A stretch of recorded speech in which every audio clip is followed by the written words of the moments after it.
I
Hello, I am Foxlo.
Oh.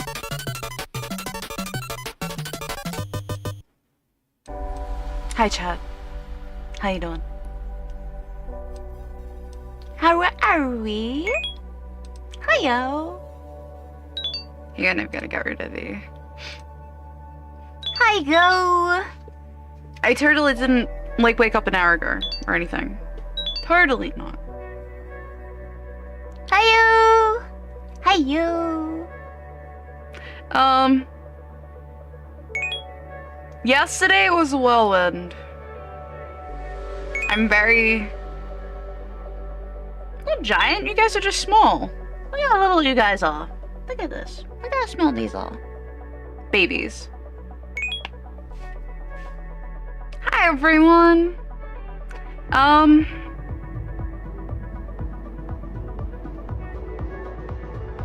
Yeah, I'm gonna be trying to rig the raccoon today.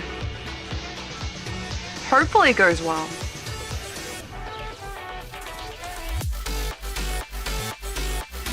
Yippee! I also need to take my vitamins. Here's my multi-B. That's my iron. Vitamin B. Oh. Where's my ferritin? Ferritabs are the same as iron pills, by the way. I'm anemic. Wait, which one was the higher one again? Yeah. So this one has iron to vitamin B, sodium absorbate, equivalent to absorbic acid, vitamin C. And this one is ferrous fumarate. Spherorite. Okay, so this one is just 200 milligrams of iron straight. This one is 24. I'm eating a multivitamin to multivitamin. Yeah, I gotta set up my pills. I couldn't get around to it yesterday. Yeah, I can do it metal. Yeah. I have cravings for ice. Like frozen water ice. And that's kind of how I can gauge if I need more iron in my diet. The crunch. The crunch. It does something to your brain. Like, maybe it emulates rocks or something, but I don't know.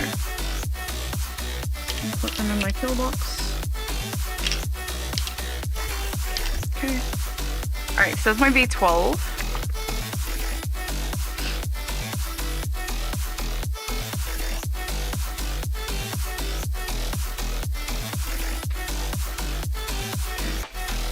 I've got to eat with these, so that's the only problem. They are incredibly...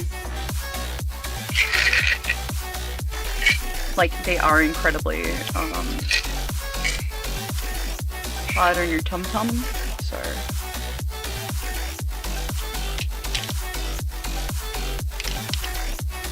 Very, very hot.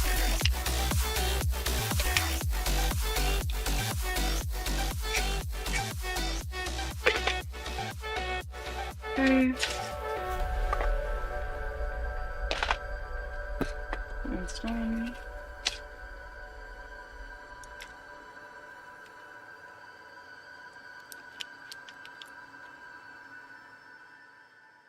What's today? Thursday? Thursday. Thursday my time. I could hear you.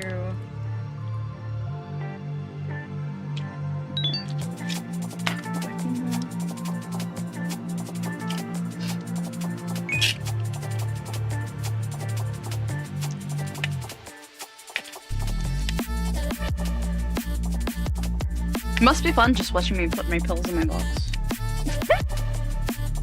It's fine.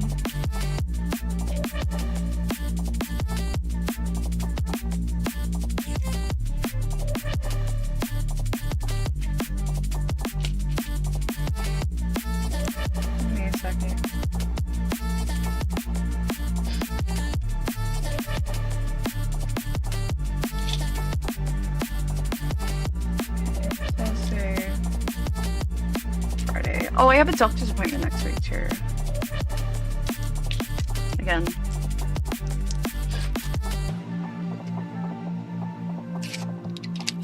Always me with the doctors.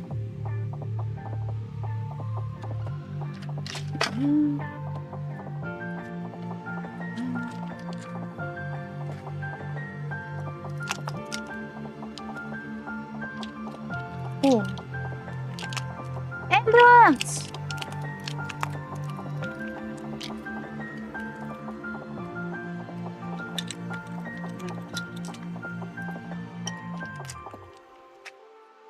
Okay.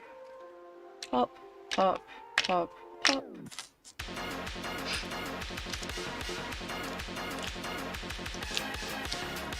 Pop and pop. Right.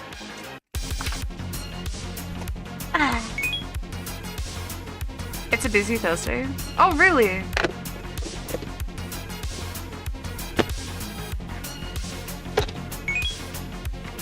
Med-taking stream, yippee! I've got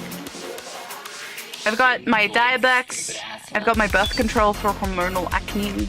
I've got Ferrotabs, which is ferritin.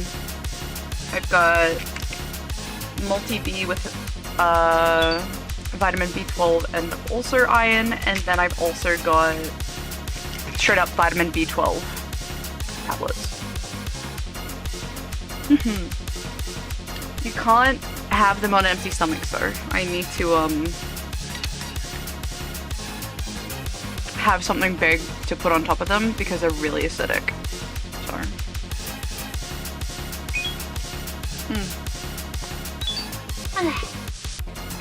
yeah.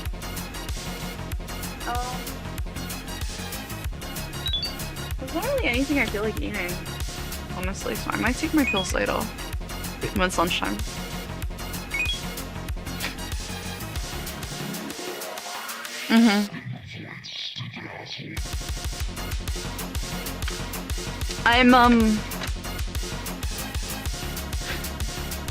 I fell off the weight loss track a little bit. I didn't gain any weight back, thank God, but I've just been eating nothing but hot chip for like 3 days. And it's like, I can't keep doing this, it makes me sick. So I've gotta actually, I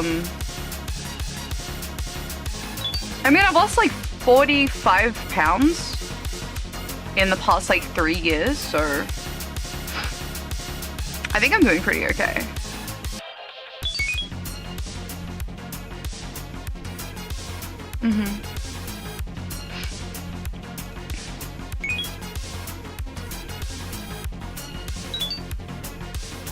No, other way around, Finn. Pounds are heavier than kilos. So 45 pounds is like 20 kilos. Yeah. Yep. So 1 pound is 2.1 or 2.2. Yeah, so 1 kilo is 2.2 pounds or something like that. Yeah.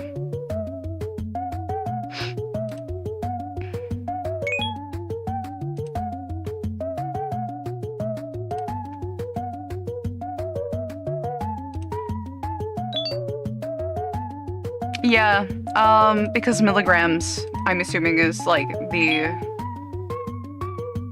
Milligrams is like the universal, like, medication. Yeah. I remember that from, when I was doing chemistry.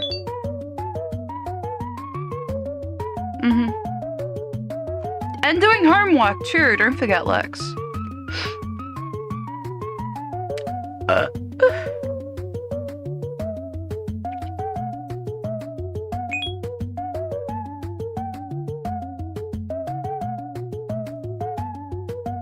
Let's see.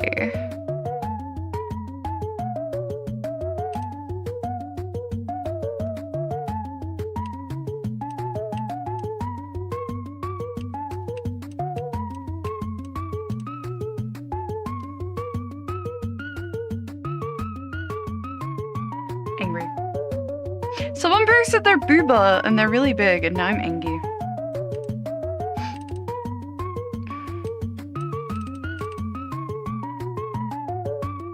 I post your boobs.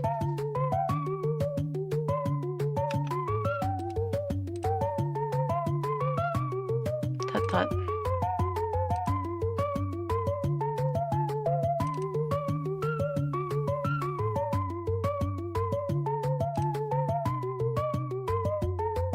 Anyway. Right, where were we up to? I'm going to turn the aircon on, it's quite muggy today.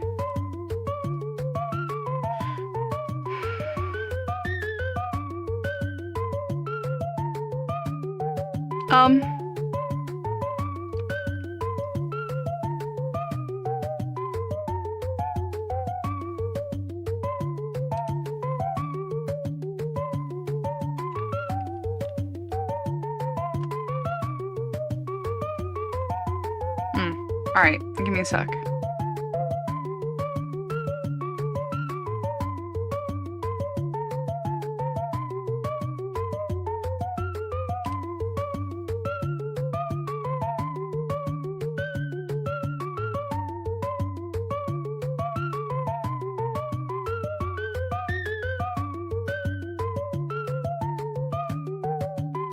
Okay.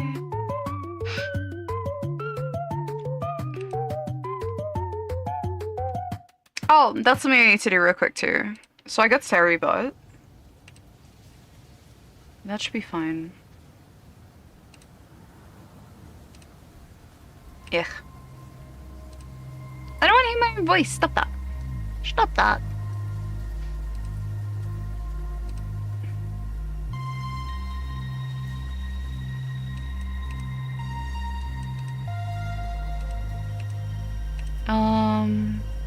Wait, right. Where's my follower goals? Here we go.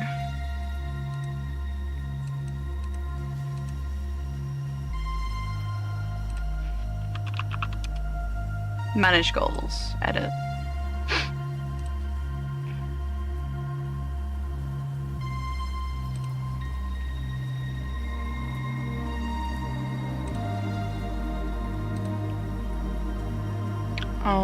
Followers.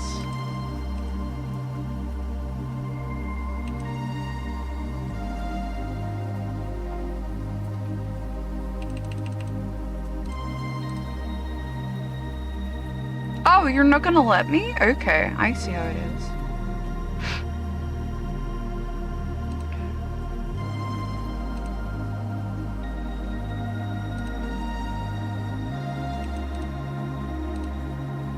Right, okay. Right. Okay.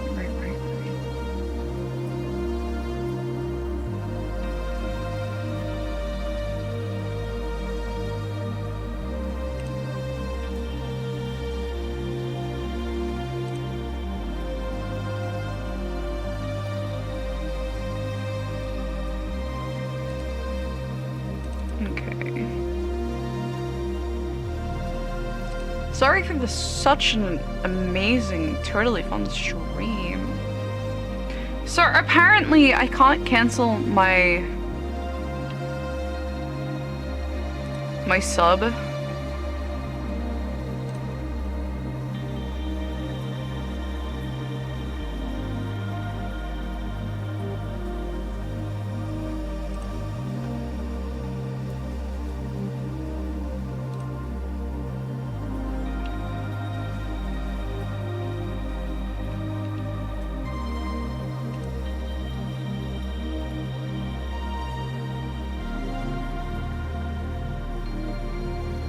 Okay. So sorry, but that's been fine. Okay.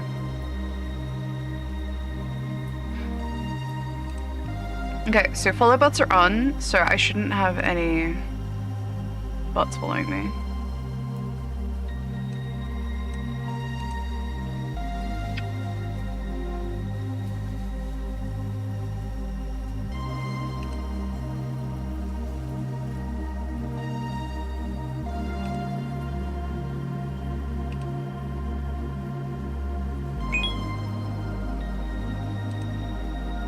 Okay.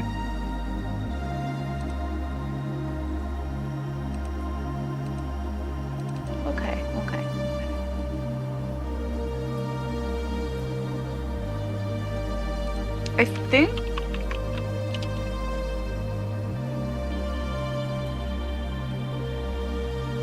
I think that's good. Hello, Deathly Helmet! How are you doing? Sorry, I'm just peeking at something real quick. Got the peeps. Got the peeps. Peeping.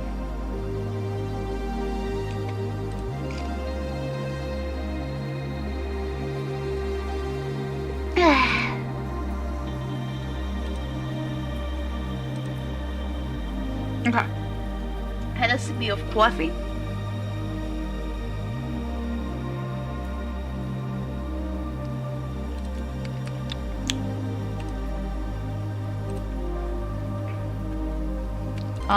Everybody's busy apparently right now, so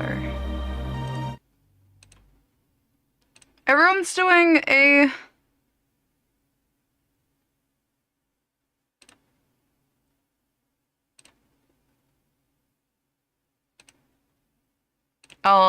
what would you even call that? Like, it isn't like a collab, like a big collab. It's a small collab today. So is that I don't know what you call it. Regardless, art time. Yippee! Alright, let's get to... I've gotta get working. I wanna finish this. I wanna get this finished, so we're gonna get this done. Well, I have commissions I want to do. I also want to finish these assets as well today. So what we'll do... Scooty booty you guys over. Okay. I might take... Where's my birth control? Take my birth control, my metformin. Those are things I can't really take later. Hi, Sharad! Ah! Fuck. I'm good. Nothing happened, don't worry about it. I'm just dropping my pills everywhere. I have like 5 pills to take today. Oh. Question, what about the raffle? Raffle is 1 more day.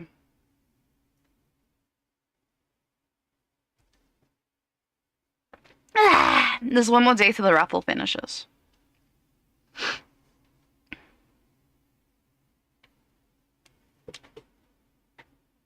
God damn it. So there's 1 more day till the raffle finishes.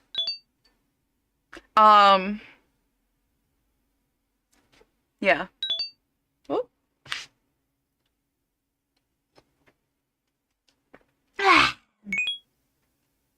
Is a raffle? Yeah, I'm doing a raffle on Twitter for a half body picture. That's a good sin. Don't worry about it.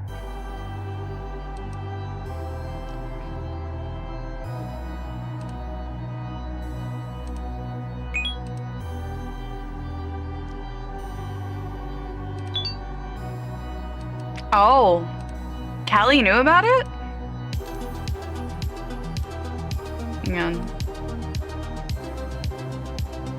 Hide bookmark spa.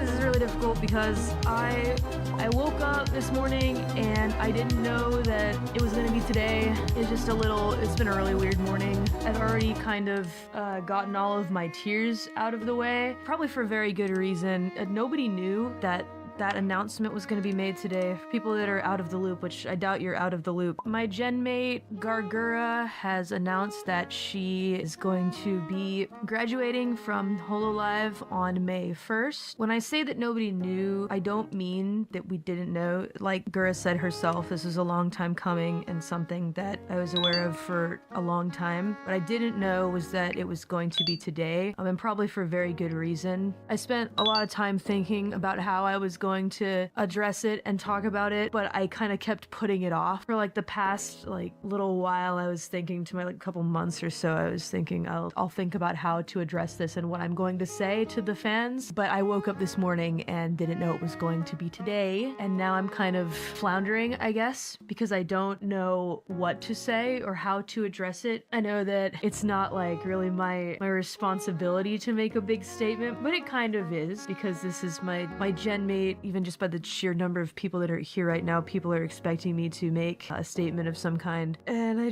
have a lot of unsorted feelings and emotions that it's very tough to get through right now. We've had a really long time to prepare for this. I feel worse for you guys, of course, who are experiencing this, because, you know, at the end of the day, like, I can talk to Gura when I want to, but it's harder for the fans that are, you know, having to say goodbye. I just got really into my thoughts about the past this morning. While I was attempting to eat breakfast, I thought about a lot of stuff. I always worry about how I am going to face the public with like my perspective, because my perspective doesn't much matter in my opinion, but there are a lot of people here. I'm guessing that there are people that care about how I feel about this. My perspective is one thing, but the talent that is leaving, that is graduating, their perspective is number one, of course, because people are wondering, you know, why, etc. And these are questions that I can't answer. Whenever a talent says something like disagreements with management and direction with the company and stuff like that, those aren't worries that I can assuage, because I am a person that likes the way that things are, which doesn't make my opinion any better or worse than theirs. Everybody has their own way that they want to go, and for people whose Oshis are leaving, it's devastating. Yeah, see, Mori is, for full intents and purposes, she is already a singer and an idol. Her entire backlog is nothing but, like, singing songs. Like, Gura wasn't. Gura was memes and, like, fucking playing games. So the fact that Gura might have to, like, not do streams as much. Like, Hallie can do streams whenever she wants, but she also is always busy doing, like, idol stuff. Which, if that's the way that the company is going, there's no reason why you would have to stay if you don't want that, right? No reason to stay. That they are unhappy here and want to leave. So no matter how much I say things like, I'm happy, guys, don't worry, that's not gonna make the various fans of people that are leaving feel any better. So there's really not much that I can say in that regard. What I will say is that it's never one thing. I can say that with confidence. Every single person has different experiences with the company, with Holo in general, and none of the, maybe some reasons are the same. I know that I don't know, but in general, it's never one thing, is that I have heard and what I understand. Disagreements with management it's a bit of a catch-all. It kind of encompasses all reasons that someone may not want to stay anymore. But what those reasons are, I don't know. And just because I'm happy doesn't mean that others are too. We gotta come to terms with that fact, instead of talking about the logistics of all of it, which I don't think I can speak on, to be completely honest, because I'm very happy. I'm sad that my friend doesn't want to be here anymore, but I respect her decision. It is time for her to go. I know that things won't ever return to the way that they were at the beginning. It was a very different time, almost 5 years ago. Oh my god, it's so crazy to think about.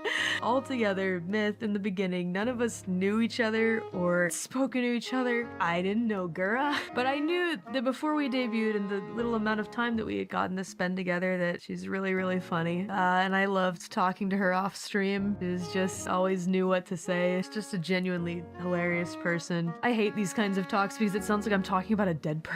I think that no matter what Gura chooses to do in the future, I think more than just sitting here wishing for her success or anything like that, as a person that knows Gura and has spoken to her personally as a friend, I think my only wish is for her to find happiness in whatever she does. I don't know what her future is gonna look like, but that's not really what I care about. I just want her to be happy and live in peace and just live a peaceful life. It's okay to cry. I'm not gonna cry on stream. I'm not crying. You are. Well, actually, that's a bad time to say that. Some of you are crying. Okay, I'm sorry. All of you will wish Gura well, and I don't even need to ask. I'm sure the majority of people in this scene will be wishing her well, and if you aren't, that's silly. There are a lot of times where I kind of wish that I could have been a better friend. I don't know what I could have done in the past, but it's a really complicated time right now. I think that things will be pretty peaceful from here. That doesn't change the fact that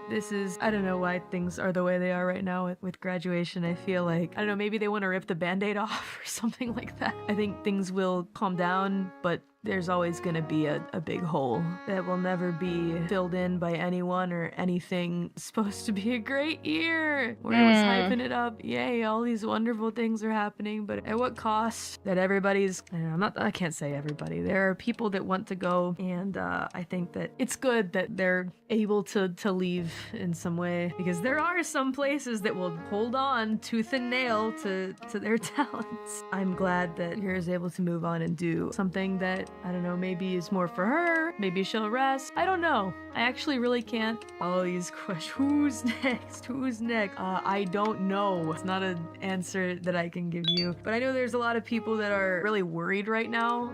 Yeah, we were listening to Dad. Hang on, I'm gonna turn the aircon on. It's getting really muggy in here for some reason. Why is it so muggy? Gross.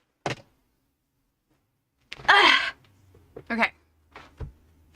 We're listening to Dad talk about...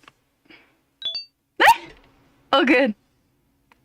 Oh my god. But yeah, we're listening to Callie talking about her reaction to Gura graduating, even though she already knows. She didn't know it was today.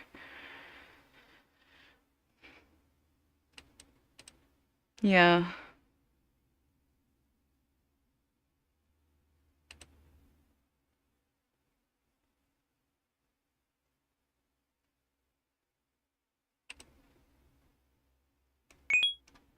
Okay.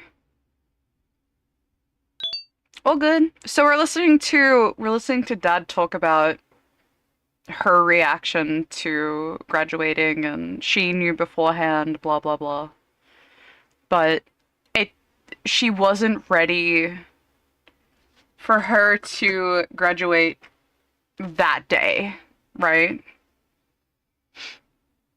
So we're listening to Callie's reaction, because she says, she pretty much confirmed what we were talking about yesterday, in the aspect of, like, yeah, she likes the direction the company's going, which means they're going more idol-centric. So we were correct about that assumption.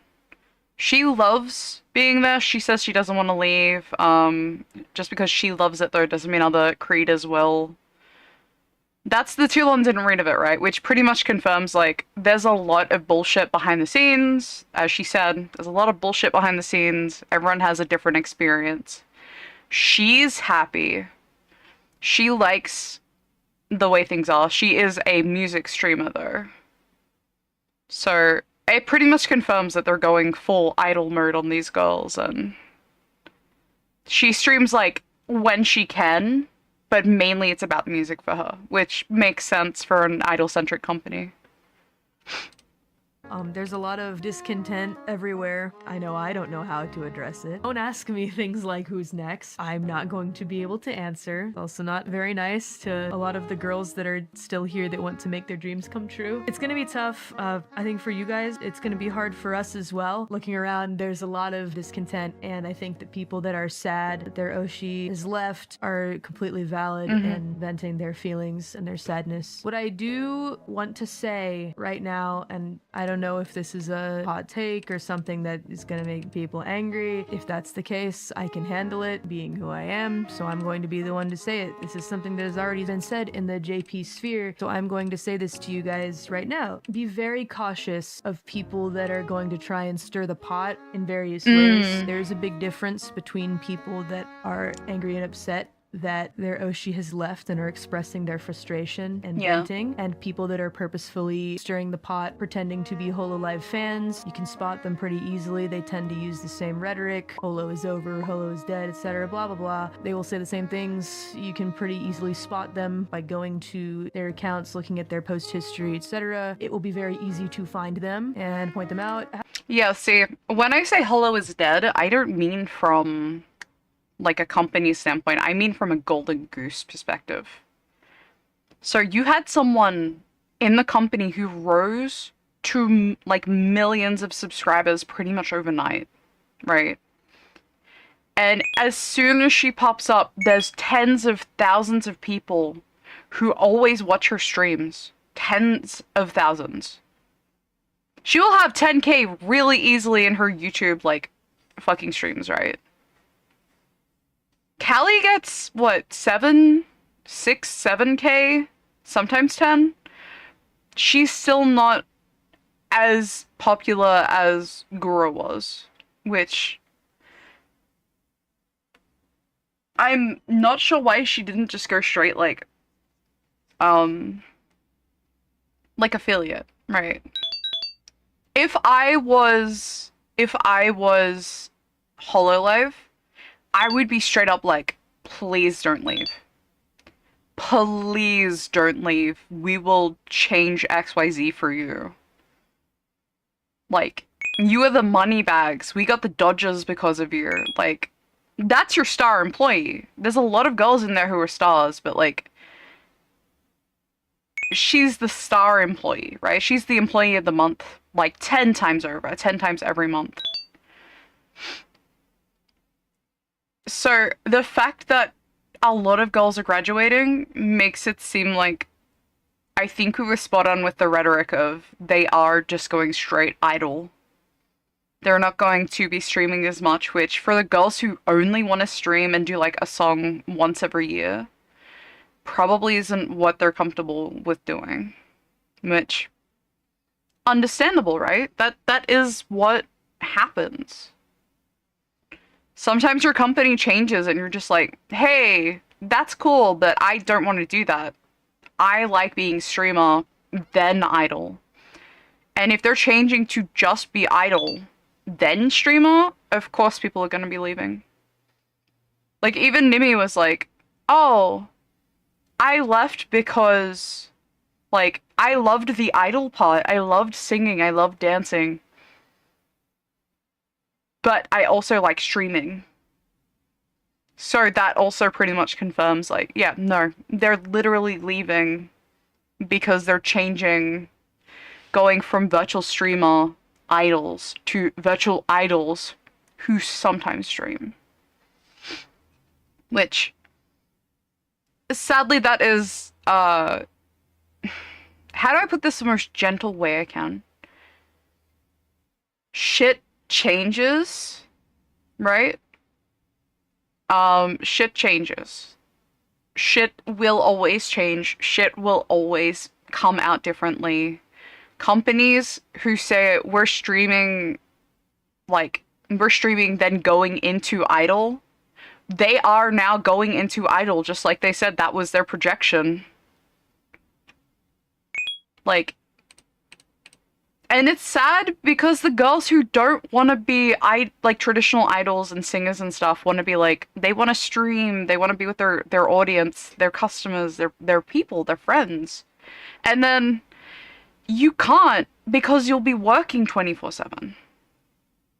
Which some people can't handle, like, working 24/7. I love streaming because I can just get on my computer and be like, hey guys, what's up?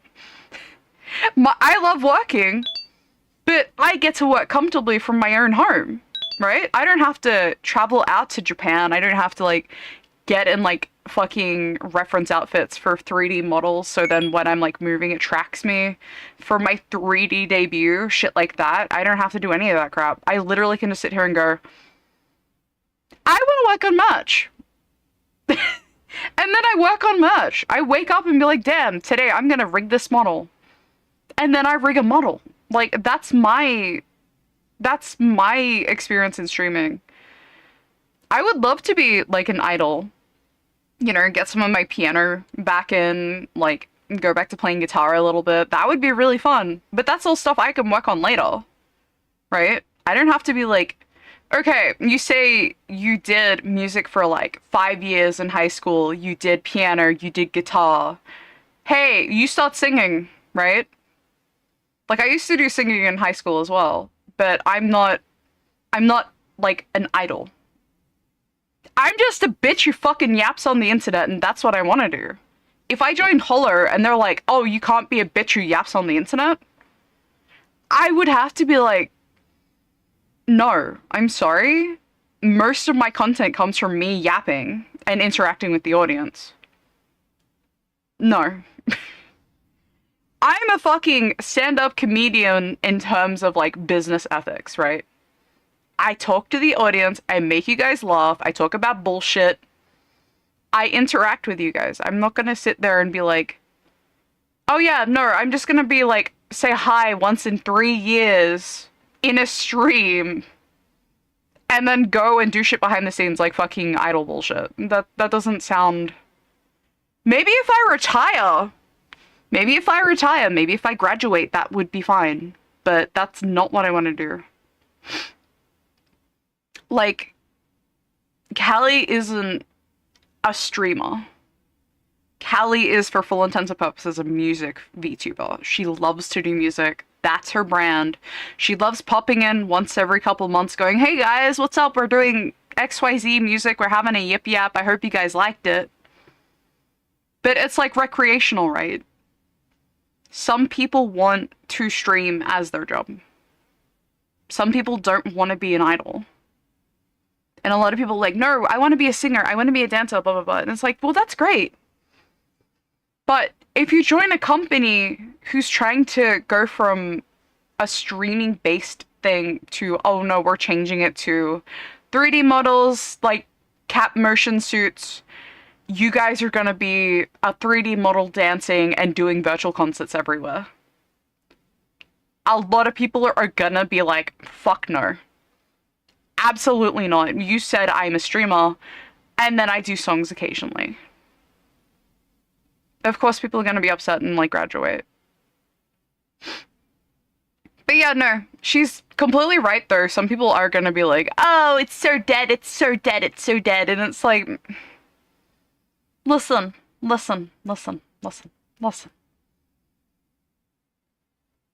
Probably.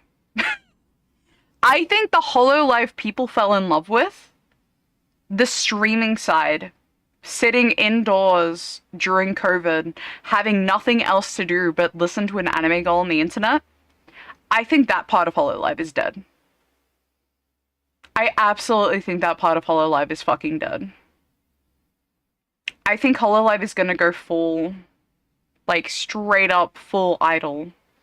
People are still gonna fall in love with them, but they're gonna be like, they're gonna be rock stars as opposed to someone you can just go sit with. And a lot of people aren't gonna like that. I'm sorry, but it's gonna be a big shift in audience. And from a business perspective, that's kind of not really what you want to do. Like, really, really what you really don't want to do, right?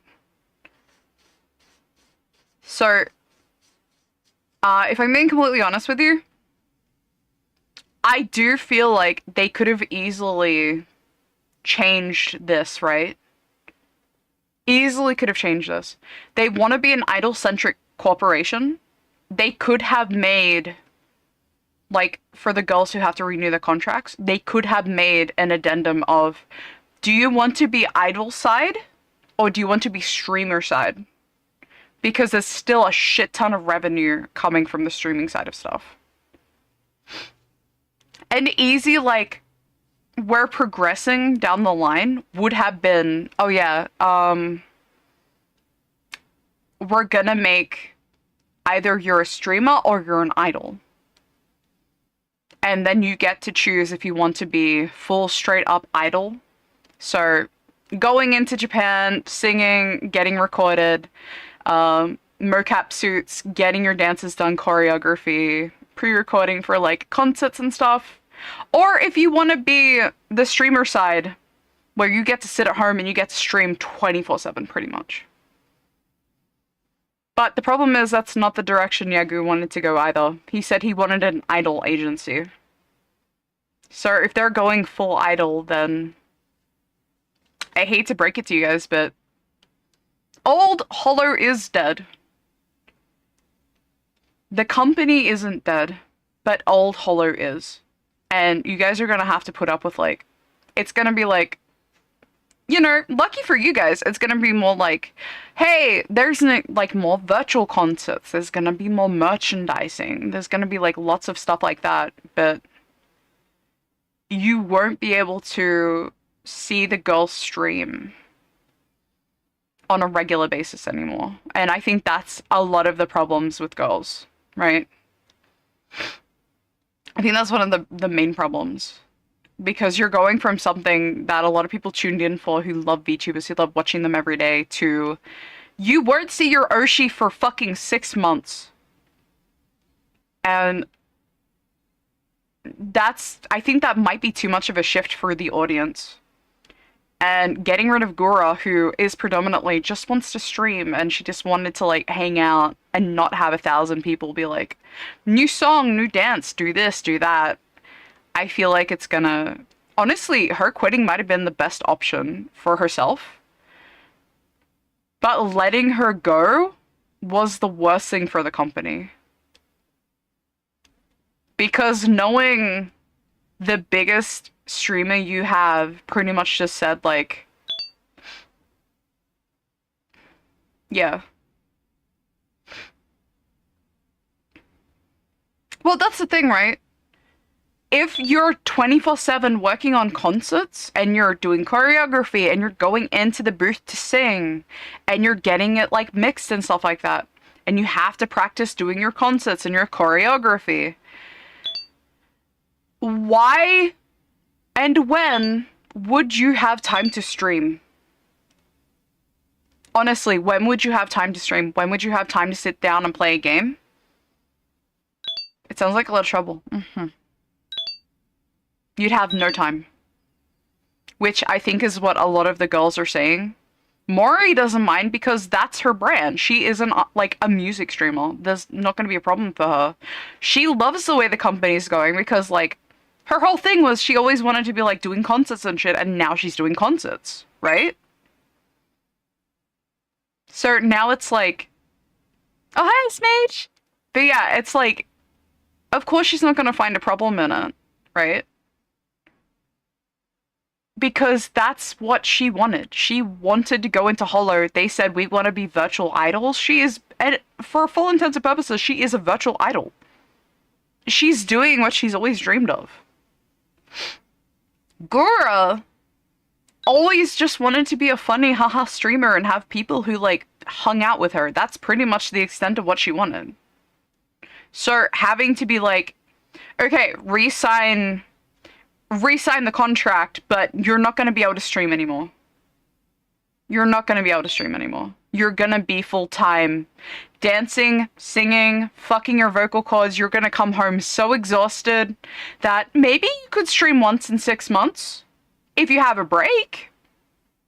But you don't have a break because you'll be coming to Japan every 2 weeks for work. So it's like, it's understandable why people will be quitting. It's understandable why Gura has chosen, nah, bitch, fuck this. Like, it's really sad, but like, how do I put this very gently? I feel like it's going to be better for Gura to do her own shit for a little bit. To actually just get up one day, she moves back home. Not sure if she moved to Japan. I think she might have. But if she moved to Japan, she'll be moving back home. Like, she'll be like getting her shit set up. And one day she'll just wake up, go back to streaming like it was nothing and be like, oh, thank God, I'm back to where I want to be. And I think that is the only thing that you should be worried about. is the fact that she wasn't happy. And she was being forced to do shit she didn't want to do. Like, as I said, Mori likes this because she is a music streamer. This is what she signed up for. Hollow wasn't an idol-centric company when COVID hit. It was literally like, yeah. It was in the middle of COVID. Everyone was like, oh, the computer is great. Just fucking be a streamer. So, yeah, it's gonna happen. There's gonna be a whole bunch of girls. You'll notice. There's gonna be a bunch of girls who quit. Probably some guys too. Probably some guys too. Who just wanted to be there for the streaming side. But now that there's probably not going to be as much as the streaming side, there's going to be a lot of people graduating. And that's really sad to say, but like, that is what is going to happen. How you choose to deal with them is not my problem. It's not my problem. It's not my responsibility how you fight your internet battles. You may choose to ignore, you may choose to respond and point out what they're doing. It's not up to me. But what I want to tell you is to look out for those people and recognize them and spot them when they come around. There will be a lot of them after this. I mean, a lot. Maybe more than in the past. I don't know if this is something that will get me shit. That's fine. I'm used to it, so I'm going to be the one to say it. I prefer to ignore. I like that the most, but just letting you guys know that that's going to happen. So just, best thing that you guys can do is be there for all the chumbuds that are probably extremely sad right now. Definitely, I know I said probably, they're definitely extremely sad. Be there for them, wish them well, and be as kind to each other as possible. Right now, the Holo fan base is so wonderful. And as for where the future leads for us, it's kind of hard for me to talk about us right now because nothing will change the fact that someone very dear to me and to Myth is going to be leaving us. Myth will always be 5. I don't know what the future is going to bring. Whatever future is waiting for us, I hope we can all walk towards it together. Almost 5 years is being India's eternal. That's not necessarily true either. You see a lot of indie VTubers who wake up one day and go, I fucking hate VTubing, I'm leaving, goodbye forever. Really long time to be in something like this. I'm really blessed that things got better for me here, which is, can you see the correlation? Now Mori doesn't want to leave, even though she wanted to in the beginning. Things are changing. Maybe they are. I always feel kind of sad that sometimes I feel like, I wish we could make a way where everybody wants to stay. The first 2 Fan name idea for Gaki were the buses. I thought you guys are the fox rolls. And then you're a beta or you're a master beta, depending on your tier. years I really did want to leave. I was at my breaking point for sure when we were coming up on the 2nd year. All kinds of just terrible stuff was happening, and then things turned. I mean, if you want to be the bosses instead of the fox rolls, go ahead. I don't really give a shit what you guys call yourselves. But I can call you my friend. Parasocial, parasocial, parasocial. Around for me. I hate that so much. I'm really... Do you hear what Mori's saying, though? At the beginning, she fucking hated it. And now she wants to stay? That's honestly just confirming the idol-centric rhetoric for me even more. She was upset. I remember really, like, in the beginning, she wanted to do more, like, singing and song stuff, right? But I remember Holly was like, no, we can't do that right now. Like, COVID hit. Shit's fucked. Sorry. Maybe you can do a cover of this. Maybe you can do a cover of that. But it wasn't a lot for Mori. It was mainly streaming.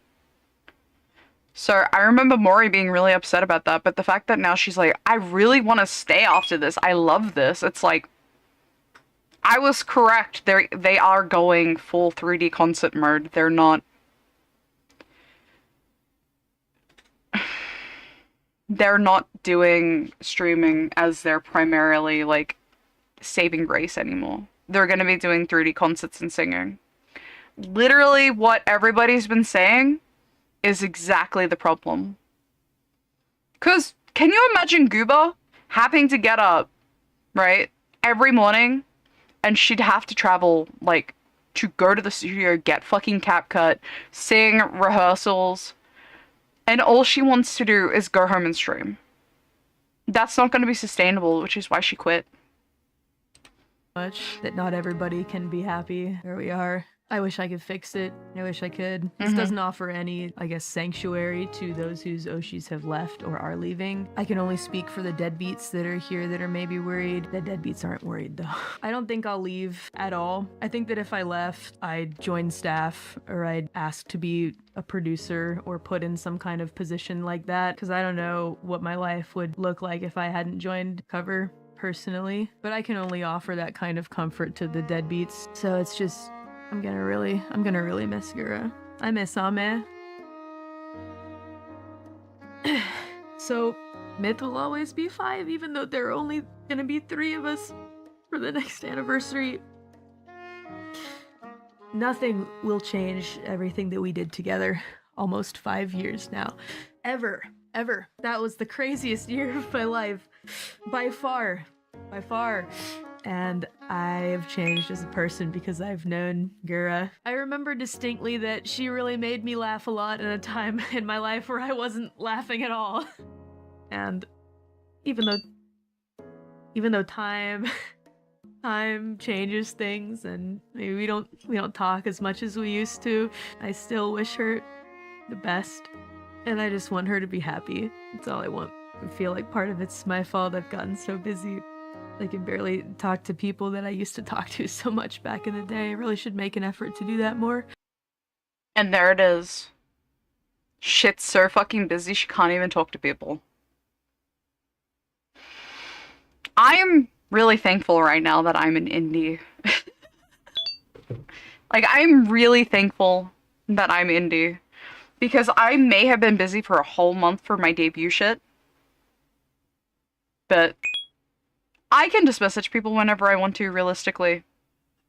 I don't have to run around like a headless chicken. She's just too busy.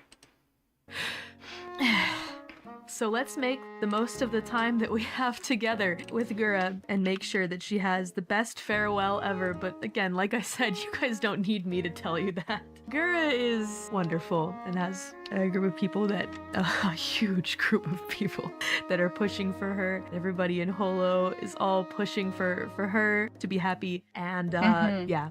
So I don't want to drag this on for too long. If you guys still have somebody that you're pushing for in Holo EN, I hope that you'll continue supporting them throughout everything. If you don't have any Oshis left, no worries if you don't feel like watching anymore. I will always say that. If you don't have anybody you want to push for and support, there is no harm in parting ways. I think that's just how life goes sometimes. But if you do still have a girl here who you want to push forward, I hope that you'll continue supporting her and let her know, how much you want her to succeed. I hope that you'll do that. That's so sad.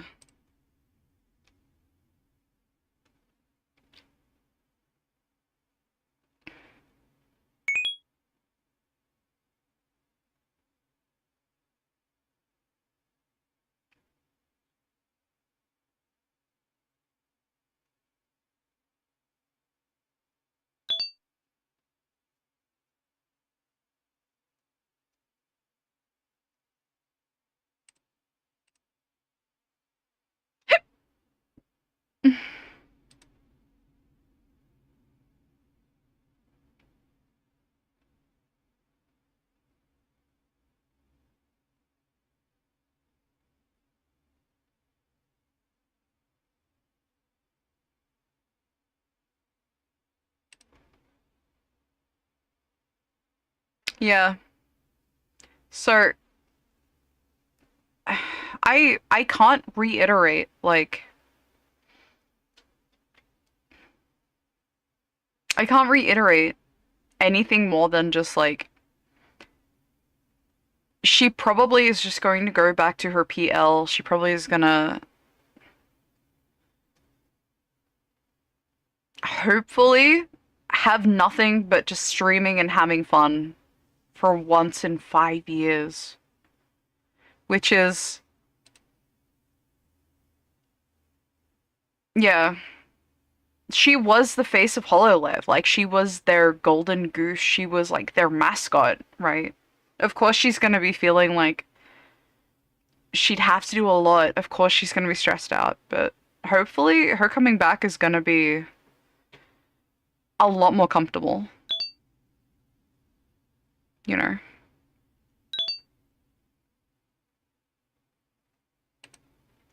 Yeah.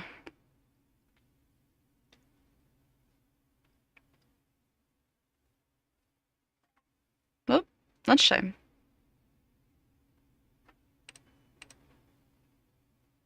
As she did say there, it has been a long time coming for Gura. Like, she barely streamed.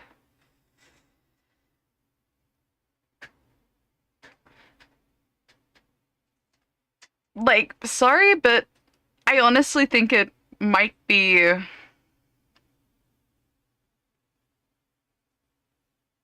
I honestly think it might be better for her in the long run instead of having to try to pretend to be an idol when she clearly doesn't want to be an idol. As sad as that is, like, sorry. That's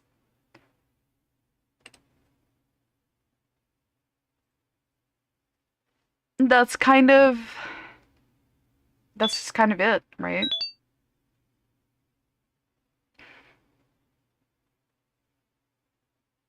And this isn't like doom posting, but the Hololive people knew is dead. It is going to be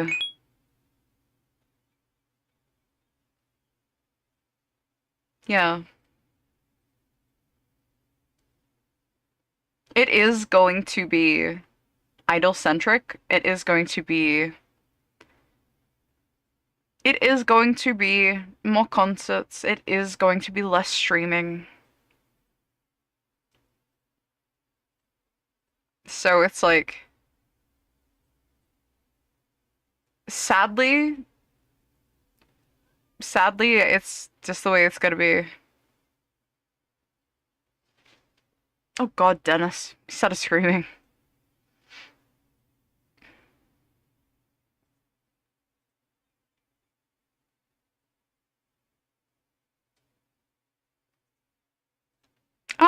Do you guys want to watch some spooky, scary shit while we draw there? uh,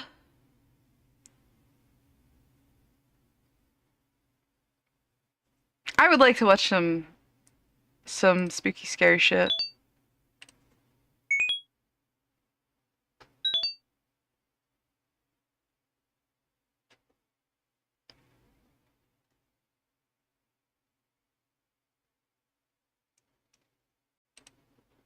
Mm-hmm.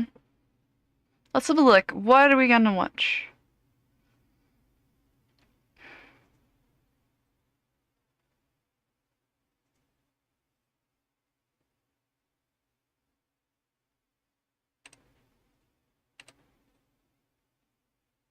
What are we going to watch?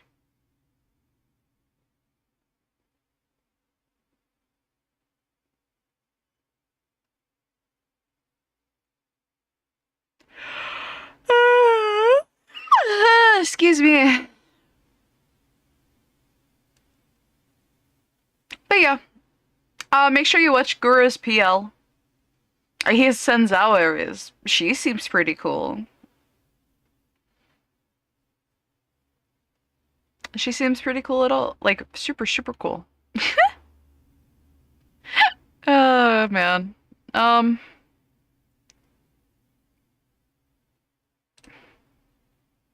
let's see.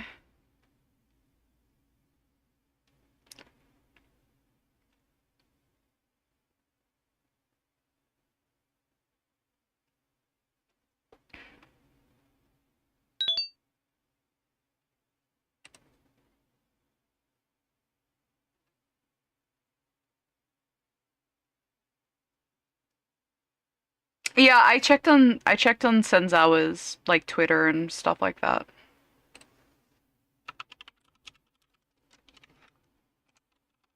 I also checked her I'm checking her Twitch at the moment.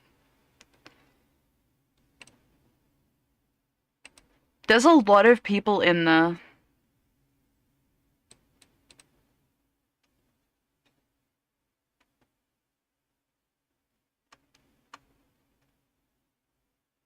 Like there's a lot of people in Sen's chat right now. A lot. And they're just like sitting in there waiting by the look of it. And you too for her? Mm-hmm. Oh, did you recently buy a membership?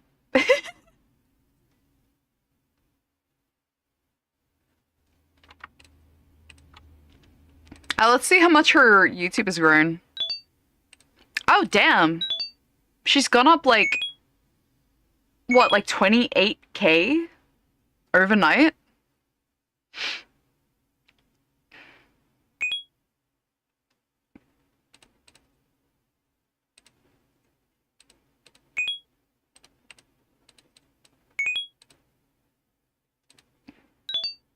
Mm-hmm.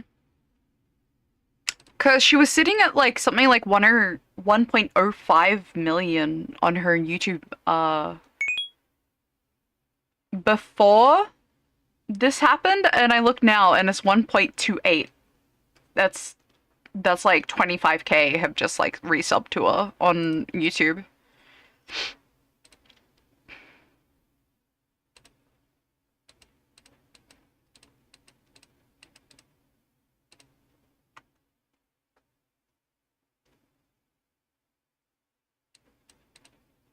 She only has 93.1 followers on Twitch.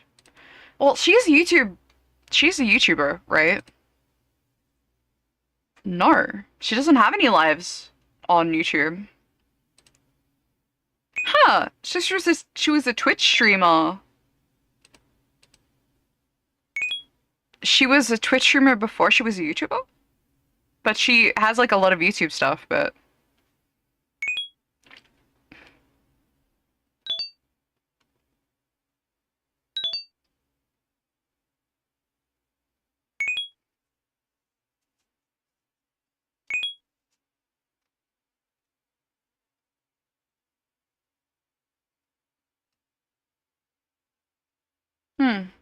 Maybe we should do some fan art for her.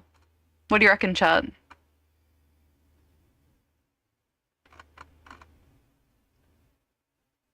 Do you think we should do some fan art for Goob, or do you think we should do it for Sen?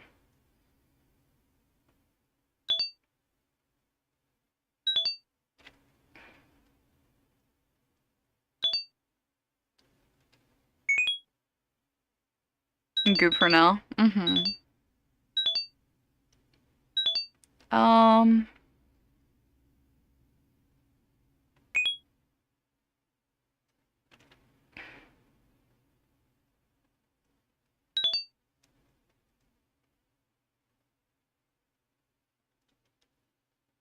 Yeah, sounds good. Sounds good.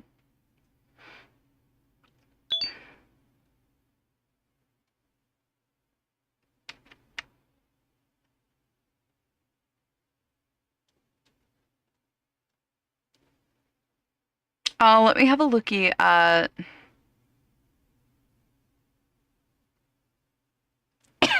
Excuse me.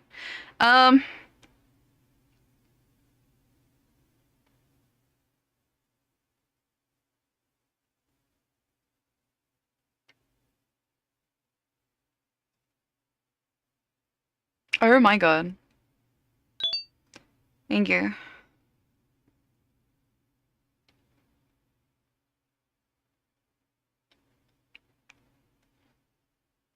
Let's have a look. Spooky videos. Why not? Let's go get some spooky videos. Spooky video collabs. Compilations, sorry, not collabs. 11 spooky videos, not for the faint of heart. Do not watch alone. Scary ghost videos.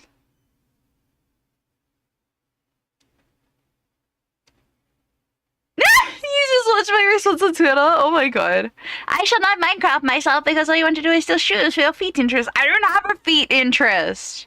If I had a feet interest, I would be sucking on them toes, bitch. Do you see me sucking on them toes?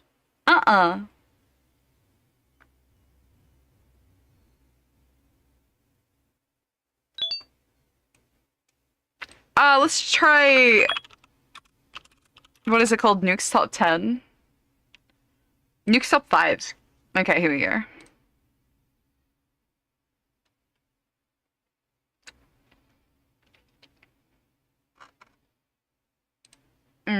Do we feel like stupid videos that are gonna piss me off? Or do we feel like watching like a creepypasta or something?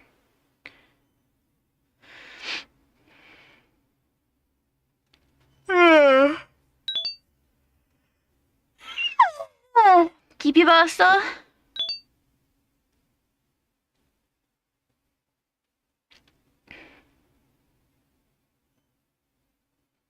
Hmm.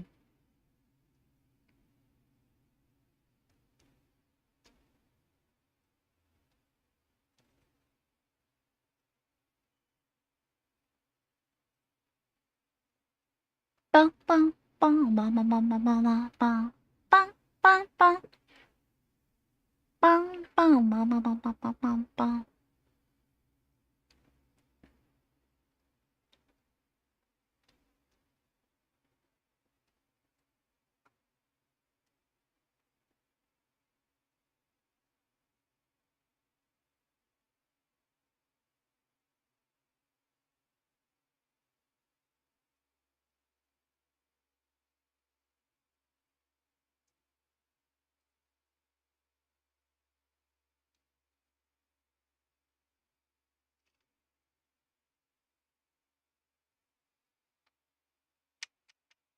Sorry, I'm looking up some creepypastas. Take the smoke, wipe it off your face. My nun had that wardrobe.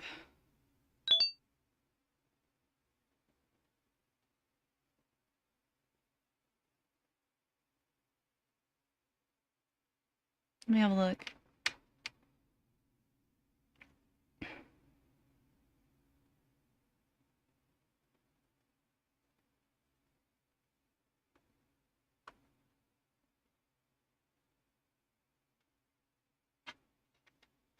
Hypnagogic archive. Dude, I fucking love like the fact that hypnagogic hallucinations are becoming so prevalent.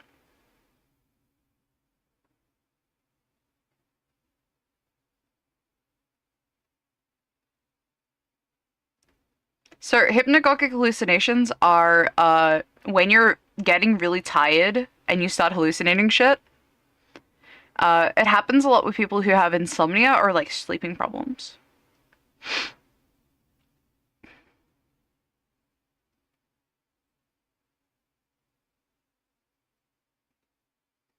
Like me, predominantly. I see like my hypnagogic hallucinations are like seeing black things like shadows moving out of the corner of my eye. Um, there are sometimes where like I'll look at like my stuffed animals and their faces will start melting. Then I know I'm really, really tired because I don't really feel it. Like mentally, I don't really feel tired.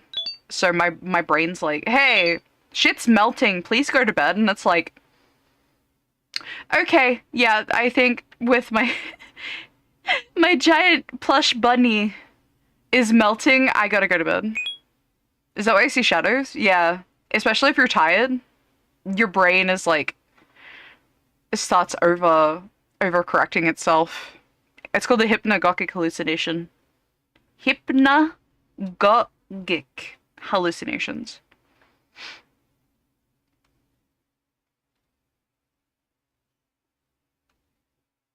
Let's see.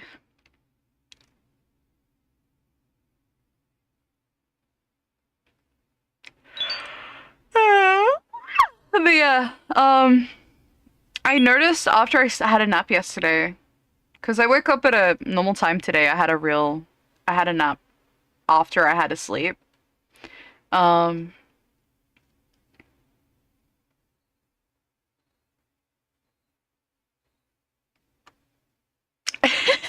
yeah.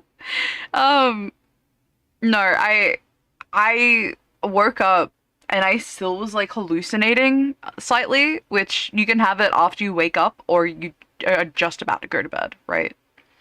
So I kind of sat there and like saw shadows out of the corner of my eye and started feeling really paranoid. And I was like, dude, I'm fucking so tired. I need to go back to bed. And I woke up today at a normal time, which is really good. I'm really happy. I think I unfucked my sleep schedule again. Thank God. But,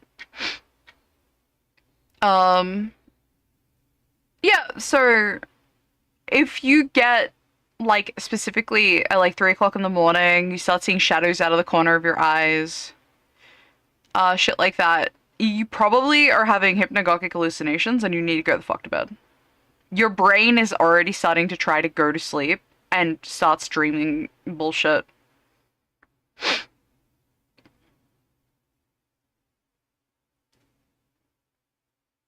Yippee. But yeah, it's really funny. Not to get too much personal life on Maine, but schizophrenia runs in my family, right? Which is paranoid, particularly paranoid schizophrenia, runs in my family. I was tested. I only have ADHD. But when I asked my psych, like, hey, is it normal to not sleep properly and then start seeing like shadows and stuff moving and like stuff melting? And he's like, oh, yeah. So you don't have schizophrenia because you would be seeing that 24/7. That wouldn't just be when you're really tired. It's called a hypnagogic hallucination. It's pretty much your brain is so fucking tired, it's trying to shut itself off to go to bed. And it keeps like being like, man, we're like 2 seconds from starting to dream. So it starts like dreaming shit, like shadows moving, like melting corners of your vision, stuff like that. And I was just like, oh, so it's like normal. And he's like, yeah, it predominantly happens in people who have like sleep disorders, like insomnia. People who have narcolepsy particularly get it like a lot right before they pass out. It's because your brain is trying to shut the fuck off because it's really fucking tired. And if you start like seeing stuff, if you can't tell if you're tired, but you start seeing stuff, go to bed. That's a really big, like, that's really helped me, actually, like, in how tired I am. I can't really feel that I'm tired half the time. I'm fucking too stupid. I am a stupid bitch. I can't feel if I'm tired. So if I start seeing, like, fucking... is there any reason I might dream the... Okay, I'm not a dream therapist, but that sounds like you're fucking worried about the exam. Like, if I work on a Life 2D model for too much, I dream rig it because I'm worried about it. That's pretty... Yeah, pretty cut and dry, like what that is. I didn't know you rig. That's so cool. Yeah, Aries, I do rig. We're gonna be rigging a raccoon today, hopefully. I'm in the exact same dream. Yeah. It's a stress dream by the sound of it, Fen.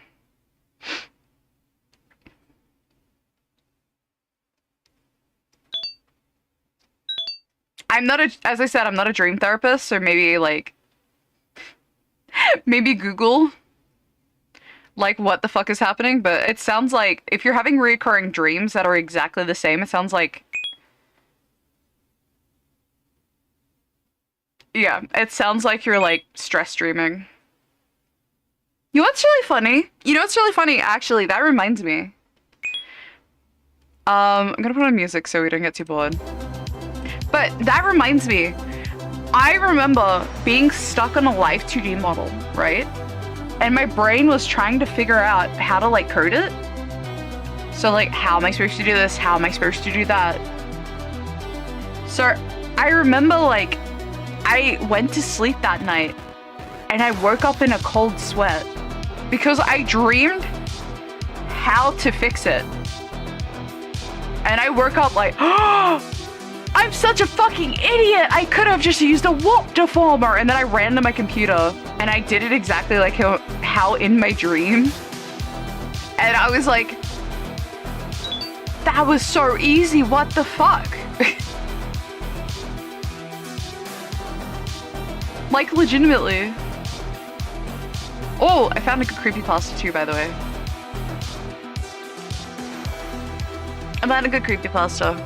I am gonna have to go make food real quick. Sorry for the rambling. I'm gonna have to go make food real quick because I do need to take my pills. I've already taken my Diabex and my pill, but I need to take my other pills on top of it. And also food. So I'll be right back. Before I be right back though, I will grab the creepypasta for you guys to listen to. So, be right back. My apartment is currently being haunted by the ghost of a dead child, and he's trying to kill me. He started appearing in dreams, but I think he's crossed over into the real world now. The first time I saw him, I was experiencing sleep paralysis, and saw a child sitting in the green rocking chair at the foot of my bed. He had a huge misshapen head that was dented on one side. I did my best to draw it. For a while, he just stared at me, but then he got out of the chair and started shambling toward the bed. I couldn't move because I was paralyzed. I have sleep paralysis fairly often. It sucks. Right before he reached my bed, I woke up screaming. I had another dream a few nights later, where I was in a library, and a girl came up to me and said, "You've seen Dear David, haven't you?" I was like, "Who?" And she said, "Dear David, you saw him." She continued, "He's dead. He only appears at midnight, and you can ask him 2 questions if you said Dear David first." Then she added, "But never try to ask him a 3rd question, or he'll kill you." I was very shaken. Having 2 dreams about the same thing is pretty weird. Anyway, a couple weeks passed without incident. Then David came back in another dream. Same situation. I was in bed, and he was sitting in the rocking chair near the window, staring at me. In the dream, I say, "Dear David, how did you die?" He mumbles, "An accident in a store." I say, "Dear David, what happened in the store?" He groans, "A shelf was pushed on my head." I'm frozen with fear. I ask, "Who pushed the shelf?" David doesn't answer. I realize that I've asked a 3rd question, which I'm not supposed to do. At that point, I wake up, absolutely terrified. The next couple days, I Google deaths in the city, but can't find anything about a kid named David dying in a store. I even try different names. Daniel, Dylan, Devin. Nothing. A few weeks go by without incident. Sort of randomly, the apartment above mine is vacated, and I have the opportunity to move into it. It's a larger apartment, so I'm thrilled. Another month or 2 goes by, and I sort of forget about Dear David. I think he lost track of me because I moved upstairs.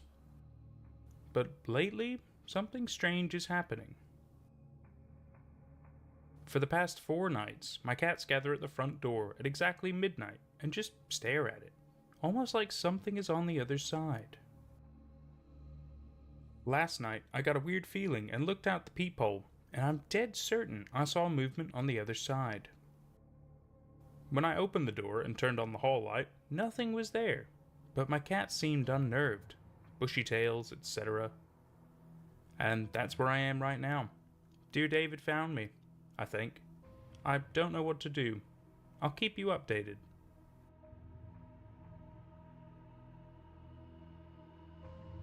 Update. For the 6th night in a row, my cat has walked over to the door promptly at midnight and stared at it. What is going on?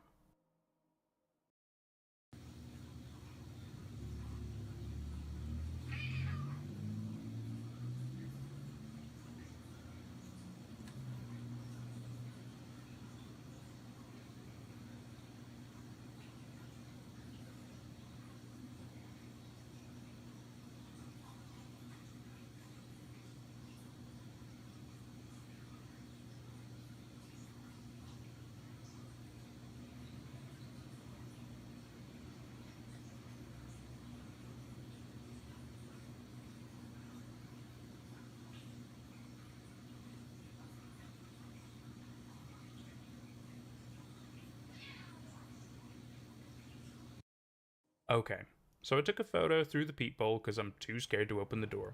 I feel like I saw something. I couldn't tell, so I mustered the courage to open the door. Nothing was out there, but I took another photo. Look at this. Is it just me, or is there something in the first photo, right where the banister meets the shelves, hiding on the stairs? I wasn't sure if it was a smudge or something, so I took a second photo from inside. There was something out there. I deadbolted the lock and got in bed because I don't know what else to do. I can still hear my cat meowing at the door. I am pretty scared.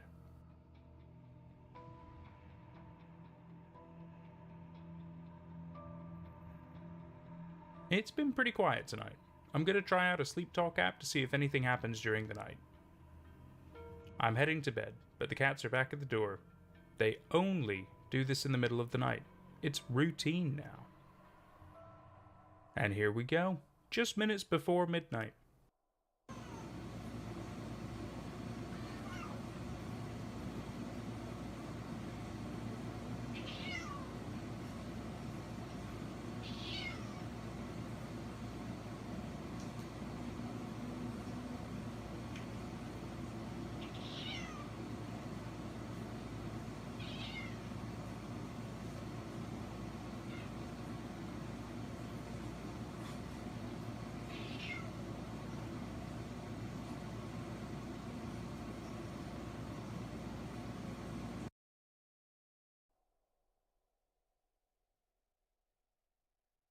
Maxwell is extra talkative tonight.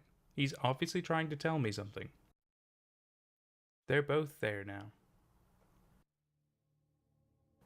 I don't even know if this is the right kind of salt.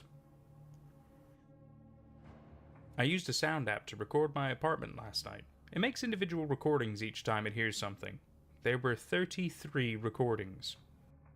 Most of them are pretty vague. A couple of them are passing cars and the like, but there are 3 that I'm interested in. The first is a snapping sound and what seems like a single step. It's odd because I didn't get out of bed all night.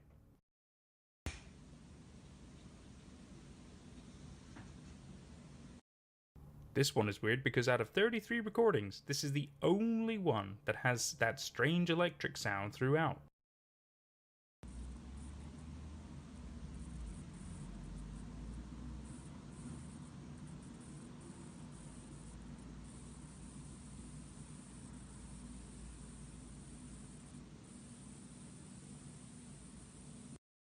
This directly follows the electric static.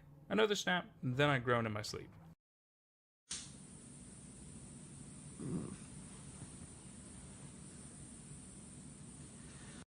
These happened between 2 to 3 a.m. I have no explanation for them. I'll keep recording and share if I find anything curious.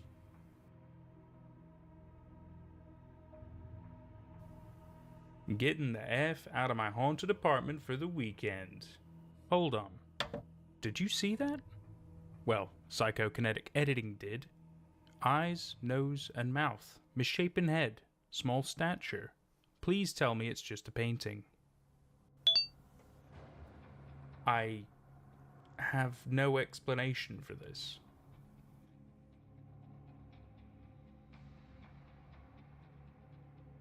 So, a weird thing just happened. Take it with a grain of salt. I bought a Polaroid camera this weekend because they're fun and dorky. I decided to take a few photos around my apartment. Polaroids are stupid and fun, and inherently sorta creepy. I didn't expect to find anything, and for the most part, I didn't. I took a couple of my living room and bedroom. That's the rocking chair I first saw David in. They're pretty unremarkable. Then I went into the hallway and snapped a photo. The Polaroid developed completely black. I even ripped open and destroyed a fresh pack to see if it was just an undeveloped Polaroid, but they start out white. I also thought maybe I accidentally covered the lens with my finger, so I took a photo while intentionally covering it. The photo on the left is me covering the lens with my finger. The one on the right is my fully lit hallway, taken just after midnight. So this could be nothing. I'm not sure what to make of it. Okay, one last thing because I wanted to double check. Here's a couple of video of me taking photos. Okay, here's my living room.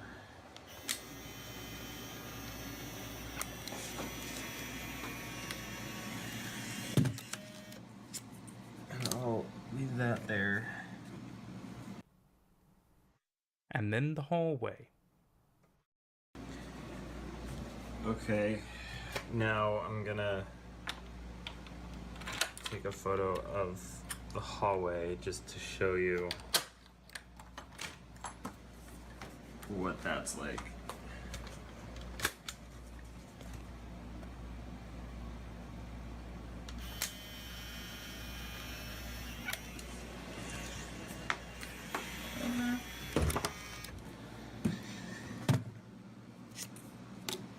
And as you can see, the first one has already developed. So let's see what this one does.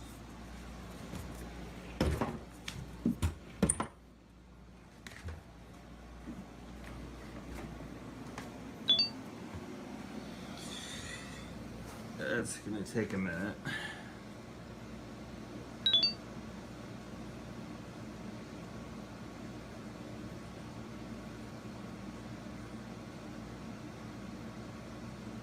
But it is developing black.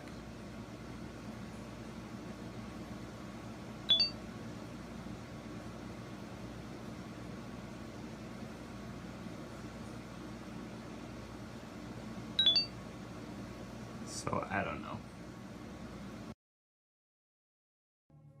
It came out totally black again, for a second time. Honestly, I don't know why I'm still fucking around with this camera. There might be a logical explanation. Someone told me to take photos from farther away, so I tried that. Once with my iPhone, and once with the Polaroid. Left is with my phone, right is with the Polaroid. The whole light was on both times. Why is it pitch black each time with the Polaroid? This whole thread has been really convoluted, and I'm sorry if it's hard to follow. I just thought this was all weird and wanted to share.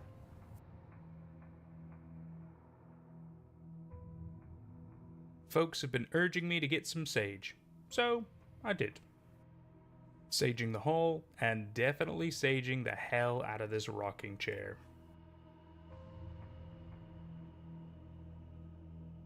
Honestly, sage doesn't seem like it'll help much, but I'm open to anything. I barely slept last night. I kept waking up feeling like something was wrong. But who knows, maybe this will do something. Sage did not work. I haven't dreamt about David in a few months, but he appeared again last night. In the dream, my bedroom was filled with hazy smoke, but I could see David sitting in the chair across the room. He was smaller this time, almost shrunken. He didn't do or say anything except look at me. Anyway, it feels like a bad omen.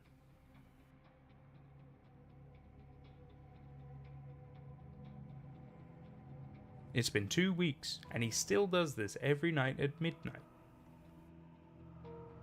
Other weird stuff has been happening too. I've been recording myself sleeping, and it picks up this weird static electricity sound every night at 3 a.m. It lasts about 5 minutes. This morning I woke up to the whole house shaking. It felt like a small earthquake. I debated even mentioning that on Twitter because it sounds made up, but I distinctly felt the house swaying. It's just a whole bunch of small things happening at once. I feel so uneasy, like right before a thunderstorm comes. Everyone is telling me to move, but I don't have any guarantee that this won't follow me. They just issued a thunderstorm warning for tonight. Everyone in the city is talking about how weird the sky looks. I can hear rolling thunder in the distance. All this ghost stuff has been spooky, but this past weekend was the first time I actually felt unsafe in my home. On Friday night, there was supposed to be a huge storm. In the end, it passed, but that night was bizarre anyway. I fell asleep pretty early. I was incredibly tired for some reason. I had a dream that night where David was dragging me by the arm through an old abandoned warehouse. I'm not sure why I didn't fight back in the dream, or how he was strong enough to pull me, but that's dream logic for you. It was a creepy dream, but I didn't think much of it when I woke up. I took a shower, and then I noticed something. I'd woken up with a huge bruise on my arm. Now look, maybe I injured myself the day before, and my arm was hurting during the night, which manifested as a dream. There could be a totally logical explanation for it, so I brushed it off. I went to get a coffee, which I do every weekend. When I walk to the coffee place, I always pass a food cart repair depot. It's always incredibly busy, especially on weekends. I've lived in the neighborhood for over 4 years, and the place has always been jam-packed with carts getting serviced. But today, it was completely abandoned. The whole warehouse was totally gutted and empty. Well, almost empty. I went inside to look around because I was astonished that this place was suddenly empty after all these years. Basically, the only thing in the entire warehouse was a single green chair. If you recall, David first appeared in my green rocking chair. It could be nothing, but it's weird that it was the only thing left behind. On my way back from coffee, the warehouse had been shuttered. It's remained shuttered since. The chair, my bruise, dreaming about an empty warehouse and then passing by one, it gives me the creeps. Needless to say, I didn't sleep much that night. Too many strange things are happening, and more frequently. So, I don't know. Anyway, it was a strange weekend.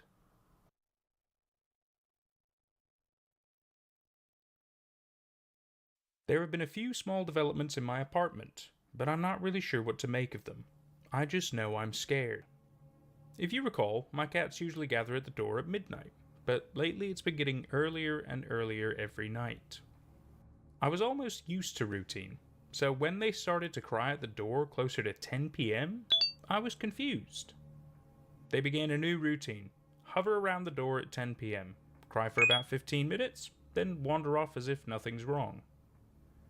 But this week, something else has been happening. Shortly after the usual cat stuff, around 10:30 or so, I start getting phone calls from an unmarked number. My entire call history for the past week looks like this.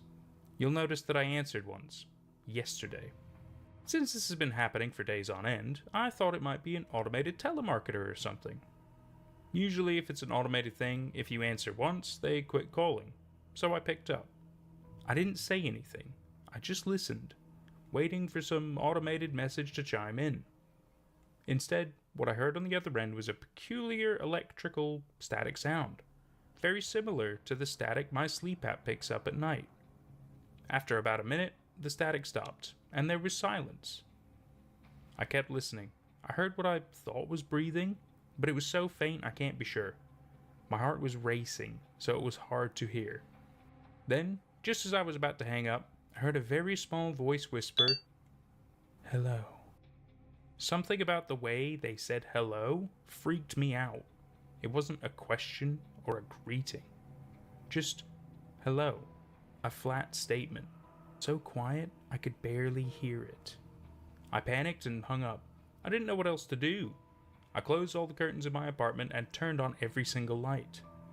I watched TV until dawn because I was too scared to go to sleep. I sort of feel like I'm losing my mind. If I look at each individual incident on its own, there are perfectly logical explanations for everything.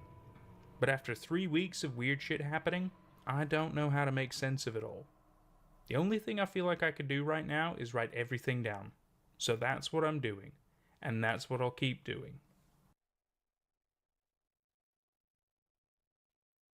So, I moved the green chair out of the bedroom weeks ago. It's been in various parts of the living room ever since. I should probably get rid of it, but I'm not sure that would have any effect. Also, I'm going on vacation to Japan in 3 weeks, and I keep thinking if I can make it to my trip, this will all end. As dumb as that sounds. David lost track of me once I moved, so maybe if he believes I've left the apartment again, he'll leave me alone. Anyway, last week I bought a pet monitoring camera so I can keep an eye on the cats while I'm overseas. It's basically a nanny cam that connects to the Wi-Fi, so you can check in whenever you want. It runs 24/7. It also alerts you to sound and movement via an app. I blacked out the company, since I doubt they want to be associated with ghosts. In any event, I decided to test it out this weekend. I was away from home one night, so I set up the camera before I left.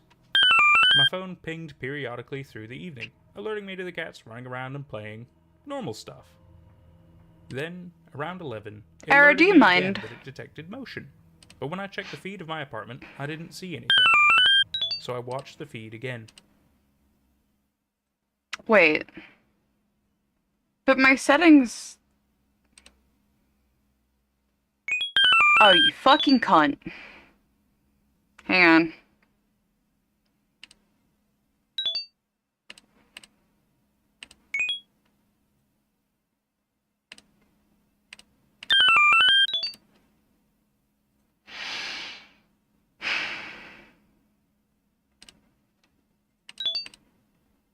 But I changed the settings for my Twitch.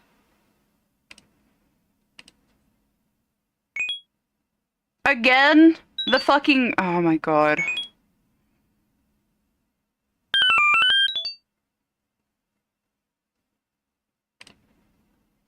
Hang on.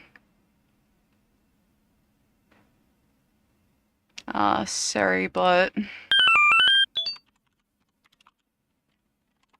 Twitch. Sorry, but...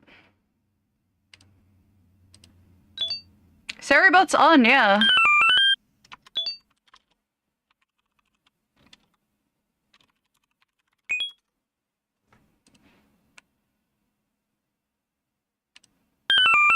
Zero butts found in your follow list? Then what the fuck is this?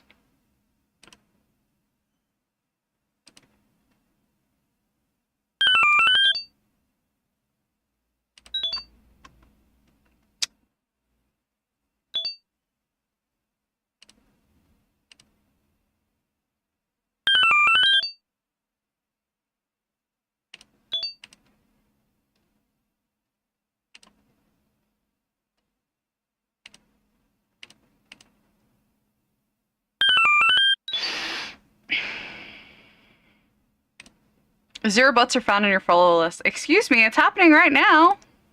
Bruh.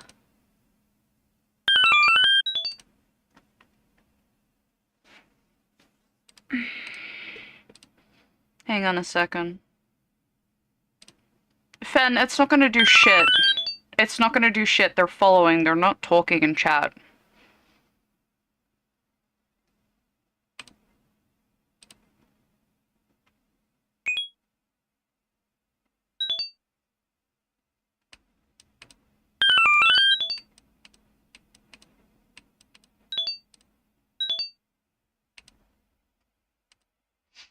Hang on. Really?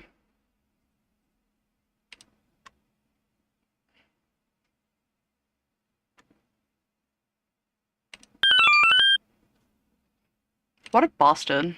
Anyway. Let me just turn off my... Which one is it? Alerts?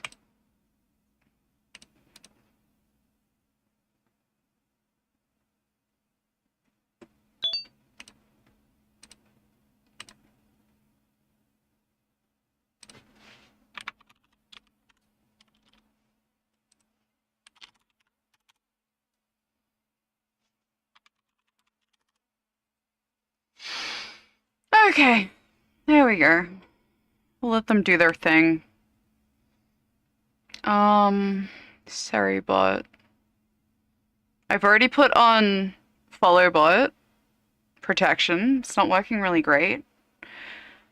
And they shouldn't be able to follow because my settings say I need verification and also a phone number to follow. So that's how they're getting around it. Which is really fucking annoying.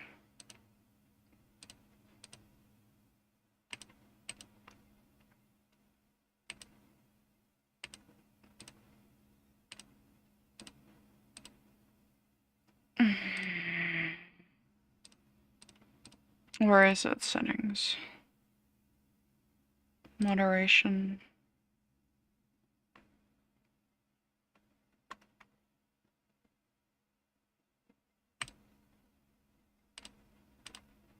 Yeah, Email verification for follower verification. All users must have verified email to follow, and phone verification. All users must have a verified phone number.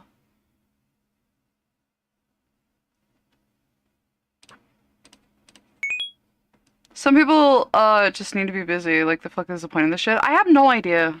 This isn't like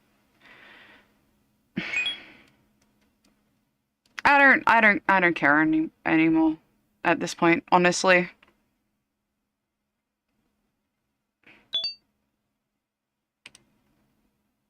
I don't care at any point in this time.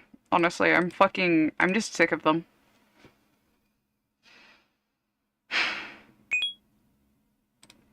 They seem to have stopped. Fucking butt follows again. Even though I just went and double-checked my settings. Email verification, all users must have verified email. Phone verification, all users must have verified phone to follow. Also, Seribot's not picking them up. I just went into Seribot and double-checked as well. I was like, RAKUGAKI, you have 0 bots in your follow list. It's like, then why... Is it because they're verified? That's why it's not being picked up? Bastards. Want me to ban them? If you'd like to, go ahead, please. I do just want to watch Dear David. I do need to check my dinner though real quick, because I am going back and forth from here in the kitchen. If they keep popping in, just ban them. Thank you. I appreciate it. Thank you. I'll be right back.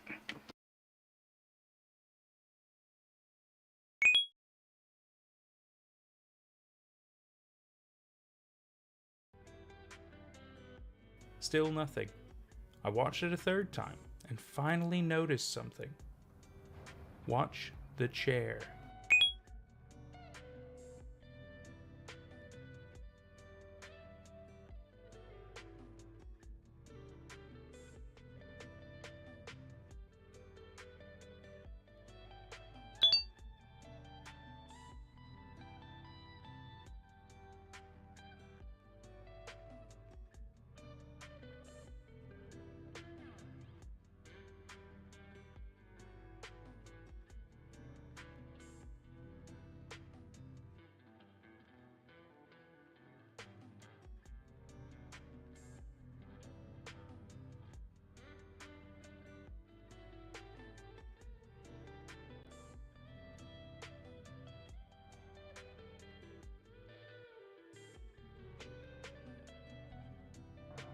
I knew it couldn't be the wind, because I haven't had the windows open all this summer. I have AC and like to keep it chilly. It was unnerving, but there wasn't anything I could do about it right then, so I flipped my phone off and tried not to panic. About half an hour later, I got another motion alert.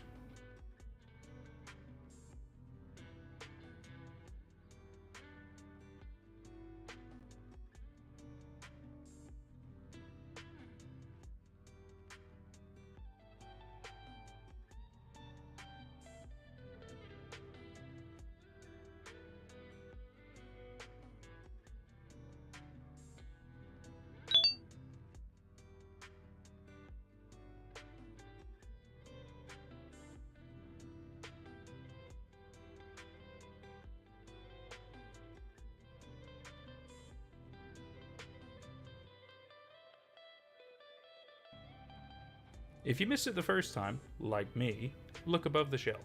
It's a little turtle shell that I hung on the wall. Yes, I know it's weird to own a turtle shell, but my family lives in Montana and I picked it up last year at a native trading post. Since I've been back home, I've been too nervous to turn the camera back on, and today has been pretty quiet. That said, I feel really uneasy. I put the chair in the hole. I hope nothing else happens tonight.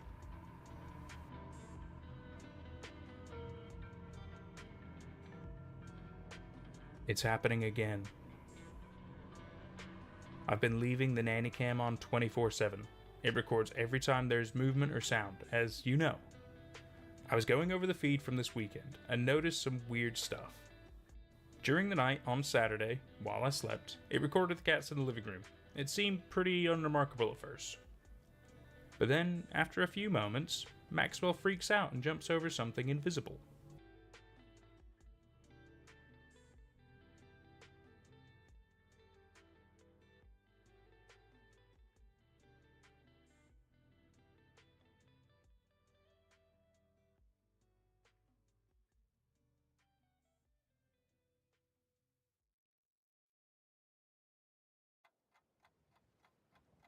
I don't think it was a bug or anything. Maxwell doesn't react like that with bugs. He just eats them. Something spooked him. What's more, I almost never get bugs. I've seen maybe 3 in all the years I've lived here. Anyway, the next night, the camera recorded a couple more strange videos. Specifically, it recorded Maxwell doing this on and off for hours.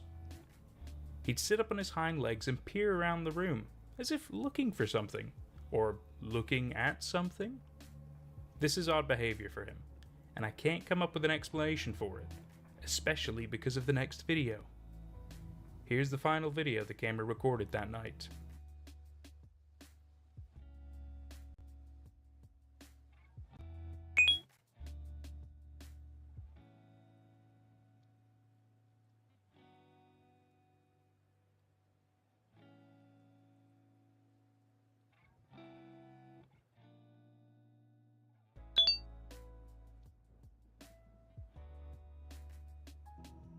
I suppose there's a chance it was a fly, but I honestly never get flies, so that seems unlikely. I just can't shake the feeling that something has made its way into the apartment. It's odd behavior from Maxwell, in any event. Things feel off this week. I can't explain it.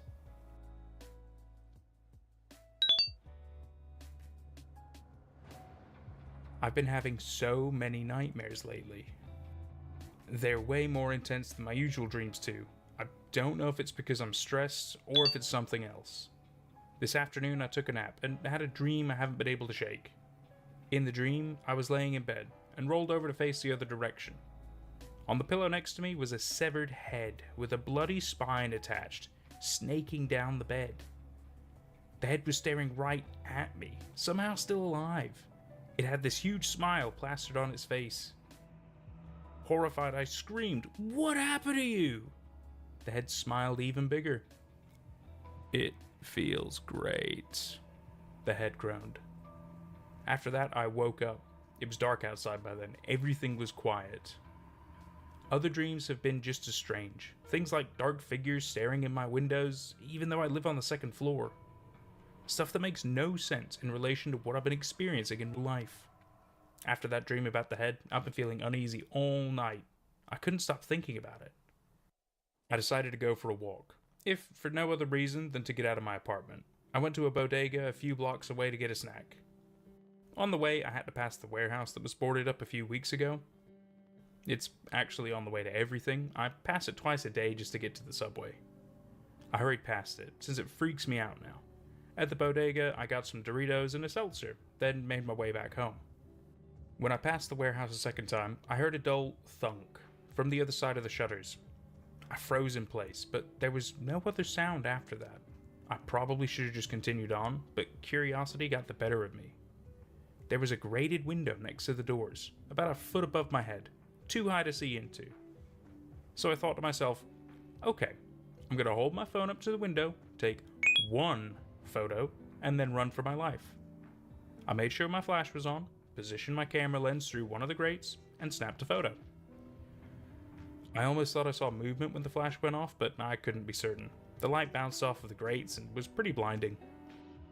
I couldn't even look at the photo, I just ran all the way home. I was too jumpy to look at it for a while. I just ate my Doritos nervously. When I finally did look at the photo, here's what I saw. It seemed to be a different part of the warehouse, maybe an office. There was a bunch of old insulation and what looked like a filing cabinet and a ripped up leather desk chair. Then I noticed something else, in the upper right corner. Something that looked like a face. The more I stared at it, the more it started to look like a nondescript blur. Now I can't even be sure what I'm seeing. Maybe I'm too deep into this and my brain wants to see David when he's not there. But here, I messed with the filters on my phone a bit. Tell me this doesn't look like him.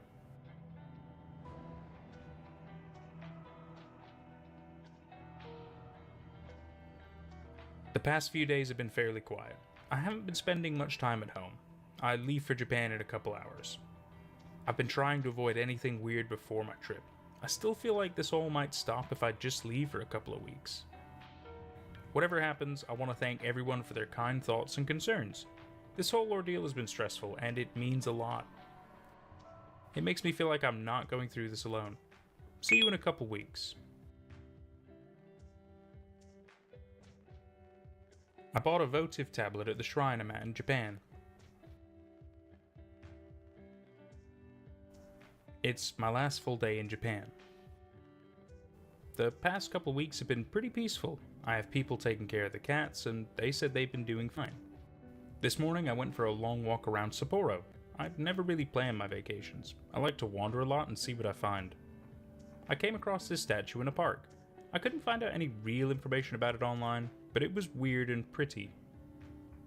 I was taking pictures of it from different angles since it's cylindrical.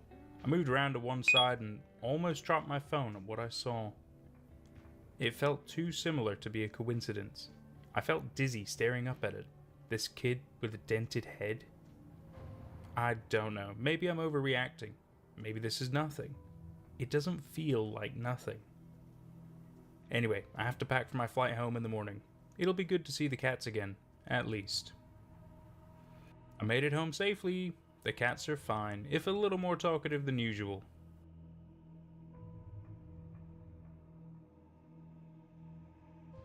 Weird things have been happening with the electricity in my apartment this week.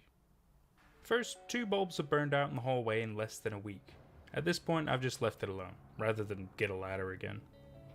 But the strangest thing has to do with the backlight on my TV.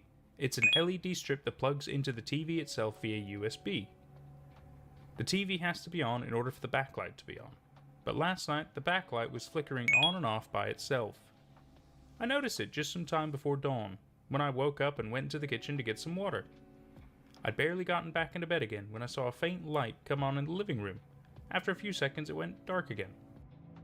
I went back into the living room and stood there watching the backlight go on and off for at least a few minutes. It was bizarre. Eventually, it stopped, and now the backlight doesn't work at all. It's only a couple months old, so it shouldn't be dead already. Anyway, I couldn't get back to sleep, so I went to the diner near my apartment. It was the only thing open at 4 a.m. I had eggs over easy with ham.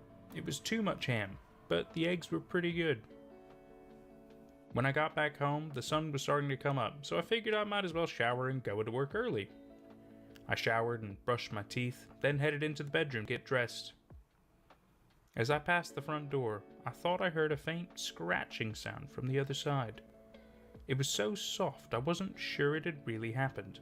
I went over to the door, but I was too scared to look through the peephole.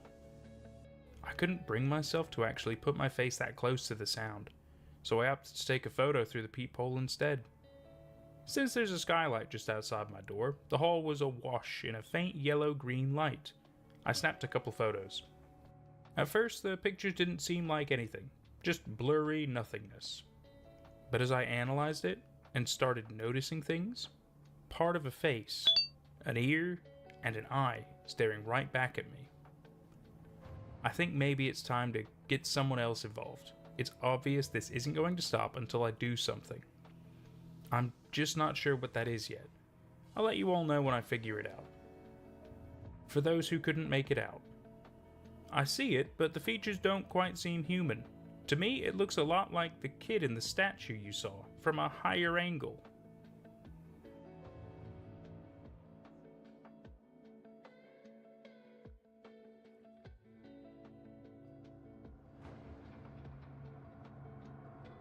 Sorry for the radio silence the past couple weeks. First, I had a friend come over to do some cleansing stuff. She did the whole apartment and the hallway. A lot of self-proclaimed professional mediums have reached out, plus about a dozen ghost hunter TV shows. I've declined them all because I don't really want strangers in my house sensationalizing what's going on. So instead, I had a friend come over and cleanse the place. And for about a week or so, it seemed like it worked. Things appeared to go back to normal. The cats weren't gathering at the door anymore. I stopped having dreams. It was starting to seem like it was over. Then, one morning, Last week, I was walking to work and passed the shuttered warehouse as usual. This time, all the metal doors were wide open, sunlight pouring in. The warehouse was still mostly empty, except for one thing. There was a hearse parked near the back wall. The warehouse has been closed for over 2 months. I have no idea why it was open that day. Nobody was around. It was weird, but I tried not to think about it. It's not all that strange to see a hearse, I guess. Like, they have to park somewhere. I tried to put it out of my mind. And then the next several days were uneventful. But something else happened last night. It was around 11 or so, and I was watching TV on the couch. I went into the dining room to get a drink from the fridge, and noticed both the cats sitting by the far window, staring up at it. The window looks out onto the roof of the business next door. I glanced out the window, got but potty didn't pies see and sausage anything. rolls, yippee! I figured that maybe there was a mouse in the wall or something. I shrugged and grabbed a beer from the fridge. Thank you. As I went into the kitchen to Also get got the chicken bottle opener, nuggies. I noticed something. I just There's made a bunch of window in like the kitchen. frozen stuff and It garlic looks bread. onto the same roof, and someone was standing on the roof, staring. I immediately ducked. hang on. Whoop. Alex, thank you for the follow. Welcome in. Sorry, my kick is on emotes only. I can't change it. Welcome in.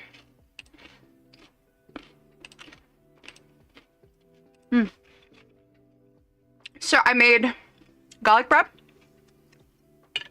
I made garlic bread, sausage rolls, potty pies, and chicken nuggies. Because I want some snack food. I need it for my vitamins. Okay. I reached up and flicked off the light switch. I peered over the windowsill but couldn't see much. My phone was in my pocket, so I grabbed it and took a photo. It was blurry and dark, but I swear someone was out there. I tried to take a better photo, but the figure had disappeared. I closed all the blinds and made sure the door was locked, and then drank like 5 more beers until I was too drunk to be scared. But now I feel like I'm back at square one. I'm sure it was him. He's not going away. I don't know what to do. Have you tried telling him you'll suck his toes? It's been about 4 months since the first time I dreamed of David. In the dream, I saw him in a chair again. I don't have the green chair in my room anymore. This time it was a recliner I've had for years. He was staring right at me. This video is Dear David, a creepypasta made by Adam Ellis. Just like the first time. Again, I felt paralyzed and could barely move. But this time, something was different. I still felt mostly immobile, but I could squirm just a little bit. I felt more alert. I could move my hands somewhat. David glared at me, and I dreaded what I knew was coming. He was going to get out of the chair and come toward me, like before. It was originally a creepypasta. They bought the rights off of him to make a movie, but it was super terrible. I had to do something. Nearly 10 years, by the way. This was 2017. I keep my phone next to me on the bed, and I somehow managed to get a hold of it. I thought, if David is going to kill me, maybe I could at least get evidence on my phone. I started snapping pictures in the dark. Sure enough, he crawled down off the chair and began shuffling toward me. He moved slowly, like it was a struggle for him. I felt terrified, but I kept taking photos. David limped closer toward me, never taking his eyes off me. Soon, I was face to face with him. He started muttering something, too quiet for me to understand. I watched as his eyes rolled back in his head until they were all white. I tried to writhe away from him, but I could barely move. I stared in horror as he began crawling up onto my bed, still murmuring something. And that's when I woke up. Same as before, broad daylight, no trace of David anywhere. It's almost routine now. But it was a dream after all, so I got up and went to work, and after a while the stress of the dream melted away. I wasn't even going to write about this, since it wouldn't really be new information. But tonight, I noticed something that petrified me. I went into my phone to find a picture from a couple days ago and saw dozens of pitch black photos in my camera roll, all from last night. It's better to just show you. Turn up your brightness because they're pretty dark. What?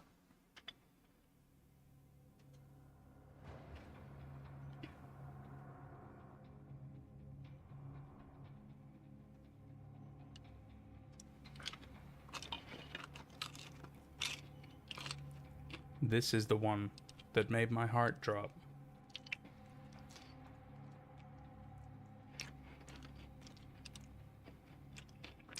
Usually I can come up with some excuse for what's happening, but I have no logical explanation for this. So now I'm sitting here on my couch, freaking out. I certainly won't be able to sleep. I just felt like I needed to get this out. Wow.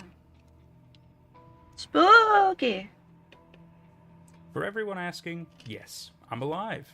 I've been on the quiet side because there's something I'm trying to investigate, and I'm not sure how to yet. I'd rather not tweet unless I have something substantial to share. It's also sort of hard to explain the logistics of what I'm trying to find out, but I'll do my best. Basically, there's a part of my apartment I'm just now learning about. At least that's what I think. Oh? To refresh your memory, I live in a duplex. I used to live on the first floor, but now I live on the second floor. It's a long, boxy building that looks like this. The other week, I was tweeting the most recent update from the living room couch. About 30 seconds after I'd sent the last tweet, I heard a thump directly above my head, as if someone above me had dropped something on the floor, which is impossible, since I'm in the top apartment. There's also no way to access the roof. There aren't any ladders on the outside of the building. The only way you get on the roof is through a skylight in the hallway. There are no trees in the immediate vicinity either. It definitely wasn't pipes either. It was distinctly the sound of something falling to the floor. My building is old and makes lots of noises, but this was a new sound and it startled me. So I'm thinking, is there some secret crawl space in my home? I look all over my apartment, but I can't figure it out. So I go into the hallway, and that's when something dawns on me. There's no real way to ease into this, so I'll just say it. There's a mysterious hatch in my hallway. I've always known about it, but I just assumed it opened directly to the roof. It's really high above the stairs, so I always figured it was impossible to access without some sort of fancy professional ladder. I took this video so you can see how high it is.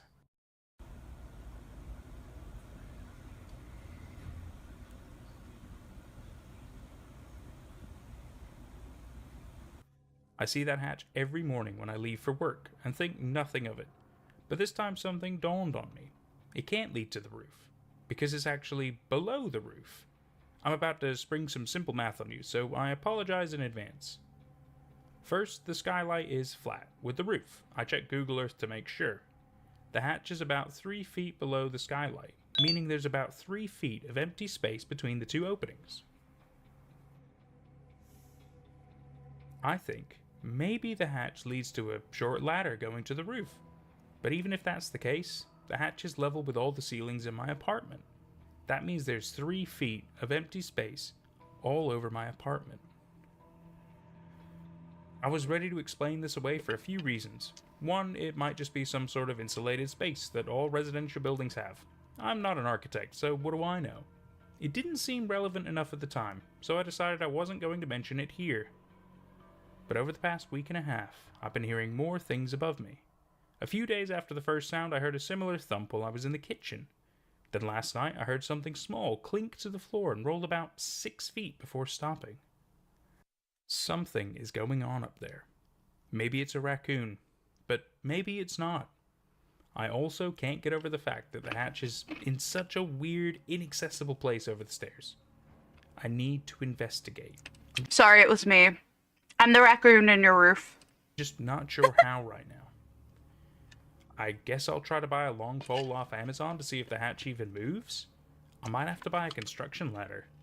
At any rate, that's why I've been MIA for a minute. I'll keep you posted when I figure out how to get up there. Okay, I bought a pole.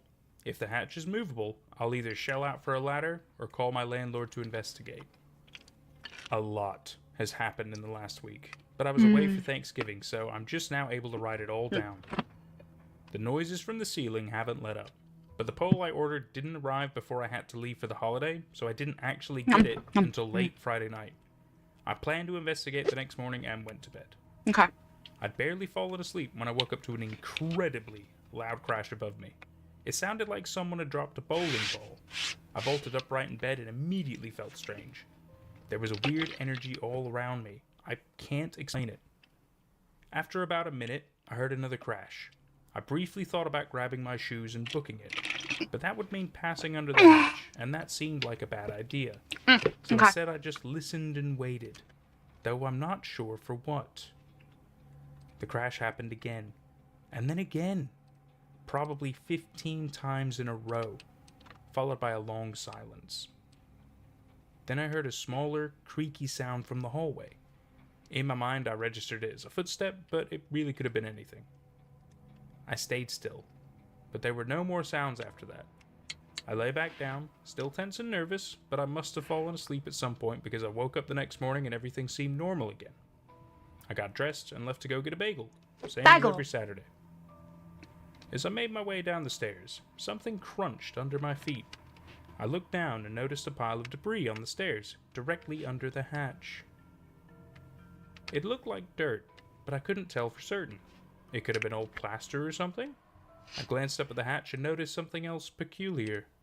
The edge of something was caught in it, barely poking out. It's hard to see because it's so far up, but I took a photo. At that point, bagels were the last thing on my mind. I went back upstairs and grabbed the pole. I set my camera on the coat wardrobe at the top of the stairs and hit record, just to make sure it would be caught on video if a demon burst out of the hatch. Here's the video.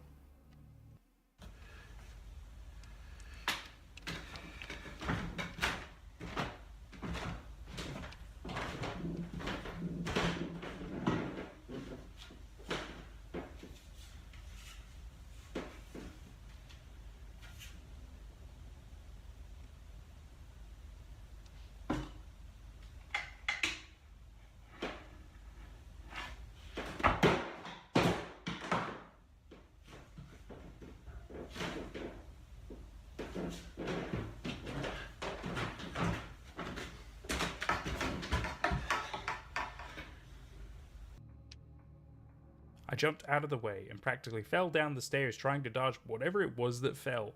At first I thought it was a dead squirrel, which would honestly explain a lot. It hit the steps and bounced down to the first floor. I went upstairs to get my phone and collapse the pole, since it's so long and unwieldy, then went back downstairs to investigate the object that fell. At first I wasn't even sure what it was. It was a dingy, faded black. I picked it up and realized what it was. It was a small leather shoe. I hustled back upstairs and texted my landlord. I told him I thought there was something in the crawl space and asked if he could investigate. He said he'd come by later with a ladder and check it out. A few hours later, my landlord was on a ladder, shining a flashlight into the crawl space. I stared up at him, half expecting something to grab him and yank him into the darkness. He angled his flashlight all around and finally saying, "There's nothing up here." But then he was like, "Oh, wait." I watched as he reached up into the emptiness with his free arm, and when he pulled it back, he had something small and round in his hand. He climbed down the ladder and handed it to me. Again, I wasn't quite sure what I was looking at. It was smooth and shiny, and at first I thought it was an old piece of candy, but it was cold and too heavy to be candy. After a second, I realized it was a marble. It was so worn that it hadn't registered as a marble at first. Its shape was also sort of weird with a little bump on one end. My landlord seemed unbothered for the most part. Okay, dude. And he told me to call him if I heard anything else. I went inside and headed to my office to see if I could figure anything out about this marble that somehow made its way into my ceiling. I had nothing to go on, and in short, I didn't really learn much. But I did figure out the bump on the marble, I think. Apparently in the early 1900s, they made marbles by hand and cut them with big metal scissors, which would mean the marble is probably really old. Anyway, now I have a decrepit old shoe and a marble sitting on my dresser. I guess this is the new normal.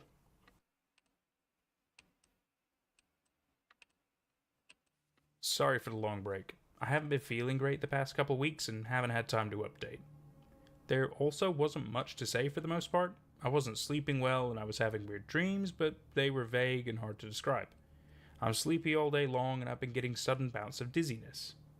I chalked it up to always having earbuds crammed in, and made a mental note to get my ears checked. Other than that, things were pretty quiet. I sort of fooled myself into thinking that finding those items in the attic somehow ended all this.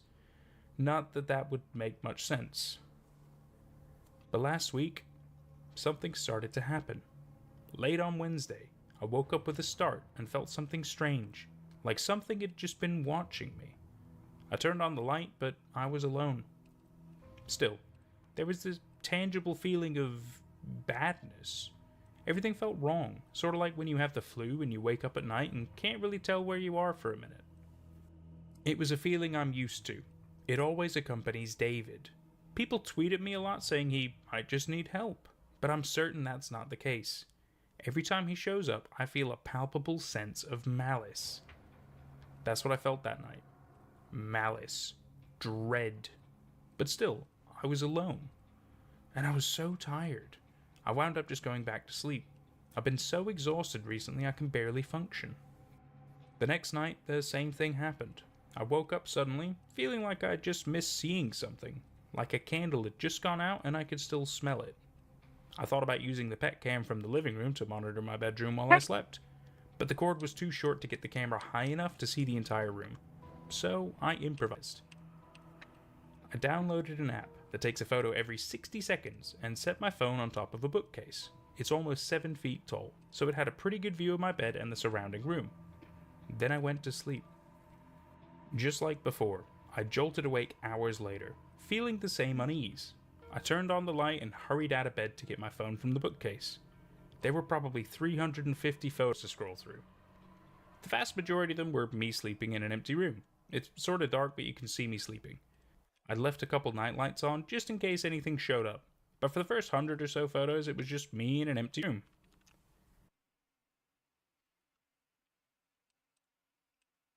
Look how cute she is.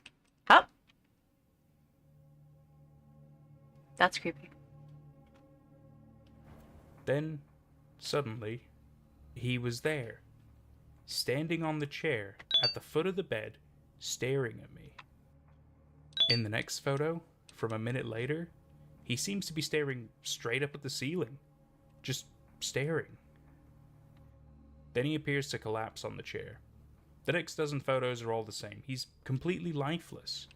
At first, I thought he was dead, which obviously doesn't make any sense. I looked over at the chair, half expecting him to still be there, but it was empty. But then, in the next photo, he's gone. The room is totally empty again. He's gone in the next several photos too. I figured maybe that was it, but I kept swiping through the photos.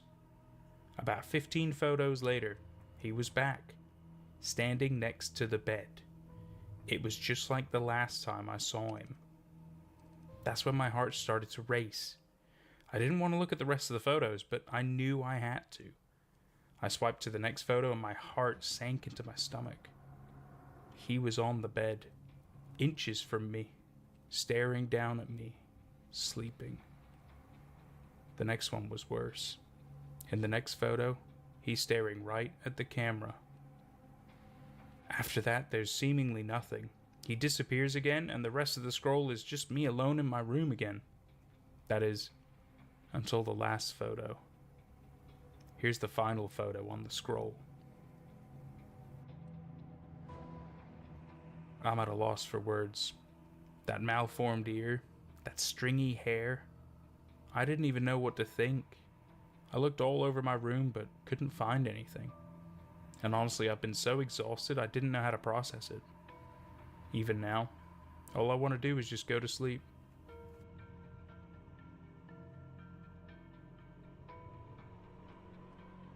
Hey everyone, I'll be gone for the next week, visiting family back home in Montana for the holidays. It'll be nice to get away from all this for a bit. Thanks for everyone's kind words lately. I'll see you when I get back. So, I've been away from the city for a couple of weeks. I went home to Montana for the holidays and almost immediately I started to feel better. Less tired, less foggy. Up until now, I haven't really entertained the thought of moving, thinking that David would probably just follow me wherever I go. But when I left for Montana, everything seemed to improve. Like, maybe David wouldn't follow me after all. Maybe he was tied to the house, not me. Being home felt safer, and I managed to relax a little bit. I even started browsing listings for new apartments back in New York. The last thing I want to do is move in the middle of winter, but after the past few months, it seemed like it might be worth it. It felt like there might be a way out. But after a few days, I started to feel strange again. One night I got up to go to the bathroom, and as I stood there in the dark, I couldn't help feeling like there was something moving outside the bathroom window. Oh. The bathroom looks out into the backyard, and it was pitch black. I could barely see anything, but it's Montana, and there are animals passing through all the time. Sure enough, in the morning, I found animal tracks through the snow. I don't know the specific animal, deer, elk. The next night, the same thing happened. I got up in the middle of the night and thought I saw movement in the blackness outside. This time I stood at the window and gazed out, straining my eyes to see, waiting for them to adjust to the night. For a long time I stared out into the snowy darkness, but couldn't see any movement. Then, just as I was about to turn away, I saw something lurch off to the right and disappear from view. Again, it was too dark to make out the animal, but it could have been anything. Maybe a coyote or something? In the morning, as I was getting out of the shower, I glanced out the window and noticed tracks behind the garage. I couldn't tell what they were from the bathroom, so I got dressed, put on my coat, and went outside. When I got up close, my heart practically stopped. They weren't tracks, they were footprints. Really small footprints. I followed them across the backyard, but they disappeared into the ditch out back. I stood there in the snow, not knowing what to do. What could I do? Call the cops and tell them I found footprints in the snow? The last couple nights I was too scared to leave my room. If it had been David out there in the snow, it meant that he could follow me anywhere. No matter where I moved, he could find me. I felt helpless. I flew back to New York the day after Christmas. Back in my apartment, it seemed like I was at square one yet again. I've tried everything I can think of. I've saged my apartment, I've hired a medium, nothing has worked. And worse, I still feel him at night, watching me from different corners of my room, always getting closer, and waking up right before something happens. For the past few nights, I've been using that app that takes photos every couple minutes, but nothing has shown up. For whatever reason, it doesn't seem to work anymore, but I've left it running just in case. It's picked up absolutely nothing, save for one thing, from last night. Last night was particularly bad. I felt sick and had nightmares all night. I dreamed that David was hovering in the corner by the ceiling, far off the ground. He was mouthing something, but I couldn't hear any words. Then he was hovering above my bed, staring down at me, his mouth moving faster than it should be. I couldn't move. I could only look up at him. Suddenly, he plummeted downward, and I felt this huge pressure crash into my chest. I woke up gasping, the wind completely knocked out of me. I sat up and looked around frantically, heaving for air. But there was nothing. When I caught my breath, I retrieved my phone from the dresser. The photo roll showed nothing of note, save for the last photo, taken just a moment before.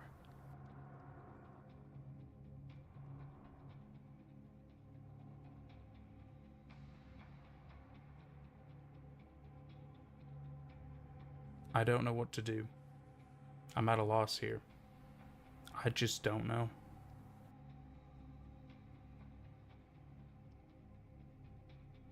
Sorry for the long delay. Honestly, I wasn't sure I was going to tweet again. After what happened a couple weeks ago, everything stopped. Well, sort of. I wasn't having dreams anymore, and I was feeling better. I was sleeping through the night again.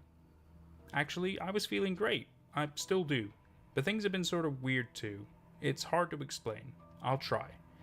But I don't know if any of it makes sense. Basically, as good as things have been for the past couple weeks, I can't shake the feeling that something is off. Like, I've been sleeping fine and I have lots of energy during the day, but sometimes I seem to sort of lose time, I guess. Like, I'll look up at the clock and realize a whole hour has gone by and I don't remember any of it. Or I'll mishear someone and ask them to repeat what they said, but they'll say they didn't say anything. Little stuff like that. But after what I've been through, that's not a big deal. Despite all that, I felt ready to put it all behind me. So on Sunday, I opened Twitter, intending to update you all that it was over. Or At least I thought so. I just want things to go back to the way they were. And it seemed like they had. I was writing something to that effect when I noticed I had way more notifications than usual. I swiped to my mentions and saw that everyone was tweeting to me about something I'd posted to my Instagram story the day before, saying they saw something weird. The stories are expired now, but I have screenshots. I'm And I don't know checking how to Twitter. explain it. This into creepypasta. Long story short, I went to brunch on Saturday with a friend. I posted a few photos to my story, and they were fairly unremarkable. Here's the first two I posted. Totally dumb and normal. They're totally boring brunch photos. I posted one more photo of me and my friend before leaving, and that was that. But the next day, I had a zillion messages about the third photo I posted. People had taken screenshots and sent them to me. This is what somehow got uploaded to my Instagram story. I have no clue what happened. It looked perfectly fine on my phone when I uploaded it. I'd say it was just a glitch, but I can't make sense of what's happening with my face. Maybe I can. I know what it looks like, what it probably is, but I don't know if I care anymore. I really just want things to be normal again, and things feel normal enough right now. I don't know. I guess I'll keep you updated if something else happens. Everything is fine. Please don't worry about me. I'm okay, and everything will be like it was before. For everyone asking if I'm alive, I'm doing okay. It's been pretty quiet around here lately, and I've been trying to focus on work. Of course, I'll keep you updated if anything strange happens, but for now I'm staying busy with drawing and other projects. And that's kind of it. That's where our story of Dear David seems to kind of end? Question mark. It's strange, right? So I really enjoyed this story personally. I thought there was a lot of fun and creativity to it. It's one of the first Twitter horror stories I really got to read. You know, this was back in 2017. And it was hot, it was fresh, it was a crazy idea because, you know, it's not really a very common thing you would see even still these days. And it just kind of stops, right?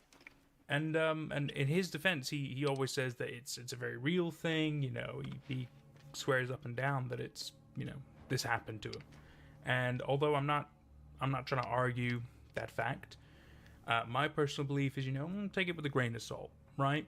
I mean, you know, like there's like a haunted doll thing that you never really see besides in his picture.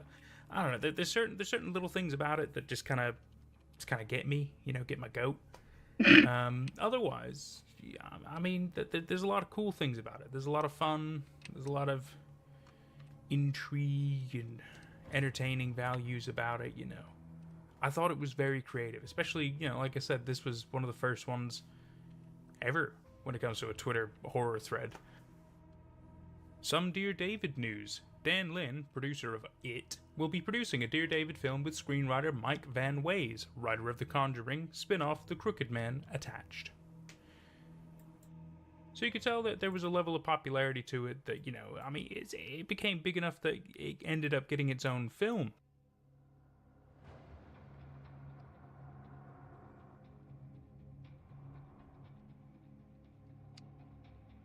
And, you know, like, I remember hearing that there was going to be a film, and it's like, oh, wow, that's so cool, you know, a film about this crazy story and everything, and, you know, then you never really hear anything about it again, which I was like, oh, that's kind of weird. Only when I started researching back at a Dear David and preparing this video, and then doing any scouring of his Twitter page I could, I did find a little something.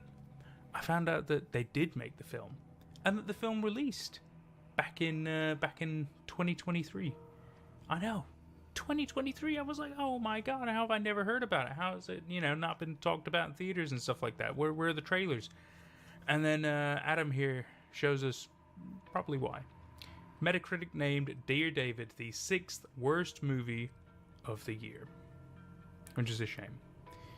But apparently they changed quite a bit of the plot and everything. It didn't really work when it comes to big screen stuff, but not everything does. Not everything does, which is fair enough.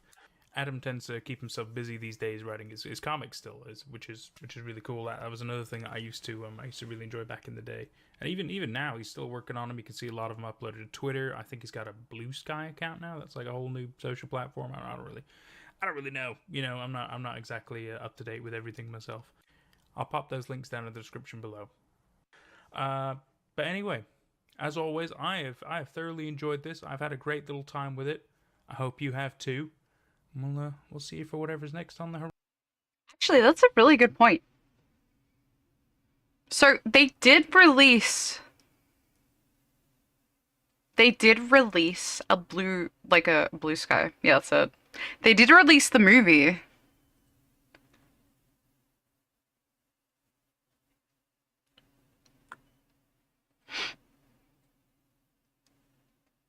That's like actually fucking so stupid.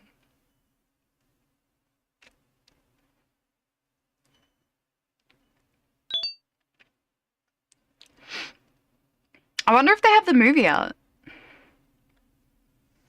Hang on. Let me have a look. Dear David.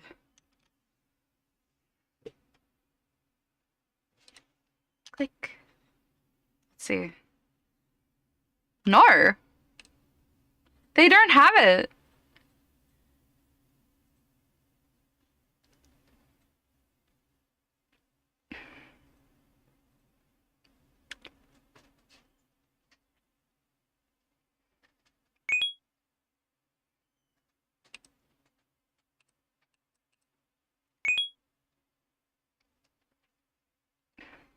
Let's see. So yeah, they don't have...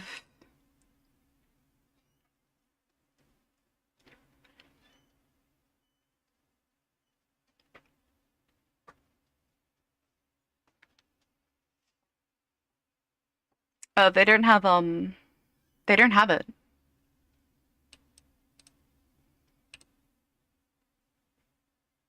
That's so weird. Like, actually so weird.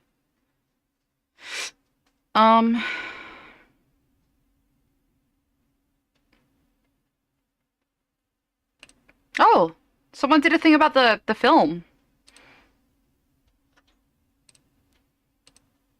Dear David, the horror film nobody wanted.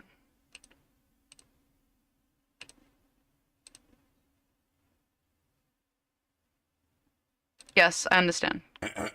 Dear David was an internet story created in 2017 by artist Adam Ellis, and it took the world by storm.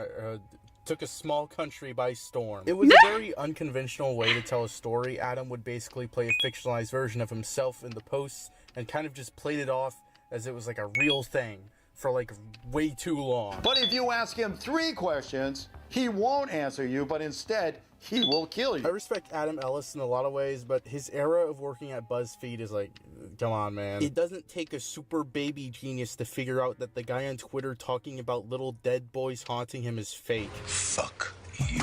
The story was very popular and got a lot of discussion around it, like YouTube videos that either explain the events of the story or act all scared and shit like it was real. If you PogChamp hard enough, your face gets stuck like that. I say, dear David, what happened in the store? He groans.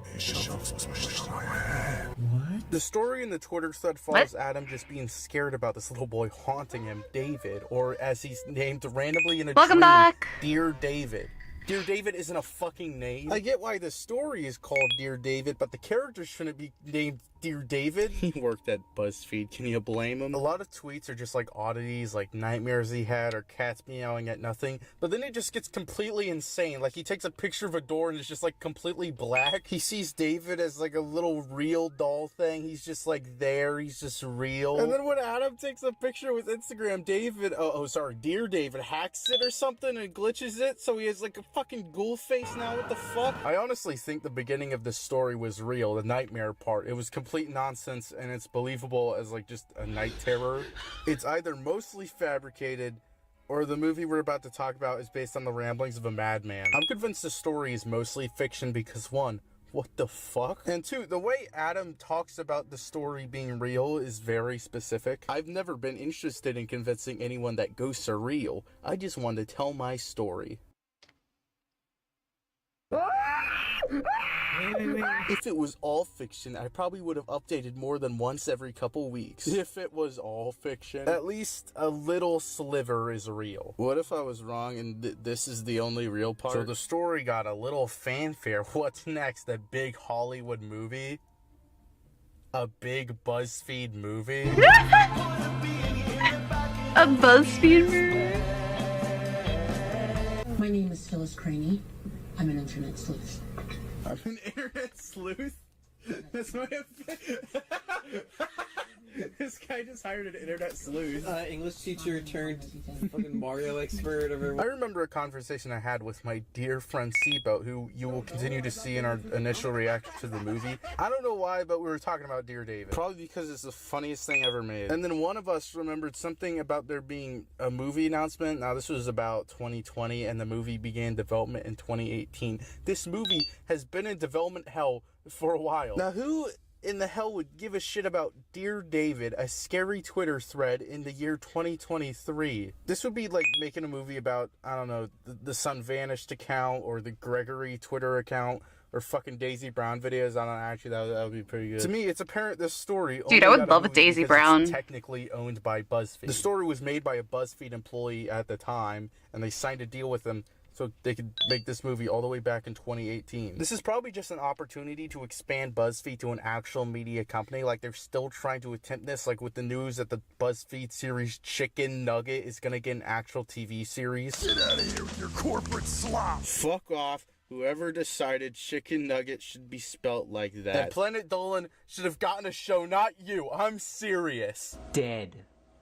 Fucking serious. It's honestly a miracle this even came out and just wasn't canceled, because, like, who has hope for this project? It represents a bygone era of the internet, and not even one people are fond of.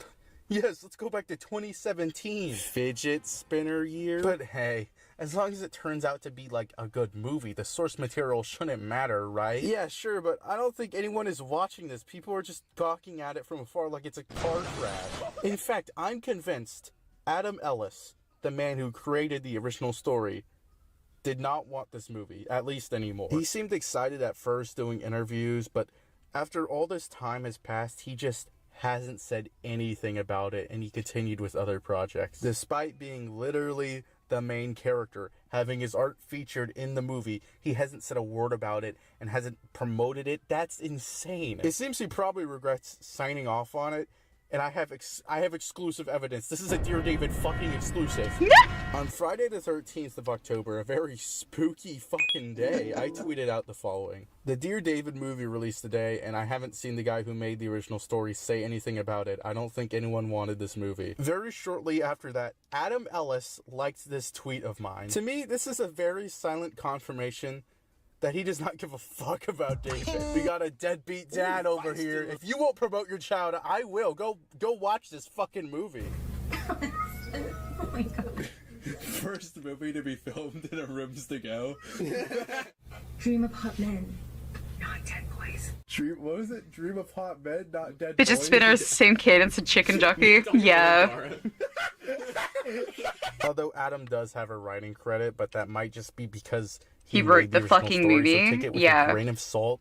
But personally, I think he did not like the final product. The movie got like one trailer, dude. They dumped this shit to buy on Amazon and like YouTube. Nobody picked it up for streaming. I don't see any upcoming DVD releases that I would definitely buy. Nothing. Another movie called Dear David that was like a rom-com or some shit released. You know, I theorized this was a planned attack on the David fan base. This movie could have been a really good tax write-off, but I'm so glad it's not. This movie is truly something magical, and we need to talk about it. The movie immediately opens with based on a true story.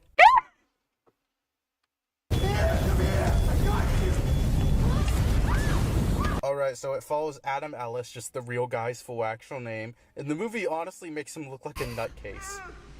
He's also just like kind of an asshole. I mean, he's likable, but also he's pathetic. Did David show up? I don't know, I'm not paying attention. Is he calling 911? Who's calling Kyle? Who the fuck is Kyle? Oh my god, going on Twitter immediately. The entire movie, he's just wearing his stupid orange hoodie and he's so pissed off and hungover all the time. It feels like the actor is annoyed to be in the movie. But during the horror scenes, he's acting pretty well. At least to me, he seems like a convincing actor. But then there's the romance scenes with his boyfriend. Also, he looks... This actor is so old. I know. He looks like Petro Pascal. He should be dead. That looks like... His boyfriend looks like Darman. Look at the screen. It's like, damn it. my god. 3 Latino. What does he say? 3 triple Latino gat. What does he fuck does he say? He talks like fucking He doesn't say gat. I have 2 big booty Latina in my hotel room. And I have not 1, not 2, but 3 big booty Latinas waiting for me when I get home. There's like this stupid shitty music playing at the sea. It Holy makes them look like they fuck. don't want to be there. Dream of hot men, not dead boys. Ah! Shopping aisle fell on David's You know what head. this is? This is Kirby Buckets, the movie. Until I see this shit online, like one of your. You just said, I only say that because you just said the line where he's like, I'm in my cartoon season. I can't open my. I'm just thinking about Kirby.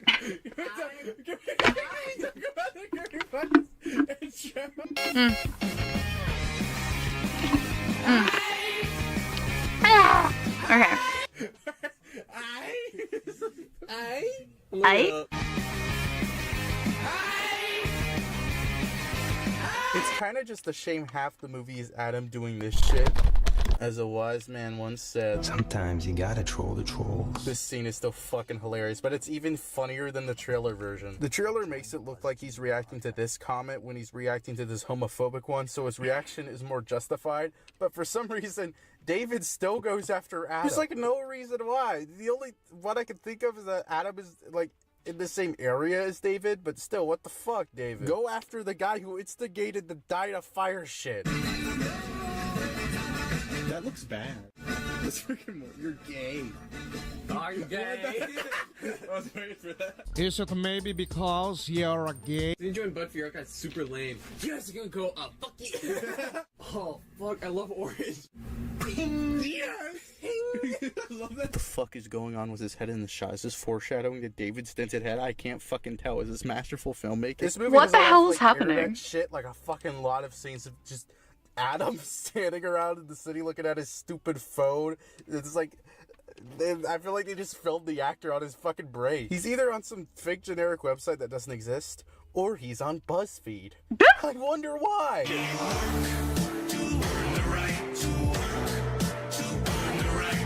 This movie is just sucking off BuzzFeed. Were you filming that? That was trend-worthy. The funniest thing about this movie Trend-worthy. is probably just all What the fuck? BuzzFeed shit. Like the This is the advertising is movie? beyond parody. Like at some point, this guy played by Justin Long says this shit. We're family here at BuzzFeed, all right? We look out for each other. Here at BuzzFeed, we look out for each other. This is Dear David. He's got my back. It's even funnier because it's not really advertising modern BuzzFeed, but like old BuzzFeed. I was surprised this movie took place in 2017 because like I really wanted a horrible scene of Adam looking at chicken nugget videos on his phone or some shit, seeing something spooky in them. One of the best scenes is when David starts making Adam see illusions of stuff that isn't actually there. And while at BuzzFeed, one of his coworkers sends him an article they're working on. I actually and can't it's find this. it. Like, I legitimately, like, looked it up on my video website, and it isn't there. It doesn't exist. Like, if we type in Dear David, the horror movies here. 4 out of 10, 10% Rotten Tomatoes? Oh my god.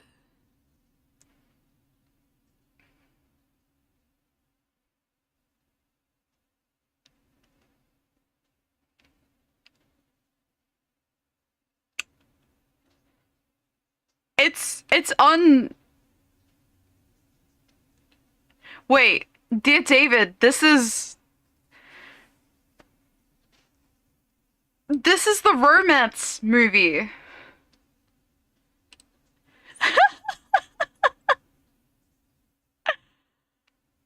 Oh my god.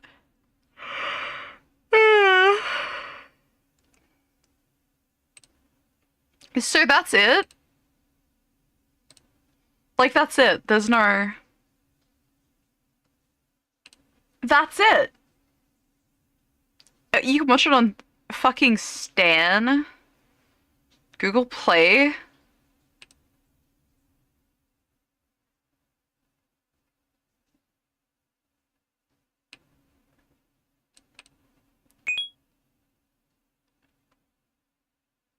What the fuck is this? What is this? This isn't in any of the shit that we just watched. Poltergeist! Okay, unironically, I love Poltergeist. Listen, Poltergeist was fucking terrible, but I love it, okay? Is this gonna be one of those movies I watch and I'm like, oh, this is so shit, and I fall in love with it? It is, isn't it? Hang on.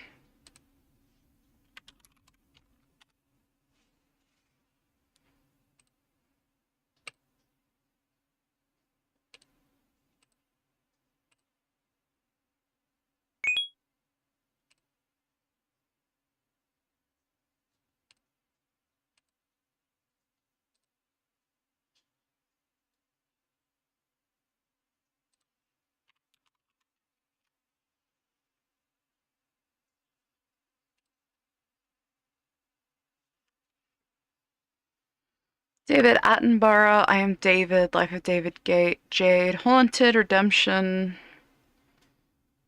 Oh. Yeah, they don't have it. Fun bad or just bad? Yeah, exactly. It's to be decided. The Bible, David.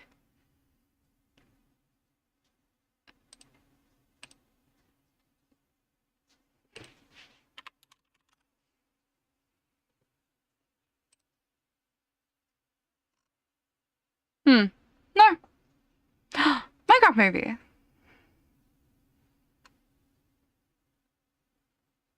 That was really fun. The Minecraft movie was really fun.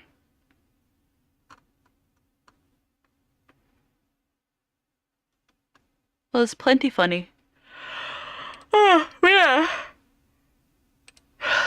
Let's see what Rotten Tomatoes has to say about it. Shortly after comic artist Adam Augustus Prue responds to internet trolls, he begins experiencing sleep paralysis. While an empty rocking chair moves in the corner of his apartment, he chronicles increasingly malevolent occurrences in a series of tweets.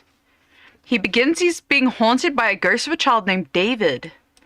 Encouraged by his boss to continue the Dear David thread, he starts losing his grip on what is online and what is real. So you're saying that it's all bullshit? Is that what you're saying? His boss made him do Dear David?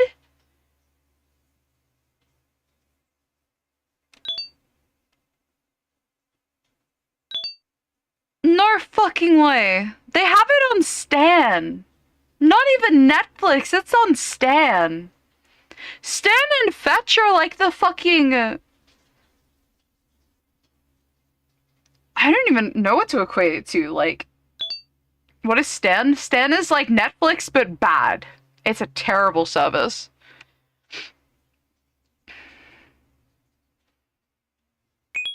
Hastily coupled together attempt to ride the coattails of a 5-year-old viral success that isn't a movie, it's content. Something is lost in moving Dear David from its native digital platform. Dear David is what happens when misguided filmmakers think a social media fad story can be made into a movie that people weren't asking for in the first place. Pointless horror flick is boring, jumbled, and a waste of time.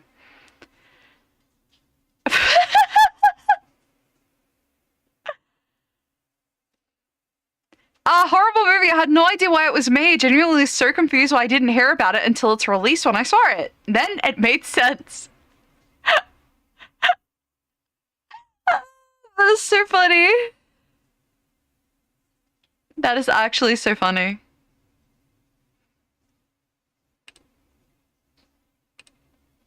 You know what's worse about it?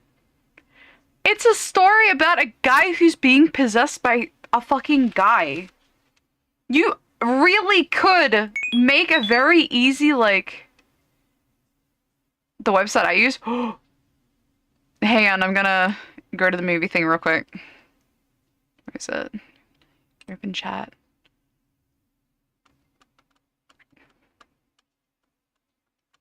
Where is it?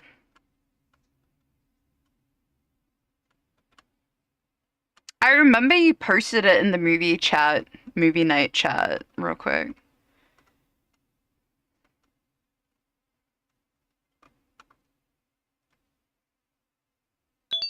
Let me see if I can find it. Where is the link? Give me the link. Where is the link?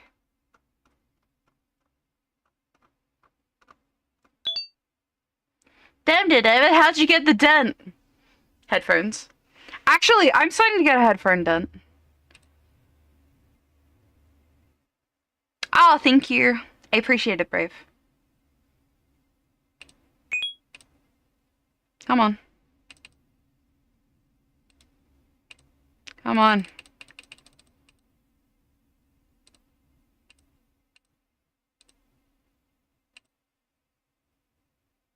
Come on. I don't want to have to open my VPN, man. Come on. Come on. Come on. No, it's not gonna work. I'm gonna have to open a VPN, but that means that I'd have to stop streaming, so I'm not gonna bother until later. But you have it? That's great. The fact you have that is great. Production by Lionsgate. Oh, and by BuzzFeed. BuzzFeed is fucking dead, isn't it? I can stream and discover what.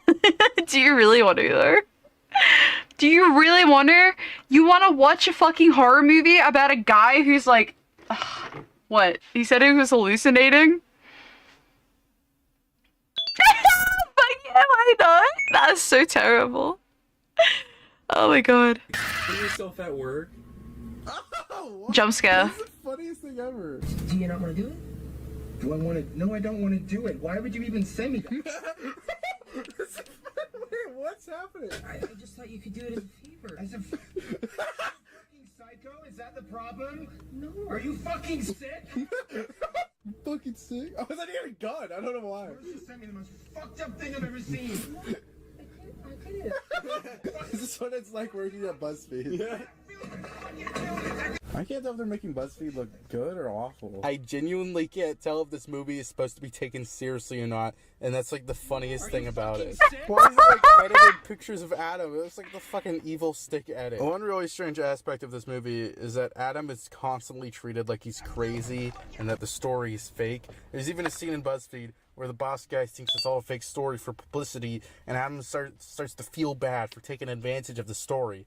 But like, in real life it is fake, so it's just kind of weird to have this be a plot point in the movie. Again, it doesn't make Adam look good. He looks fucking insane. Yeah, film it! Fucking film it! Is that good content?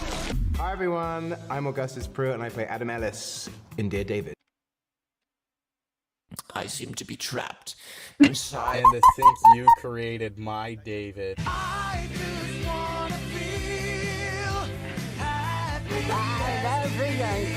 He's gonna watch David's head fall off. Dude, I'm so happy that there's maybe a little bit of grocery store on it. My son, dear David, haven't you? You've seen my son, Dear David? Is his name Dear David? His name is Dear. Okay. They said David was from like the 1800s, and this chick's like, "You've seen my son, dear David, haven't you?" Dear David? Like, that's his like. That's like saying, like, have you seen Sans Undertale? What the fuck, lady? You've seen my son, David, haven't you?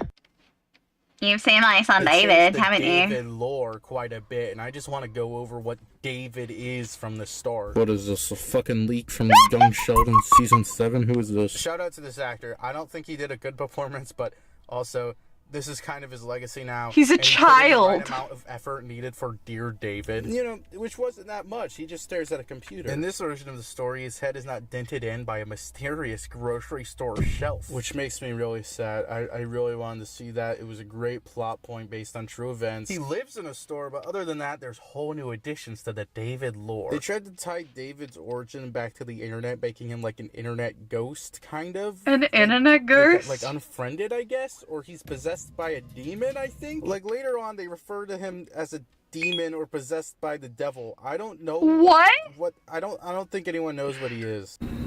What are you looking at? What is this movie? What's happening? He's looking up gay Slenderman for yourself? I've told you to go to bed 3 times, and I find you looking at this? What's wrong with you? Insert the Chris Chan clip where you go, I'm gonna chop down the internet, take it off. This kid was exactly like me, but replaced Slenderman gay porn with Zack Scott PVZ2 Let's Play. No, seriously, what the fuck is this scene trying to convey? I would be upset too if I saw my son gawking at some creepypasta gay porn. The best part is, this is where his iconic caved-in head comes from. For no fucking reason, he kills his dad over him telling him to get off the internet. What? Plug it if you get a smart mouth on. Is he possessed by the devil? That's the only way I can think this little fucking kid could overpower this grown man. What is the devil doing? Why is he possessing young boys and looking up gay porn? After this, the mom comes in and bashes his weak-ass head in, and for the next 20 years it's stated that David is in a coma. Not dead, but in a coma. Oh, what? Like a minute after this information is given to us, we are then told he recently died. So just fucking have this kill him. Why the dad thing anyway? Somehow the shelf makes more sense. Why not have like a dad thing? That's kind of what I thought was gonna happen because someone literally says that to David. Oh my god! Then there's this absolute What is happening? artist shit tacked on. You were an artist too.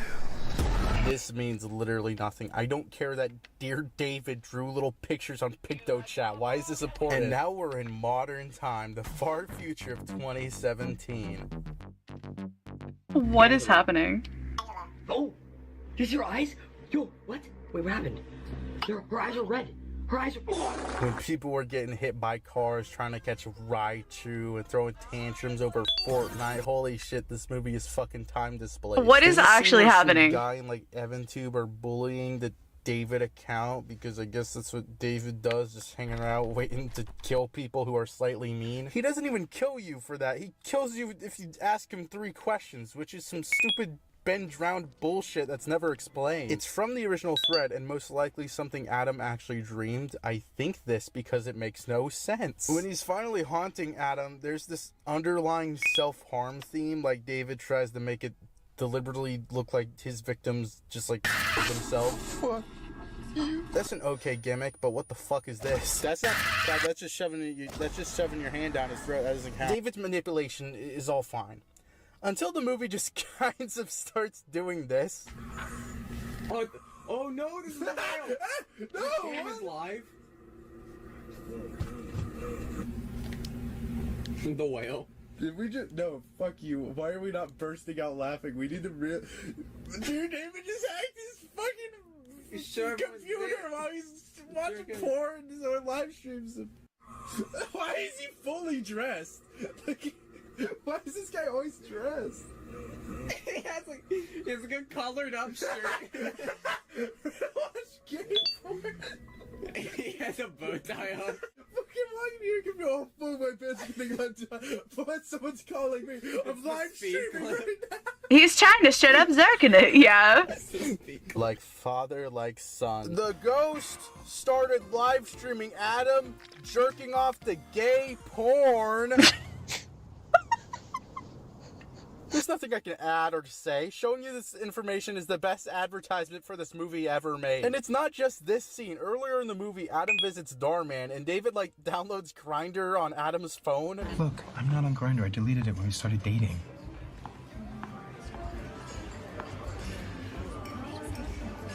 I didn't put that on there. I don't know how that got there. I promise you I deleted it. What the fuck is this ghost? The story of the gay porn cuckold ghost. People will be telling this campfire story for ages. Did David have to personally type all of this shit out? Later, he just starts sending messages and phone calls with Adam's voice to make it sound like he's an asshole. You're a judgmental asshole, Kyle. I'm fucking sick of it. Go fuck yourself, Kyle. Shut up, Kyle. I'll kill you. All of this shit is before he said the third What is question, by the way. happening? I don't know why David is already trying to kill him. I have a new list. Top 10 reasons Adam Ellis is a dick. This isn't a fucking real movie. I hope you die in the fire. The climax. Alright, so Adam just got fired from BuzzFeed. Oh no, sorry. He got put on paid leave because BuzzFeed would never fire someone, especially if they did this shit. So Adam is pissed off and not in the best mental state. Pierce He buckle. starts making these shitty comics with the Dear David drawing, and he's saying he's in control and shit. He's actually just a... It's always this traced What the image hell? of David. There's never a new one. This is when Adam fucks up. David, what the fuck you do? That's three. Why is he like bargaining with David over this shitty copy and paste comic? Also, I feel like he's definitely asked more than 3 questions at this point, but whatever. As we know from the EvanTube scene, asking third questions means you dead as fuck. So, how does David try to kill Adam? In the most batshit insane way I've ever seen. What the fuck? This has nothing to do with Dear David. A guy wearing a fucking Adam Ellis mask walks out and starts controlling him with a PS4 controller, and he makes him set his house on fire. What? This is not a real movie. This is set up with him playing. This is game not for, a like, fucking 2 real seconds movie. Earlier, but still, it comes out of nowhere. Like, what the fuck? I don't even need to tell you. None of this was in the original story. Of Yeah, course no it's shit, fucking what the not, but hell? It's honestly kind of amazing. The only scene I can think of that's like in anything else that's similar to this is that like one video game scene in a Nightmare on Elm Street movie. But that's like full on canon. Here it's actually taken seriously with the Adam actor like desperately trying to make this scene look scary and horrifying, but he's moving like it's Skyrim NPC. The next part of the climax needs a little more context. Remember when I said David was in a coma for 20 years and just recently died? Well, yeah, this is why that's brought up. Earlier in the movie, Adam just breaks into a morgue because the movie gave up and he sees David's body is missing. Also, there's like a hanging woman, but who cares about that? What happened to David's body? Oh, that's what happened to David's body. I seriously don't know what the fuck he's supposed to be anymore. His death in the coma seems to activate his spirit after all these years. Even though earlier it said he woke up and then just died after, I guess. I don't know. But then he's just here in Adam's apartment to kill him, even though as a ghost, he's obviously pretty effective as killing. In this state, he's just kind of a guy with a dented head. It's so weird to have adult David being undead or whatever be a plot point when the original was just about a dead ghost boy. But Yeah, I'm Lucian. I'm Lucian. I'm such a bad boy, such a bad now boy. David is like 32 or some shit. What the fuck? All of his family is dead. Who was paying to keep him alive for 20 fucking years? Why did they What is actually happening right now? Please someone tell me. Even more with a Wi-Fi router because irony, and he's able to escape, but not before we see David disappear like a fucking Christmas ghost. I'm too tired to even... Is any of this real? Was David even real at the end? What the fuck? Is that so? That's real. I guess. No, What? apparently not. We weren't paying attention to this during the reaction, but Adam, like, looks at his reflection and it's David.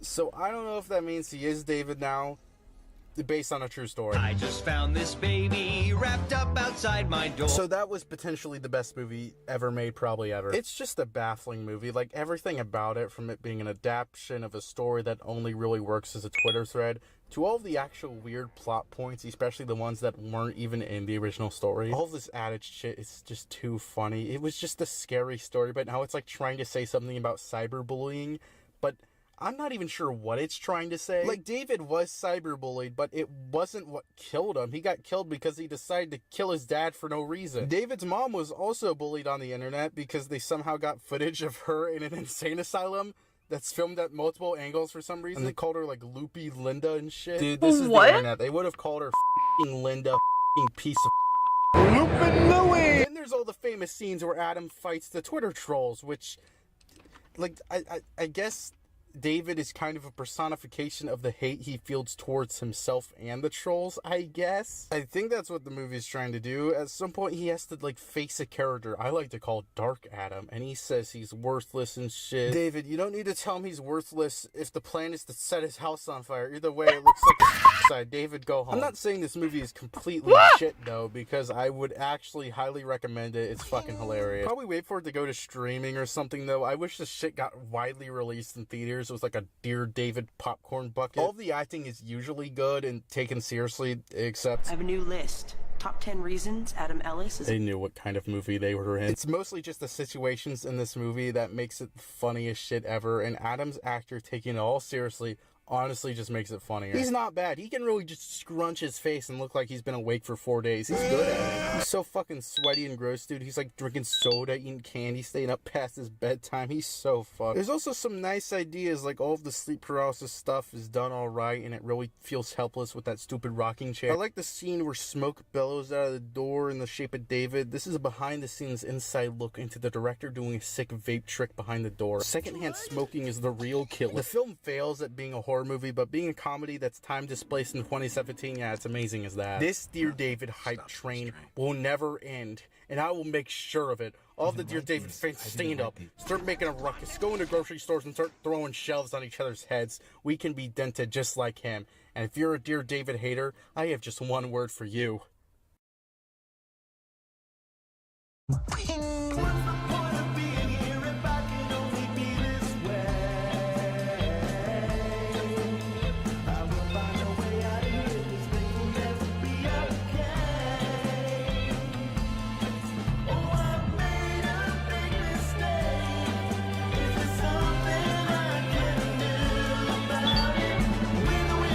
That looks like a puppet, dude. The puppeteering of this movie is crazy. Dude, you know how hard it was to get him walking holding his phone? It's really hard. Wait, are you saying Adam Ellis is a puppet? Yeah.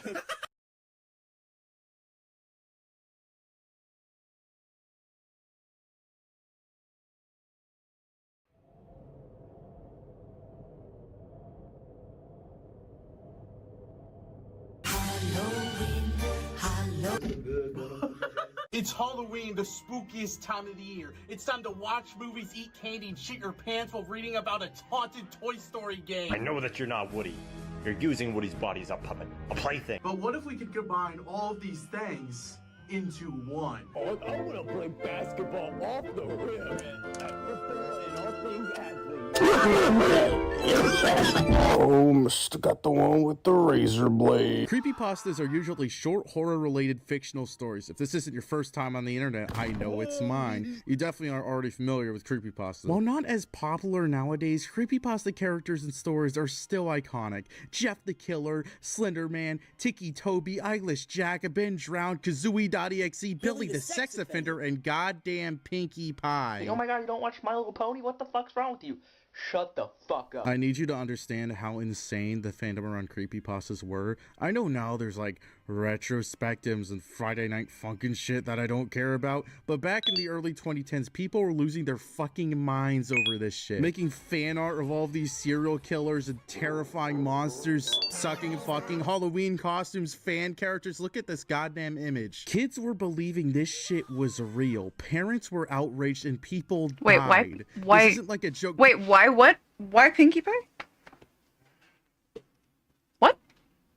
Sorry, I got jump scared by Mom because the parcels are here. We forgot to give Mom a heads up.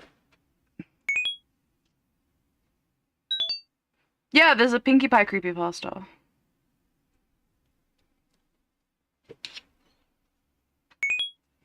Wait, what? Much say? Yeah, we got the first package. We got the hoodies in. It was supposed to come yesterday, but it didn't. Yippee! I'll be going through them when all of the merch is here. They're gonna be safe under my bed.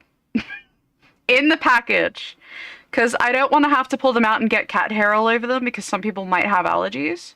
So I'm gonna keep them in their package under my bed until the rest of everything comes and I can immediately put it straight into actual like boxes.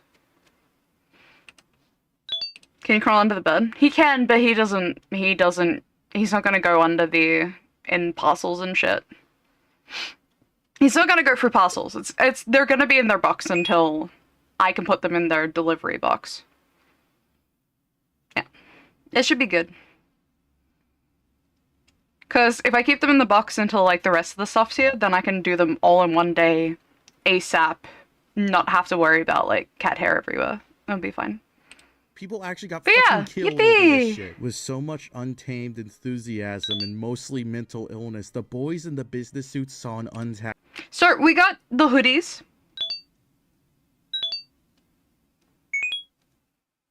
I'll have to wait for the one for my mouse button keychain. I will be sending a PayPal tracking as well as tracking to your email that you signed up with. So you'll have double from Oshi Press. You'll have both the PayPal side invoice and also the like Shopify tracking number. So that should be fine. You'll get double tapped.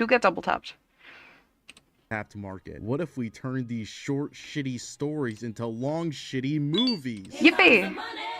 Boy, I sure do hope they made a movie about me.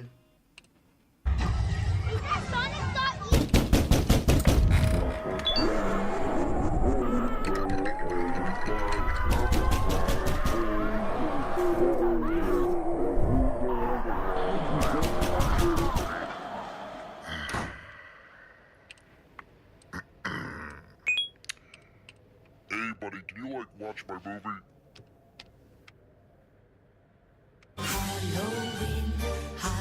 Released in 2018, it's the official Slender Man movie.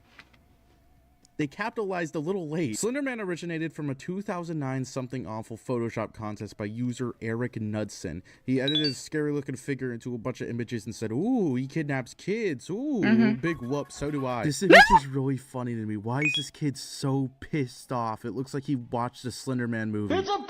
It's really funny. That kid looks just like me. Gumpy.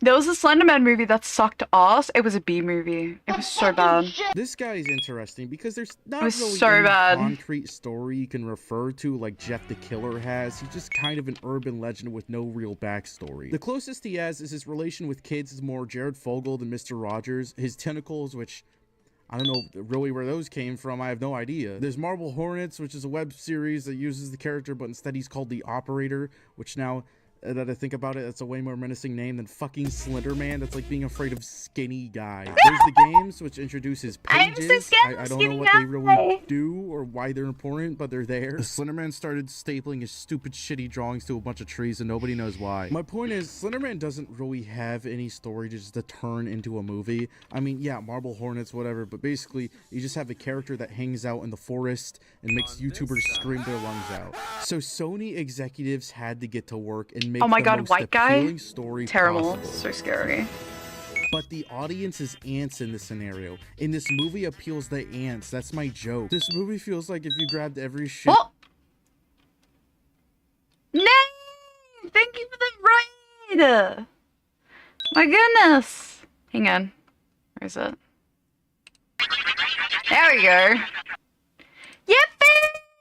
Yippee! Thank you for the month raid! Welcome in, everybody! Welcome! We're listening to movies based on creepypastas while I am finishing off this art, and we're gonna be probably rigging today. Welcome in! Welcome! Thank you for the raid. Shitty horror movie and then sit Sony in a room and then told them to do worse. You know that thing My where goodness. someone uploaded all the Slender Man scenes in a fucking Slender Man movie and it's only 3 minutes long? It's even worse because it includes basically tired? every scene Oh, dude, related I'm to so Slender sorry. Man. It still has some filler. If you Are you at really work only made today? a compilation of shots where Slender Man is like tangibly there, it'd be like a minute. He does not Okay, so feel that's like good. the main Hang on, I'll villain show in you. his own movie. Instead, he's like a background secondary villain. No. and the Oh, main good. villain is Having a day mental off, illness and hopefully. shitty haircuts. I think they were trying to go for like a Babadook thing where the monster barely shows up because it's all more about an evil taking over a So mother we've got and a the son. base You sweater. never really know if the Babadook was Day even off, just real, slept but like here's shit. the thing. Oh, that's not good. That's an original monster. That can be what it does. The Slender Man is an adaptation where they don't adapt the monster, they just put him on the poster and call it Slender Man. Slender Man fans are gonna Wait. want to see Slender Man in the Slender Man movie. So I'm we not have- saying it to like cut to him every Look 4 at seconds and them! just having like a Look at them! Look at this baby. Little baby. Hang on, I gotta show you the hair too. Check this out, ready? Isn't it so cute? It's so fluffy. I love it. The baby. Get rid of the clothing real quick. There you go. Look at this fluffy raccoon! She's got the Pepsi can. Very important. Pepsi can tab. She's got Gaki. Got a cute little skull, which, for people who have cat Gaki stuff, you'll recognize as her... It's her thing. I have a question, why is the mouth clipping through? Because that's how the rig works before I rig it. So, hang on, I'll show you. So, as you can see, the eyes also do that. So I make a surprise expression, right? So when I rig it, I can pull this up to match this eye shape and then pull the eye whites up and down with the eyelashes. Same with the mouth. So the mouth already has like, she's already got like a smile happening, but the outline, I can just squish it into the box and then clip everything to it. Are you turning your first Sony into a model? Yeah. I mean, I've already got the majority of her done. Like...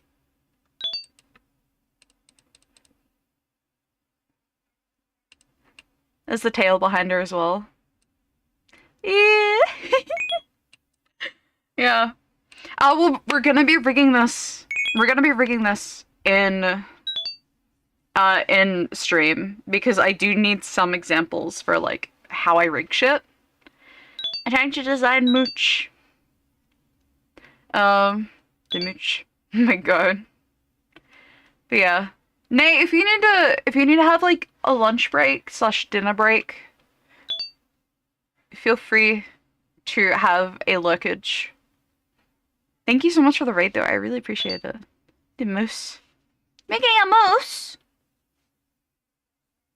Disney villain song about how evil he is. Just have more Slender shit. Yeah, sure, he's Also, in the woods taking kids, but these are like teenagers. They don't count. I want to see him take away some real kids, like some Pennywise shit. Give me that. He's trying to take one of the main girl's sisters at the end, but that doesn't really lead anywhere, and she's just screaming in a hospital. He had no face. He had no face. He had no face. Man, some people are just not educated on these topics today. Oh, hi, didn't see you there. Did you know that people born without eyes, lips, ears, and noses are called Slendermen? I really wish this movie was the Oh my funny god. type of bad, but it's just not. Do you know they're called Slendermen? Here's my reaction to the only 3 standout funny moments in this movie. Twitter poll. If you Walking down the hallway, Twitter poll. It's gonna happen.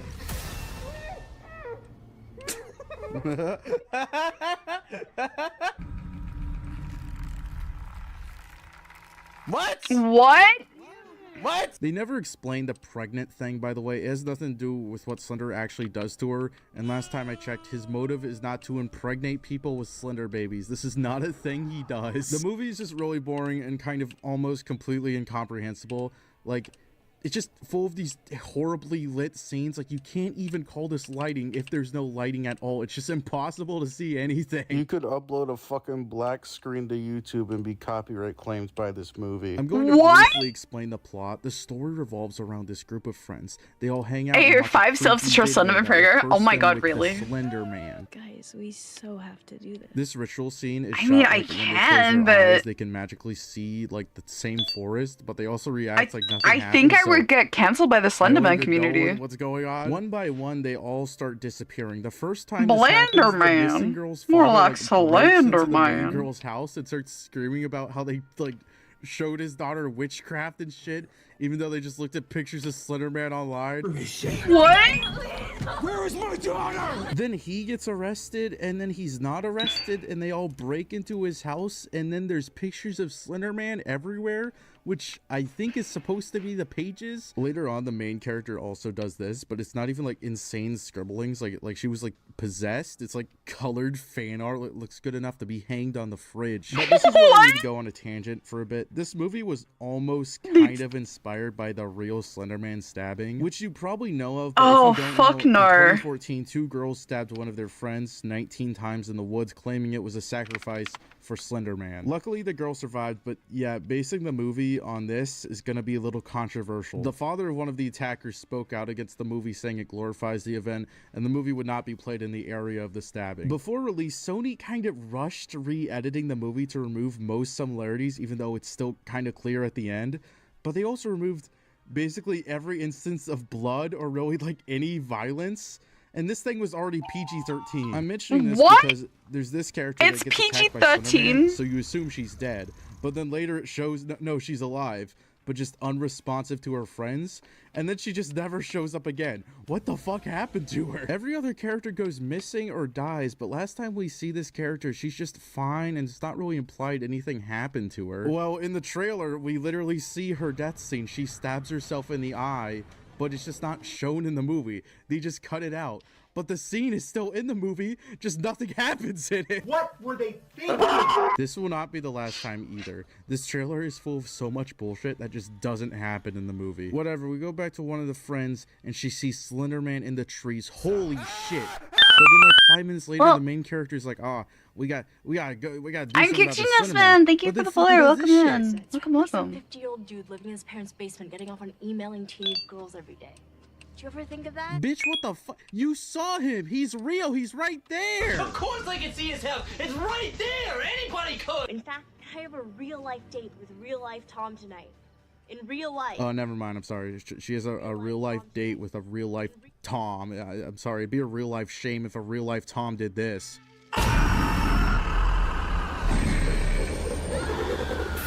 What?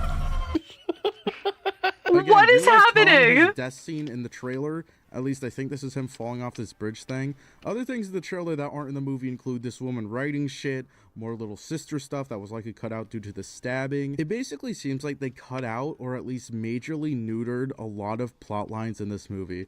At this point, the movie becomes really confusing because you think this girl is the main character, which, by the way, this actor is really funny because she's in a lot of these terrible movies like fucking Wish Upon. I'll see you around.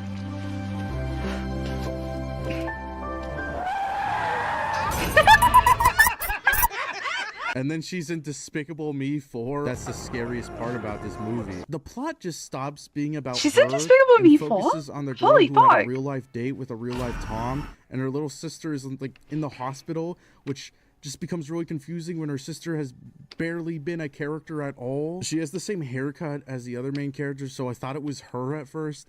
I don't know, man. You're asking a lot of me to pay attention to the fucking Slenderman movie where half the movie is just a black screen.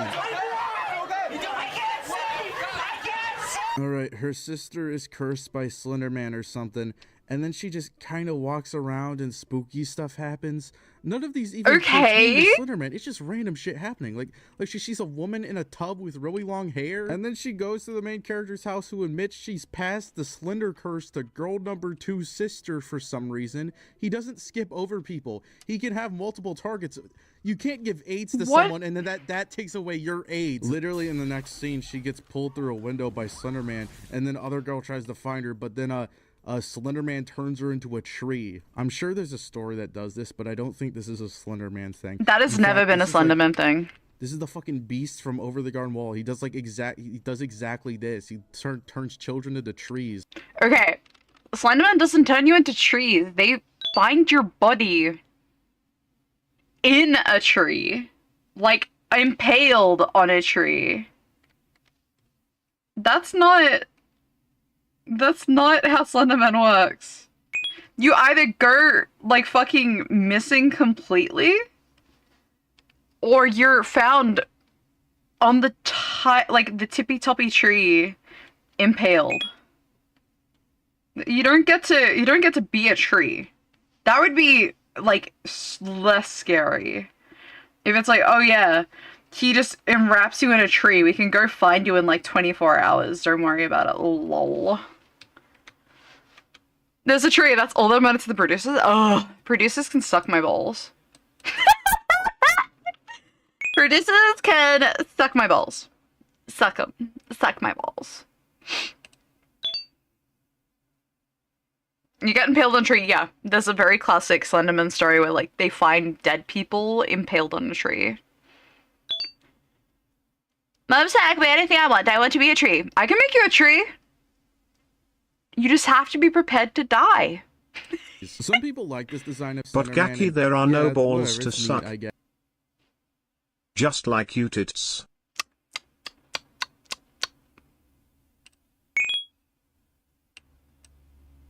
Let me just grab this bastard. There we go. Yes, it's more so cool if you think of it as like Wow. an alternative fan design. I like how his weird neck flaps resemble a tie, but yeah, I like normal Slender Man more. Also, the movie is over. I forgot to mention that. It just ends with the girl becoming a tree. That's the whole thing. Slender Man, I don't really like this movie.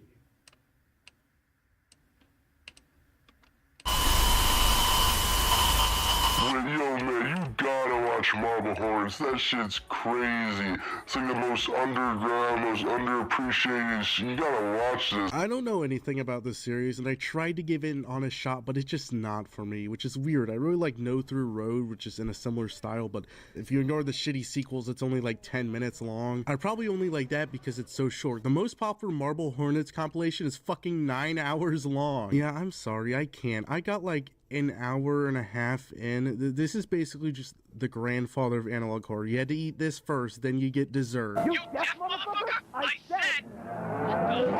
This seems cool and all, but it's just not my thing. I know exactly Although what the that's scenes from. with the operator and Totally Not Slender Man are really cool. I like this part where it's completely eerie and he's just in the distance and it's actually bone chilling, but then 10 minutes later it's like, I told you never to mention him again! I know that implied not sharing him with the world! I didn't know! I never should have given you the space in the first place! I should have burned him alive! Go! who the fuck is that? Is that Sally Face? Fuck off! Apparently this character is named Masky. And Yeah. I like Masky, okay? This is a good character. I'm making a fan cam right now. This guy found a bunch of tapes of the Chud Jack Patient Zero, and now he has to find him because the operator got him or something. Then he starts talking to random people, and it just feels like playing Heavy Rain while selecting the worst dialogue choices. Jason! Why'd you get kicked out? I don't want to talk about it. I mean, that's fine. I don't know, that's how far I got. This is an excuse so I can actually talk about Always Watching, which isn't a web series, it's a real movie. I bought it on Amazon. It's based on Marble Hornets, which is based on Slender Man. Gee willikers, I have to talk about it now. What? I bought this on Amazon, even though the movie is on YouTube, and the YouTube video player is way better. Basically, what I'm saying is I want my That looks cool. money back. Look at From what I that. know about the Marble Horneters, this movie is not very good. Well, at least compared to Marble Hornets. Compared to Slender Wait, Man, why it's is a only fucking one side shaded? the Marble Hornets had a focus on creepy atmospheric horror most of the time. The operator hid in the background with almost complete silence, sitting there like it belonged despite its unnatural appearance. While Always Watching is like this. From my knowledge, the only things really in common is the operator being the villain and this Easter egg of Alex on a missing poster whose disappearance is the inciting incident that starts the Marble Hornets series. So I think it is canon, although the original creators didn't really have that much to do with it. And they changed the operator's like her? powers, whatever. It's a little controversial in the community. I know Nightmind made a video ripping She has it wavy apart. hair like me. As part of the canon story of Always Watching, the Slender Man now sneaks up on you in your sleep with a tiny blowtorch and burns a sexy operator symbol right into your skin. But how do I feel about it? Again, it's not really my thing, but I don't completely hate it. It's not passionless Sony slop, and there's some pretty funny things in it. The movie follows these three people working at a news station. I don't remember any of their names. It's like Milo is the main one, woman, and then other guy. There's like Woman a love and other triangle thing guy? going on, and Okay. If I ever get introduced, can you just introduce me as, yes, this is woman. Hi guys, it's me. Welcome back to my channel. It's Woman. How are you? Oh my god, I hope you're totally okay today. Gonna fucking kill myself. Oh my god. I mean, yeah, what's up, bro? I don't know why it's there. Maybe to add sympathy, man. but it doesn't really go anywhere. And I don't think anyone is having a fight whether Milo and other guys should get the girl. We're here to see a mystery about the Slender Man. Anything not relating to that is not gonna be interesting. So they find these tapes Sorry, I'm belonging having to a a sip. family haunted by the Slender Man. I'm telling you, I look through the camera, he's there. I look up, he's not there. I'm not lying. I don't know how else to put it. This is really funny because I don't know why how was to this put it. recorded? This movie is supposed to be found footage, but they don't really know how to implement that well. So every character is just vlogging like it's 2017. I've seen things I can't unsee. This movie is just full of scenes of characters filming themselves watching other characters film themselves. Also, they say the operator can only be seen through the camera. Here, look through the camera. Oh my god. That's him? That is not what's happening in Marble Hornets. I guess they're trying to connect it to the static Slenderman gives off as like a camera glitch, but you don't need more reasoning to do that. Like, the characters are recording to document the giant fucking faceless man. You don't need more motivation to record the fucking Slender Man. Milo starts bumbling around trying to investigate, but he's just walking into houses and getting like scared after he knocks shit over. Most of the movie is just Milo freaking out about these Slenderman videos, and then randomly other guy just starts screaming about how Milo was stalking woman this entire time. What? And we have not seen him do this so far. He just randomly gets accused of this, and it's like, oh my fucking god. And then this happens.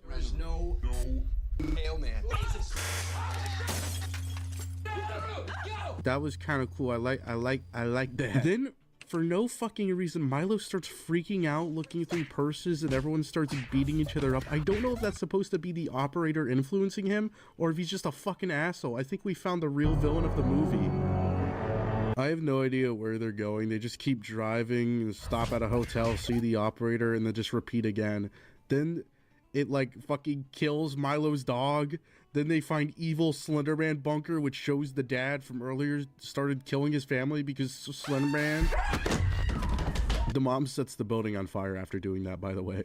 Big spoilers. The end of the movie is just all the characters dying because Milo gets controlled by Slenderman, and then he offs himself and he grabs a big bat and kills everyone at the end. Okay, well, that was better, but if anything, it's actually less faithful to 2018.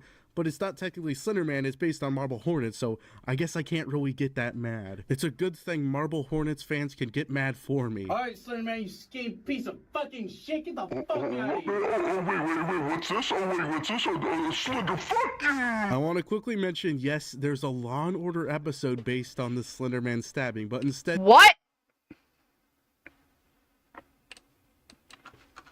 There's a Law & Order episode? Are you fucking shitting me right now? Law & Order was around long enough that the Slenderman influenced it. Are you for real? That's real. What? They call him the Glasgow Man. She said that we were going to Glasgow Man's mansion. What the fuck is a Glasgow Man mansion? Glasgow He doesn't even Man? look like Slender Man. He's not even like a monster. You just start handing out flyers. He's a fucking fat bearded guy on them. What the fuck is this? It's just a guy. Whatever. I just wanted an excuse to also mention the Evil Gamer episode where Tobuscus and like Logan Paul show up playing incel gamers. Don't talk, officer! I like my cheese drippy, bro.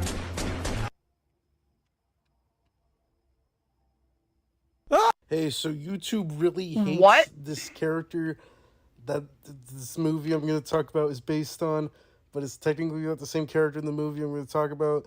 But you know who it is. It's the weird bird chicken thing. With a woman's face too. It rhymes with Coco. It's yeah, you know what it is. There's a certain internet challenge on it, and for some reason YouTube does not like if you mention this.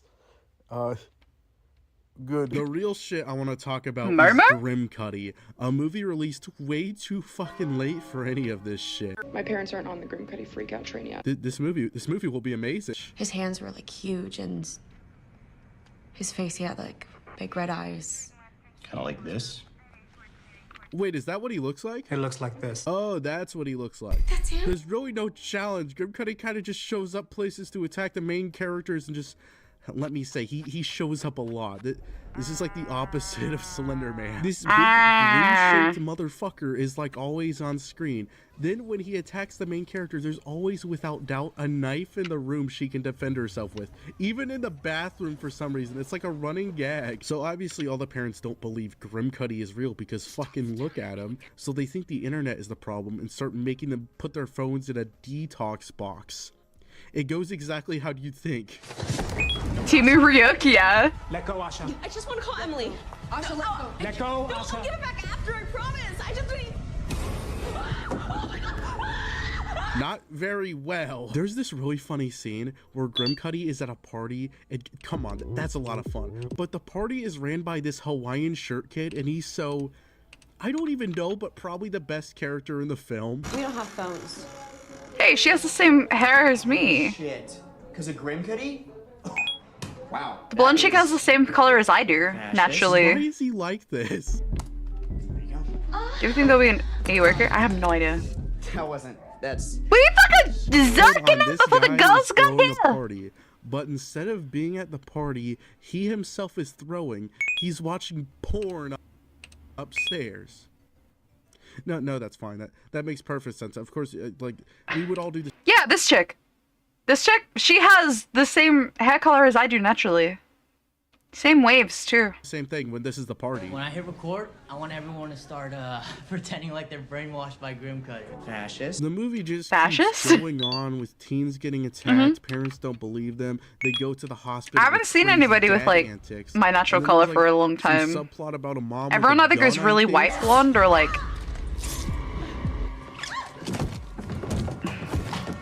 Or, like, This really character dark blonde. Completely avoided. That had nothing to do with Grimcuddy. Not like The a ending is golden strange, sunshine though. blonde. They say the parents are actually to blame for causing Grimcuddy, and they should have believed in the children. But like, what? Come on, it's Grimcuddy, man. His biggest claim to fame is having an Aaron Fraser Nash song. Gonna make this crystal clear. I'ma cut you ear to ear. Stressed out, I'll never stop. Runaways still get the job. Doesn't matter if your phone is locked in the detox box. This might be the only piece of fan content this movie has ever gotten.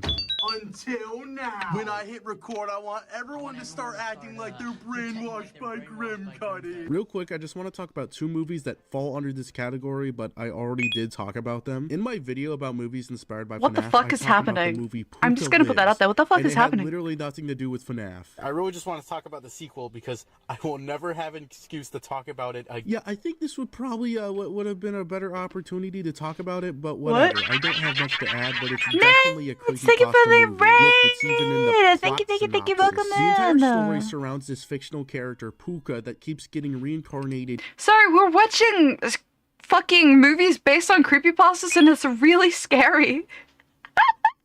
in different forms through people lying on the internet. That's like our old pal Jeff the Slayer. People keep making up stories, Jeff the rituals, Slayer? and designs, and Puka takes on those traits. The fear of Puka is what creates it. Puka becomes more twisted as the movie goes on, and oh yeah, scenes like this also take over a majority of the plot. Hey, I hope you're doing good. Your boy, Jack. Back at it again with another video. You already know what's good. Got a quick little update about that doucher, Derek. I fully recommend watching this movie. She was wearing a puka mask when she did it, and it melted to her face. What? Emmy, why do you have that on your phone? You brought that up so fast. I really enjoy the cast of this movie, like this guy. Just messing with you. What is happening? Name's Andy. Classic Andy. We love Puka Andy. I just want to point out that this guy plays fucking Alistair in Hazbin Hotel, and that's very funny. Again, just watch that.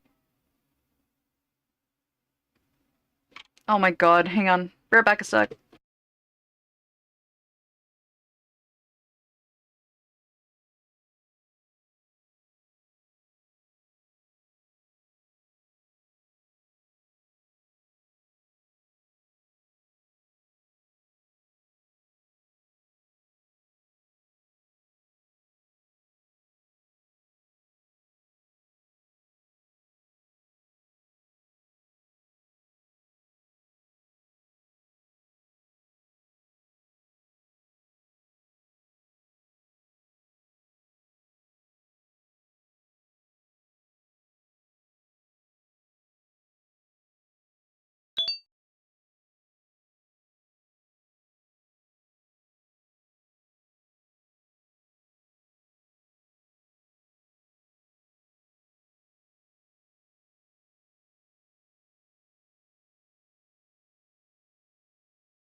Sorry, my dog was going batshit for some reason. Okay. That video if you want a more in-depth review, but it revolves around this weird friend group being terrorized by Puka, a fucking stuffed animal, and for no reason the main guy is being cyberbullied by a random YouTuber. What up, Jackers? It's your boy, Jax. Come at you with some Jackers? This is a beautiful movie. The second movie I talked about is Dear David, the one Oh, I yeah, here we go. don't need to tread over again. It got its own video where I basically said all I could.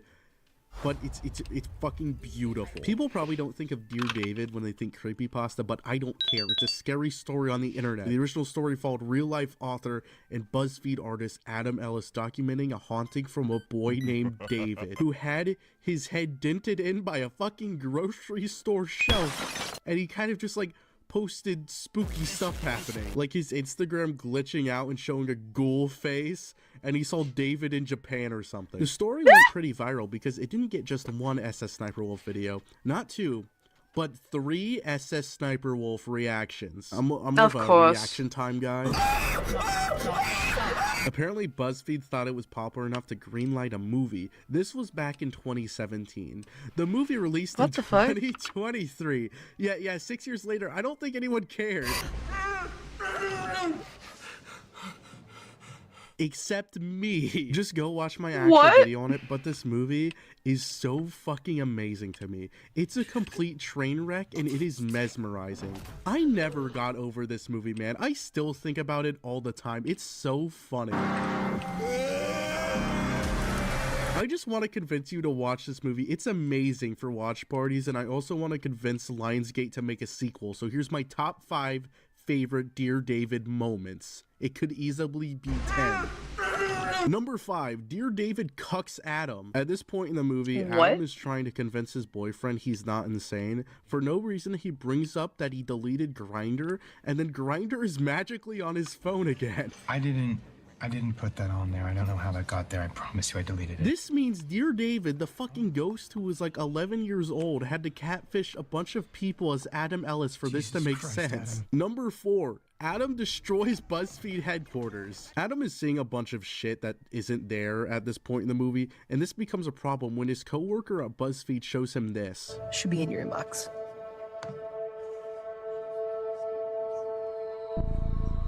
This is David changing what he sees, but Adam still reacts accordingly. Do you not want to do it? Do I want to? No, I don't want to do it. Why would you even send me that? Are you a fucking psycho? Is that the problem? No. Are you fucking sick? Yeah, really funny. It's on every fucking stream. Hey, guys, what the hell? Hey, fucked up. Yeah, film it. Fucking film it. Is that good content? Number 3. Ping. At the beginning of the movie, Adam gets drunk and starts getting like really mad at his Twitter trolls and starts saying shit like this. Don't judge me. You're not my mom. Sometimes you gotta troll the trolls. Then he hits them with the iconic ping. Ping. Number 2, the gay porn scene. Adam gets ready to watch some midnight gay porn while completely dressed in a button-up shirt and jeans when suddenly his computer starts live streaming him jerking off. The fucking ghost is trying to dark side fill him. Oh, the camera's on. The camera's been on the whole time, huh? Number 1. And now, the number 1 favorite. David plays Adam like a video game. This is the ending of the movie, so major spoilers. A man wearing a mask of Adam Ellis's soda walks out from the dark with a fucking PS4 controller and starts controlling Adam. This is a real scene in the movie. This is not a Smosh skit. It's like barely set up. There was like a 3-second scene of Adam playing a video game in this movie. And now we get Adam doing fucking idle animations and setting himself on fire. Immediately after this, it's revealed that David is actually still alive and an adult, and he has telekinetic powers. This is one of the best movies ever made. The only updates I have to give about this movie is Adam Ellis just getting increasingly more angry that it exists, which is fair. I mean, he basically signed off on his ghost story to be made into a movie, and then they stole his likeness and made him look like an insane person. On Twitter, he says he had nothing to do with the movie and proceeded to post an image of him with the Rotten Tomatoes score for the movie. I gain more respect for him every day. That is actually so funny. Hey. Hi, David. You want to watch the Russian sleep experiment, man? No! Okay, I found some slop Amazon movies based on creepypasta, so I'll just get those out of the way quickly. I can't miss the movie literally called Creepypasta. But first, the Russian sleep experiment. Number 3. The Russian sleep experiment. What's that all about? Hold on, here's a video explaining it. Other internal organs were seen laid out on the floor like a piece of art, and the men were going to eat those morsels. They were dining on their own bodies and doing it with enthusiasm. The Russian sleep experiment is a creepypasta detailing a fictional Russian experiment in the 1940s to create people that don't sleep for the war or something, and they all kill each other in horrifying ways. Oh, I'm one sick fuck doctor. You're gonna stay up past your bedtime and you're gonna like it. Have you gone fucking mad? You're probably more familiar with the famous image. This is your average Russian right here. Funniest thing is this is just a black and white image of a fucking Halloween decoration. Yeah, I've seen that Halloween decoration at Transworld. Its inspiration. Oh, it got its inspiration from me trying to watch the movie. This fucking thing is really, really boring, but there's like a couple funny things, I guess. I love Transworld.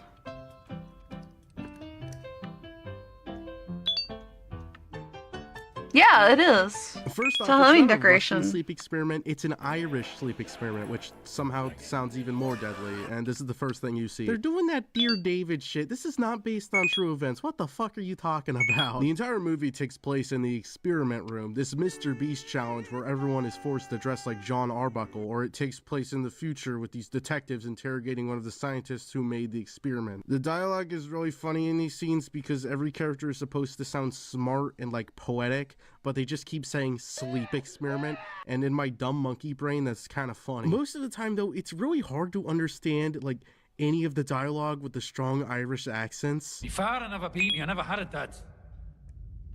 So that's what's wrong. No. Even worse is the audio. It's really weird sounding. I did, yes. But that's a long time ago. You weren't aware of the investigation. Oh, I'm not aware of any investigation. It sounds like really echoey, or like, I don't know, it's like just a robot filter is over it. The sleep experiment obviously goes wrong, but the way it does is strange. There's this whole like spy subplot that doesn't really go anywhere. The movie is separated by chapters, but for some reason the chapter named the imposter isn't even the one where this twist is revealed. Also, yeah, this movie having chapters makes it seem like the director thought the story was way smarter than it actually was. One of the inmates just admits that he did horrible things to a child and killed them for throwing rocks at his disabled mother's house. And then the bald one realizes that his daughter went missing, and that was definitely his daughter. So he says this. The fuck you just hiding for a mother? Oh! So the bald guy kills the evil guy in a fit of rage, but like, he totally deserved it.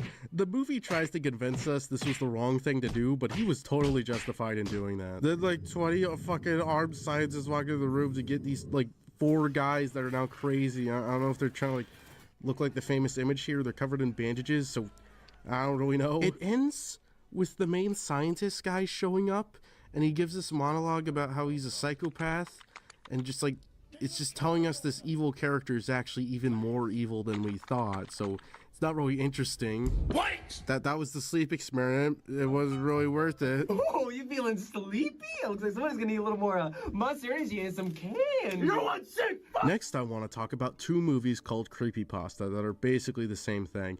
VHS ripoffs. A bunch of short films that aren't connected in any way to Creepypasta. I mean, you could argue maybe some are inspired, but they're just kind of obvious horror tropes. First is Creepypasta from 2023. This is the movie that kind of inspired me to make this video. Like, I remember like watching 3 seconds of this movie and thinking about this video, so I guess it did one thing. Also, what's just my adding brush? This, I feel like I need to point out It's a that for flat some reason, bristle. Mr. Creepypasta re-uploaded the trailer to this like it was some sort of agreement they had, like this guy. The air was warm, the sun was shining, and every pony in Ponyville was having a glorious day. The film starts by saying it's a Screambox exclusive, which sounds like a Loot Crate spin-off, but it's actually a streaming service I've never heard of in my life. Do you know what a creepypasta is? We have one lucky caller lined up to answer what a creepypasta is. can't make creepy pictures of Woody for $500. You're correct! Who the fuck is that, Megatron? The movie seems really have a funny promising bush? at first, well, in a Whoa. funny kind of way. Not that I expected something really good from creepypasta. It's set up that kids are going missing after writing creepypastas. Then this guy wakes up with multiple flash drives. I have no idea what's happening, but he starts messaging the people who put him there, I guess. And the responses are really good. They just keep texting lol after he asks a question. But then you realize this movie is a fucking scam and this is just a framing device. The whole thing is just showing what's on the flash drives, which doesn't even work as a concept because one, it's not like found footage. It's basically just short films. He's watching short films. They're even directed by other people. So in universe, what the fuck is he watching? A bunch of shitty short films? That wouldn't be that scary, I think. Oh, yeah. And two, where the fuck is the creepypasta? I can't take this shit. It's just random short horror films. It's not based on any specific creepypastas. It's not even like they had to change stuff for copyright. It's just generic shit. The closest it gets is this playing on a TV where it says Ben drowned. What? You know, like the Zelda Majora's Mask thing, but why does it say that? It's never explained. Then there's the second story where this tall thing takes a shot. I don't even know if they were intending on a Slenderman connection. This movie honestly just feels like a bunch of directors repackaging their short films. And some of them are just in Spanish. Like they just put whatever they could in this thing. They added this like weird voiceover to try and tie it all together, the creepypasta, but it's just this girl talking about how she makes stories and saying, "Do you know what a creepypasta is?" I guess one of the stories are interesting. It's about this weird guy that looks like if Smosh was mashed into one person watching an EMS alert that specifically tells people not to watch it. And then he's called by a guy on the TV, but nothing really interesting happens. He just gets his skin ripped off by the hooks, me bucko. Then the hooks come for him while playing the stock horror music everyone uses. And then at the end of the movie, it's revealed the video watching guy is trying to find the video of him just shooting a guy to delete it, but then the one creepypasta girl says she's gonna leak it. I don't know why she's just kind of like omnipresent. Then it's revealed he's been on a live stream and he kind of just dies after reading mean messages. That's the movie. What? Why the fuck did that TV say Ben drowned? Oh shit, it's another movie called Creepypasta. Creepypasta Deathnet. It's just another shitty VHS short horror film collection with no connection to creepypastas. What is actually happening? Because there's fucking 10 directors. This was all hands on deck. Too many cooks in the kitchen type situation, and even then it's like this. I'll see what I can do, but no promises. Yes! I knew you'd come around. This is the most terrifying movie yet. Basically, copy everything I said about the last movie and put it here. It's just random short films, but even more amateur. Remember when we used to use a pencil back in school? Yeah, that. You don't use a pencil now? We usually use pencils at a school. What the fuck? The closest there is to a real creepypasta thing going on is the first story where this guy's like finding a lost episode of a show called Topsy Turvy Town that's kind of like Candle Cove, but it just gets more straight to the point. Really? Who's that?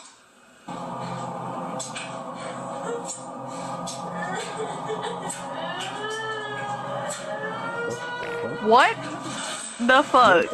What the fuck? But speaking of Candle Cove, let's move on. Please, dear God, let's move on. Candle Cove is a short creepypasta written in 2009. It followed a conversation in an old forum where some users reminisced about a puppet show they watched in the 70s called Candle Cove. It followed Janice, a girl who imagined she was in a pirate crew with Pirate Percy and their boat, the Laughingstock. Then the villains, Horace Horrible, and a skeleton puppet named the Skin Taker. There's apparently a lot of external lore I don't understand, but I'm just gonna focus on the main story. It's the only relevant lore too. As the thread goes on, they realize the show was kind of fucked up. I mean, Skin Taker aside, there was an entire episode that was just the character shaking and screaming. The person who brings it up mistakes it as a nightmare, but everyone else also remembers it happening. Then the big reveal of the story. One of the users, Mike Painter, writes, I visited my mom today at the nursing home. I asked her about when I was little in the early 70s, when I was 8 or 9, and if she remembered a kid's show, Candle Cove. She said she was surprised I could remember that, and I asked why, and she said, because I used to think it was so strange that you said, I'm gonna go watch Candle Cove now, Mom, and then you would tune the TV to static and just watch dead air for 30 minutes. You had a big imagination with your little pirate show. This is so fucking good. Genuinely, I can't think of a better creepypasta. Yeah, I get more enjoyment from Jeff the Killer because it's fucking stupid. But Candle Cove is an actual good story with a really compelling premise and twist. I remember people thought it was real at some point, and there was like a whole scare theater video about it. Some people say that Flapjack is extremely similar to Candle Cove. This story is a no-brainer to be turned into a movie, so they did. Well, actually, it's a TV show. I'm bending my rules a little to include Channel Zero in this discussion. Sorry, I just want to take a little break to watch my favorite TV show. Yo, holy shit, is that... Channel Zero is an anthology show where each season is a different creepypasta, but I'll only be talking about season 1 because I've literally never heard of these other ones. Maybe if they covered a creepypasta people actually cared about, I would talk about it like old Wait, what's the other There creepypastas was a fry there? cook somewhere in Vermont back in '99 who walked into the middle of the restaurant and dumped scalding oil on himself without flinching or saying a word. Several of the customers started to laugh and roll around in the burning oil alongside him. Channel Zero is pretty good. Not perfect, but pretty good. It's definitely the best thing I'm gonna talk about in this video. If you don't include Dear David, that's still up there. But this does a very good job at adapting the story of Candle Cove. It's basically just the original story, but stretched out to 6 episodes and extra lore, which gets a little weird, but I wouldn't say it's that bad. The show follows Mike Painter directly from the story, going back to his hometown to investigate the disappearance of multiple kids, including his brother, which he all thinks is linked to Candle Cove. I think you get just the right amount of Candle Cove in the show. There's not a lot, but it is really cool when it shows up. It's more about the characters unraveling a mystery with Candle Cove at the center of it, but that's basically what the original creepypasta was, so it doesn't feel like a Slenderman thing where I don't give a fuck about any of these characters. I like Mike. His actor just kind of always looks happy to be there. Why? He's kind of just dragging himself through every scene, but like in an endearing way. The actual show in universe is weird. Like they always show Pirate Percy just kind of hanging around Horace and Skin Taker, even though they're the villains. And Janice just isn't even a thing. I mean, specific details like that don't really matter, but still, there is a scene with the screaming episode, so that's good. That's really all you need. Every scene where Candle Cove appears on a TV is kind of funny, though. My personal favorite is when this kid is playing, like, a little shitty racing game, and it just turns into Candle Cove. Another neat thing is the Tooth Guy. This is probably the best addition to the story. When the kids disappeared, they were found without any teeth, and that turned into this thing. It's way better before it's explained later on, and I really like the sound design of it, just chattering teeth as it moves. But let's talk about the actual plot. It's very confusing. I can see why they added the things they added, but by see, I mean I have cataracts. I'm fine with the added element of the show being linked to kids dying because there needs to be an actual threat other than the Skin Taker is scary, but they take it in a really weird direction. By episode 2, Mike admits he's the one who killed his brother, and I thought that would be because Candle Cove mind controlled him, because, you know, that makes sense.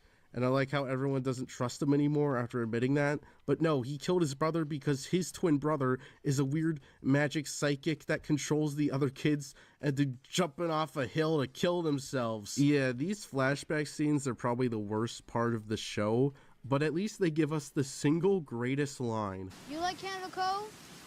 Gene? I don't watch that retard show. That just puts a tear in my eye. Truly amazing. Then in the present, there's this weird woman that dresses like the Skin Taker and kills people with a gang of kids, and she's helping the Tooth Man. But then it's revealed Tooth Man is actually Mike's brother, like as a ghost. And Weird Woman says it's like he's the one who made Candle Cove, the little boy child who's dead somehow. And I don't even know what the fuck is happening in the finale. It's like a ghost battle in the fucking back rooms and it's over. I would like it more if it was like this. So that is basically all the creepypasta movies I wanted to talk about.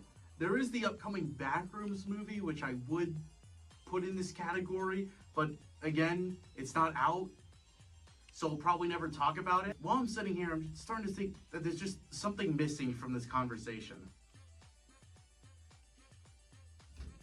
Oh yeah, Jeff. 'Cause it's Killer! Jeff the Killer! You know he's gonna find you when you're asleep! Did you know there was gonna be a Jeff the Killer movie made by Blumhouse? No fucking way. Look out, hashtag creepypasta fans. Hashtag Jeff the Killer may be getting the big screen treatment. Blumhouse made this tweet back in 2015 like they were working on one, but honestly, I still don't know what they meant by this, because this is not an image Blumhouse made. It's a cosplay some other guy did for a different Jeff the Killer movie that never got funded. Was Blumhouse trying to advertise this movie, or did they just steal this image to advertise their own? I have no idea. Either way, it never got made, which is a real shame. A Jeff the Killer movie would have been the funniest thing ever to ever happen. So why bring this up if it's not going anywhere? Well, I want to talk about Jeff the Killer fan films, and yes, they're just as good as you'd think they'd be. I've made a killer. My own killer. The most famous one is probably Freddy Krueger versus Jeff the Killer. It comes from Trent Duncan, who makes a bunch of these horror killer crossover movies, where they're just like beating the shit out of each other. That's hilarious. What the fuck? I know this has nothing to do with anything, but while we're here, I just want to mention that this particular film ends with the government like contacting Cobra Commander from fucking G.I. Joe. I mean, of course, he's like a horror icon. The Freddy Krueger video is only 3 minutes and doesn't really feel like it has that much passion. I don't think they actually gave a damn about Jeff the Killer, because they just bought the shitty morph suit I have. Now that's a face only a mother could love. There's like weird meme references and like a fidget spinner, and Freddy wins because of course he does. This is made by a boomer that thinks this looks stupid as shit. And he's completely right. You can divide a couple of these by genre, like found footage. We're hunting Jeff the Killer 3 a.m. movies, like famous short film Go to Sleep. Why does his face look like that? 5 seconds of Jeff. Why does his face look like that? And my personal favorite, the masterpiece known as What the fuck? Jeff the Killer official movie. I don't know if you can call it official, actually. Oh, so that's who I sold the rights to. This comes from masterful director Joshua Films, a true artist. I've genuinely been watching this guy's videos for years. I actually cannot stop laughing. This is so funny. That really didn't have to be there, but it was. It follows famous actor Joshua Axe as an internet sleuth trying to investigate the serial killer slash Mr. Creepypasta. Jeff the Killer. So Jeff and Joshua finally face off, and oh, it's beautiful, man.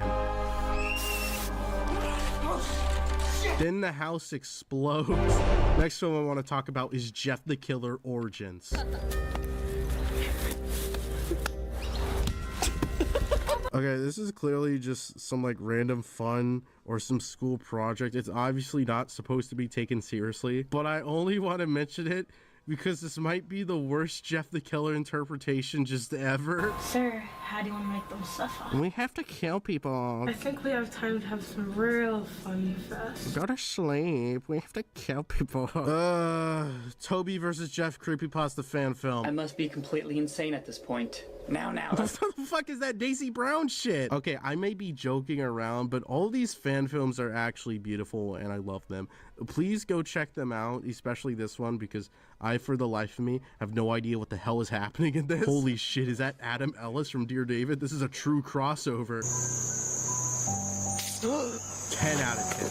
Perfect effect. This one follows Tiki Toby, but he's just like weirdly joyous about everything. What a fun day. Nothing can ruin this. This is true art. I love you, Freddy Leprechaun. And finally, I want to end this video looking at probably the best creepypasta adaptation there ever will be. Jeff the Killer movie by Emerald Wolf Productions. What makes this the best adaptation is that it's literally just the original Jeff the Killer creepypasta. Maybe not 100%, there's some added stuff in this investigation framing device, but other than that, it's completely faithful to the original. And if you don't know, the original is fucking hilarious. And it has it all. The fucking stupid ass bullies, the birthday party, and the go to sleep. Jeff's famous brother Lou is in this, pictured here, yet yes, the original Jeff the Killer story is even better. But sadly, no one's ever tried to adapt that. But it's fine, at least we have this. It was me. I beat the shit out of those kids. I have the marks to prove it. Don, just put down the knife. Damn. It's funny because they basically got the perfect guy to play Jeff. He looks like a teenager. He looks more like the original Image. But Lou is like 26. I guess he's the older brother, but he's like 39 getting robbed by a bunch of teenagers. This is a good Lou, way better than this one. It was me. I beat the shit out of those kids. Half this movie just looks like random screenshots from gay porn. Oh my god, he's fucking right. Holy fuck, he's fucking right. Today. Jeff the Killer Actually, porn. Being black and white kind of reminds me of this Better Call Saul flash forwards. Address unknown. Jeffrey Woods.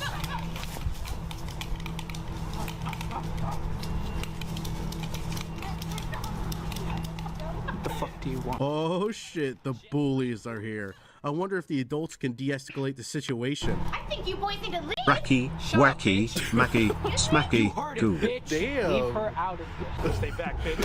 Oh my god! Oh shit! Shoots Jeff starts his final stand against the bullies that got his brother locked up, and it's honestly a pretty easy fight for a 1-on-3, and the 3 have fucking guns. It's not even the fault of the film. This is just what genuinely happens in the story. It of course ends with Troy covering Jeff in vodka and bleach, which we all know is the exact chemical concoction to turn you into Jeff the Killer. Origin. So he carves his face up while the famous Jeff the Killer theme plays. In a beautiful moment, Jeff takes the fucking killer takes control, and he kills both his parents, which is honestly, it's pretty fair. But then he kills Lou. I know that's in the story, but what the hell, man? I'm gonna miss him. The movie ends with a final tease of Jane the Killer. If you don't know who that is, look it up. I'm not explaining. But honestly, I really hope they make a sequel. This is the kind of creepypasta adaptions we need. Just full on embracing the cheesiness and writing of a probably 15-year-old. That or do it like Dear David. Actually, they were 12. Amazing But yeah. how long these stories have been relevant. I mean, no matter how bad, no matter They how were fucking 12 when they wrote that creepypasta. stupid it is, these stories are always accepted as art because that's what they are. And easily they're exploited by Hollywood for money, but that's besides the point. I guess there's nothing really to say except Halloween. Oh, fuck.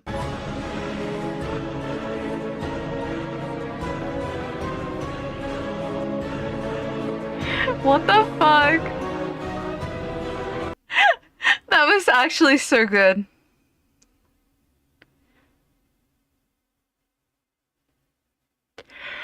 Oh my god.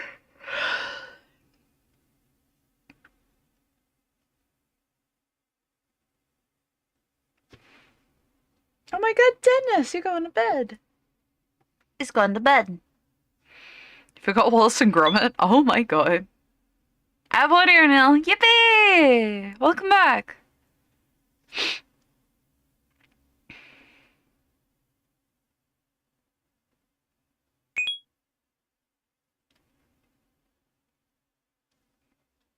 My brother went as Jeff the Killer for Halloween. My mom made him hold raw spaghetti because he's keepy pasta.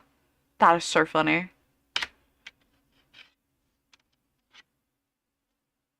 Flashback me with like reading of with chills and Frederick comes. Yeah, yeah. Oof. Oof.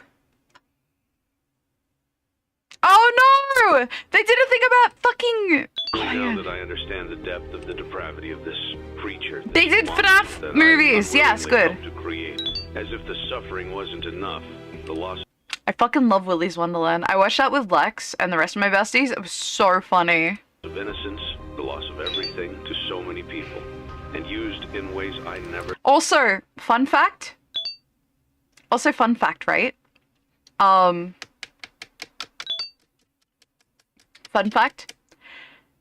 The Banana Splits movie that they'll talk about kind of stole and reused one of Scott's original, like, how do I put it? They stole one of Scott's scripts. Yeah. They heard he was making a movie about killer animatronics and scrambled as fast as they could to get the hype in. So he had to, like, remake the whole movie. Yeah. Then he was supposed to be paired with Paramount, but they couldn't find a thing for it, so Paramount reused it for the Banana Splits movie. Yeah. Yeah. And because it wasn't originally, like, it wasn't used, Scott has no legality to it. So, it's really it's a fucked up situation. Never thought imaginable. April 2015. Willie's to is so October fucking funny, though, 2023, unironically. 8 years in the FNAF Like, cause he just rocks up and he's like, "You'll fix my car," and he's like, "Yeah, I'll fix your car. You just gotta work in the restaurant for me for a bit." And he's like, So he just fucking works. It's great. It's finally coming out. Scotty boy, you did. Looks like this actually took a lot of work to come out. Unlike Security Breach. My flashlight don't work. But a couple people got wind of this Five Nights at Furry's game. How could you not walk in and you find your son playing around with Toy Chica? Man, what the hell? What the fuck? You're a screenwriter. Do your job and write what you see on screen. You know what I see? A big hot chick. Money! I can sell this! Hey, Scott Cawthon, hack this. Of course, the idea of haunted or scary kids animatronics wasn't created by Scott Cawthon. You grab thing that kids love and then you make it scary. That's horror.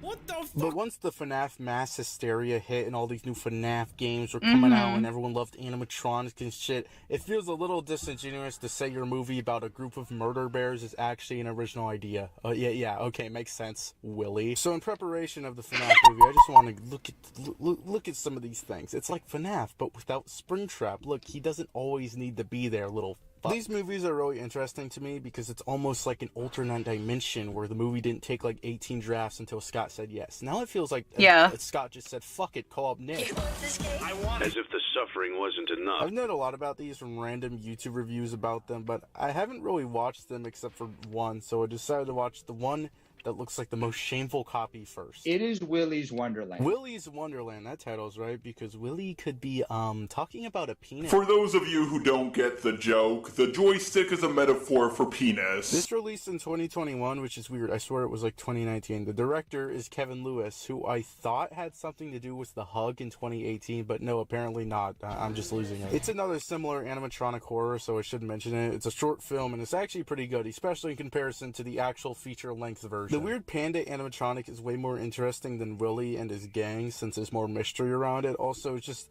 better designed in general. I like the idea of it having two faces like a bad cop from the Lego movie. And the set here is leagues better. I'm just gonna get into it now, but the set in Willy's Wonderland is such shit. It's a bunch of shittier, smaller rooms that are also just confusing, but it's this main stage room I have a problem with. It's so small, they just had to slap shit on the wall so there's something there. The only character theming there are like posters and the animatronics themselves. And they're not spread throughout the location, they're just always on this shitty stage. And then this ball pit. Why is there a ball pit in the dining room? It's just a collection of things that need to be there, but their specific spot doesn't make sense. Oh, what? There's a cool sign outside that looks like the Buc-ee's logo. Okay, yeah. Yeah. How did Willy's Wonderland figure out what a mascot sign should look like and the FNAF movie can't? In comparison, The Hug uses a real arcade, but put weird panda guy theming on it, so it works. And that's why I think 5 minutes of this is better than an hour and a half. Let's go into Willy's Willy Land. Well, it's definitely a funnier existence than most things. The movie has a lot of ideas. Most of those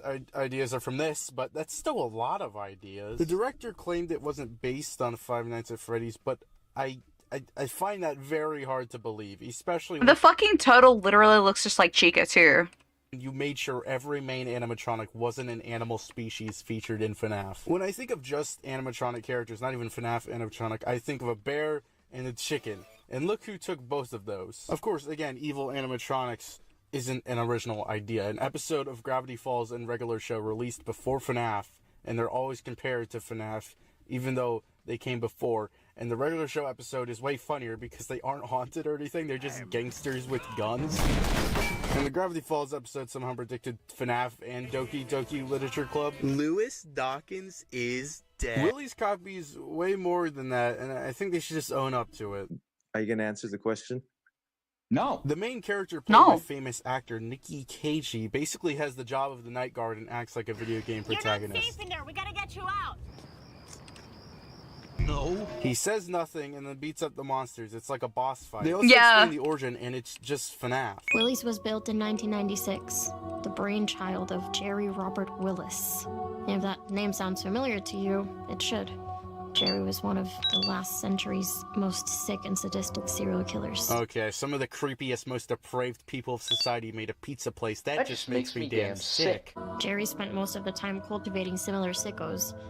I mean, these were the most depraved people you could ever imagine. Look at how scary and evil this motherfucker it was definitely a tax write-off. I know it's kind of switched because it's the killers and the robots now. Here's the thing. Willy's? Such a fucking funny movie. The fucking turtle looks just like Chica. I'm not joking. They have the same face. It looks like they started making a Chica robot and then had to scrap it halfway through. I'm not even joking, right? But what's even worse, the person, like, the production company, I think it was Paramount, who was supposed to have Scott's script, couldn't work with Scott. Right? Was supposed to work with Scott about a mute protagonist. And then next minute, Scott's like, no, I'm not working with you guys, I'm going with Blumhouse. And then suddenly this comes out. Mute protagonist who beats up animatronics. The animatronics are haunted and evil. He beats the fuck out of them. And then he goes the next night.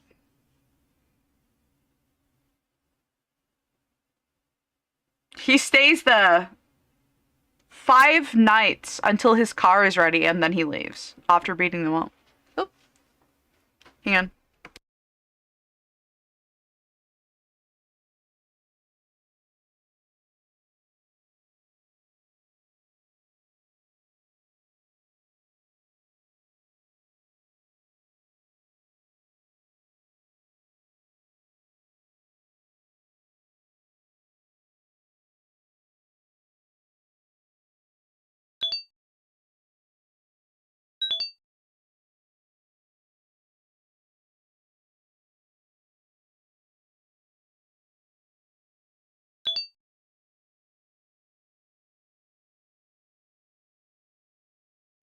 Yeah, it's definitely a tax write-off. It was such a silly movie. Sorry.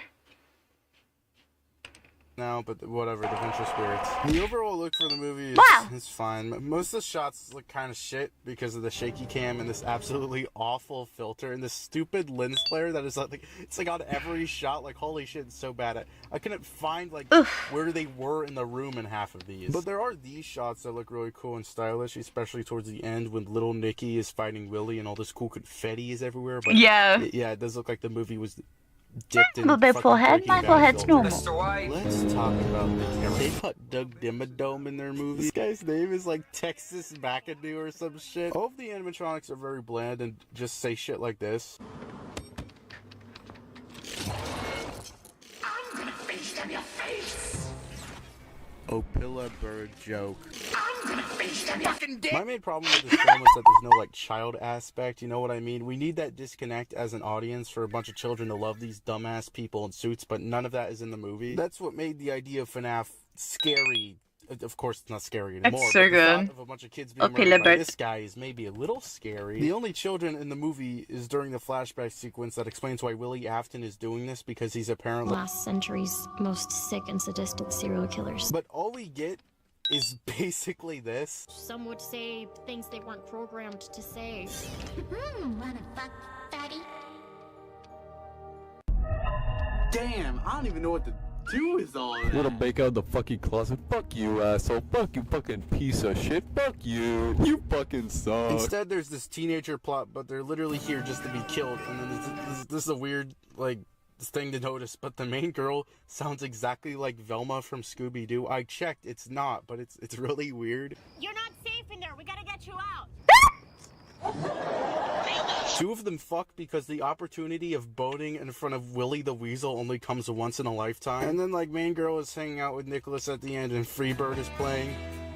Let's talk about Nick C. God, I wish that were me. He's the janitor, a character that's probably a body double during half the movie. They really tried to push Nicolas Cage's involvement here, and I'm just not buying it. Like, they said he impacted the actual designs of the animatronics. I don't believe that, but I do believe he came up with the idea for the janitor to be completely silent. It's just kind of baffling, honestly. I'm not even sure if it did its job right. Everyone is calling the janitor a badass in the movie, but instead he comes off as a weird asshole instead, and it's actually really funny. Like, there's this scene where main girl and the janitor are about to fight a robot, and then his brake starts and he just leaves to go drink soda. Yeah, yeah. The pinball machine. It's actually funny, but I do wish he had a little bit more to him because he's such a nothing character with no backstory. Like, legitimately, I'm not even joking. He's about to throw down.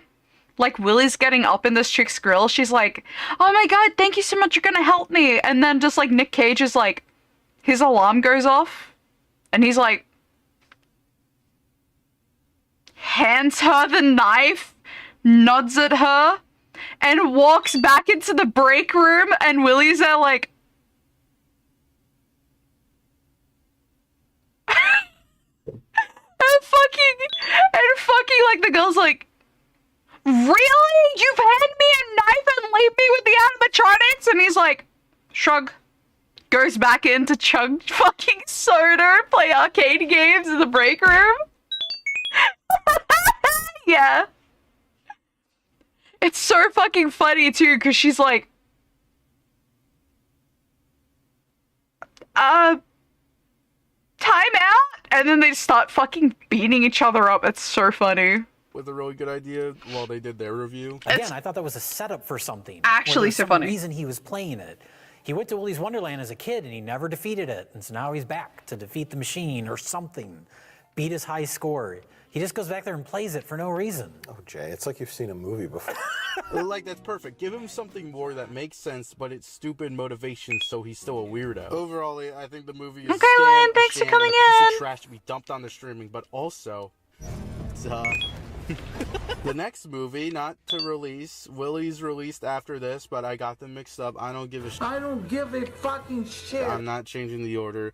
It's the Banana Splits movie. I love the Banana Splits. Unlike Willy's, this might actually be a changed early draft of the Yeah, here we go. movie. There's no official confirmation, but it's pretty much true. Come on. It's even in the trivia on Amazon. The weirdest thing about this movie is that it is actually based on something. The Banana Splits was a real thing. It was like a Hanna-Barbera show with these guys dancing.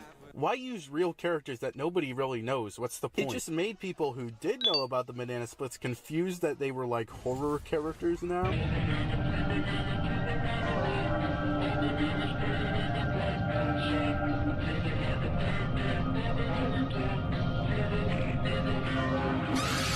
What's even weirder is that the Banana Splits are like still actively being used in Warner Bros. Shit. There's a show on HBO Max called Jellystone, which uses a bunch of Hanna-Barbera characters, and they are like reoccurring.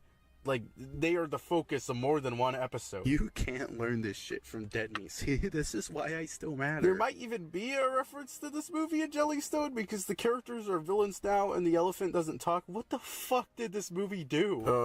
This movie's just like, I don't know why it exists. I guess I know. It's because the FNAF fandom needed something to chew on, but also, I don't get it. It's mostly a competent film, but it's just so bland. Yeah, a bunch of people show up and they get killed by mascots. I don't care. It has none of that really strange energy that was in Willy's. Despite everything, Willy's is just a really fun film with a couple sweater of shorts. And even though both of these movies rip off FNAF, Willy's isn't based on whatever this is, so at least it's a little more creative. You know what kind of fucked up competition this is for Willy's Wonderland to win? Banana Splits is definitely a more coherent movie though. Like, it makes sense most of the time. It follows this family and the little kid really likes the Banana Splits. The dad is like a bad guy and cheats on the mom, and there's this really funny scene of the older son talking about him. The guy's a selfish prick. He hates me.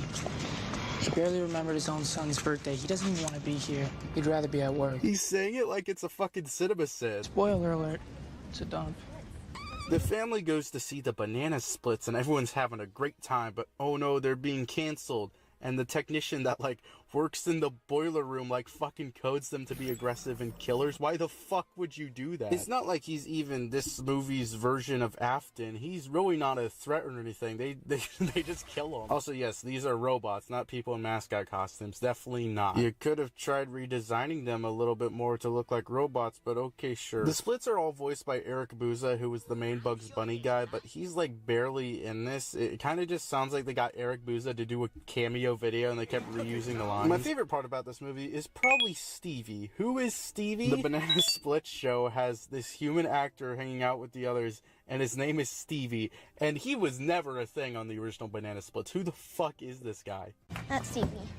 Nobody really likes him. Fuck you, kid. This is Stevie's turf. He does whatever the fuck he wants. Fuck you! It's really funny whenever he starts drunkenly dancing and shit. I love this scene so much. More movies should have this. Stevie learns that his show is getting canceled, and he immediately celebrates. I love him so much. He's like a drunk, shitty, sweaty Pee-wee Herman. He's literally the first one killed, and yet he left such an impact. I'm pretty sure people draw fan art of this character. What the fuck am I talking about? Oh, yeah. The rest of the side characters are like this assistant person that the brother falls in love with because, I don't know, he wanted to. This is true. These vloggers who you would expect to be like obnoxious and making fun of this place for clicks or whatever, but no, they're both just genuine fans of the Banana Splits, and it's kind of hilarious. I bet it's strawberry from one of the sloppy time pies. Nope, that's not strawberry. I don't know what that is. They even like go backstage and the guy proposes. Too bad this happened. Well, after, you know, that. At the end of the movie, it's teased the girl vlogger will become the 5th Banana Split. Huh? Why would you do that? Why are you doing that's that? not strawberry. Oh yeah, also there's this guy that really wants his daughter to be a star, so he wants to see the producer, but then, oh yeah, he's a meatbag only there to die. There's this like really serious scene where the dad is revealed as a cheater, and then his biggest hater walks out. I knew it, man. I knew you were a scumbag. What are you doing?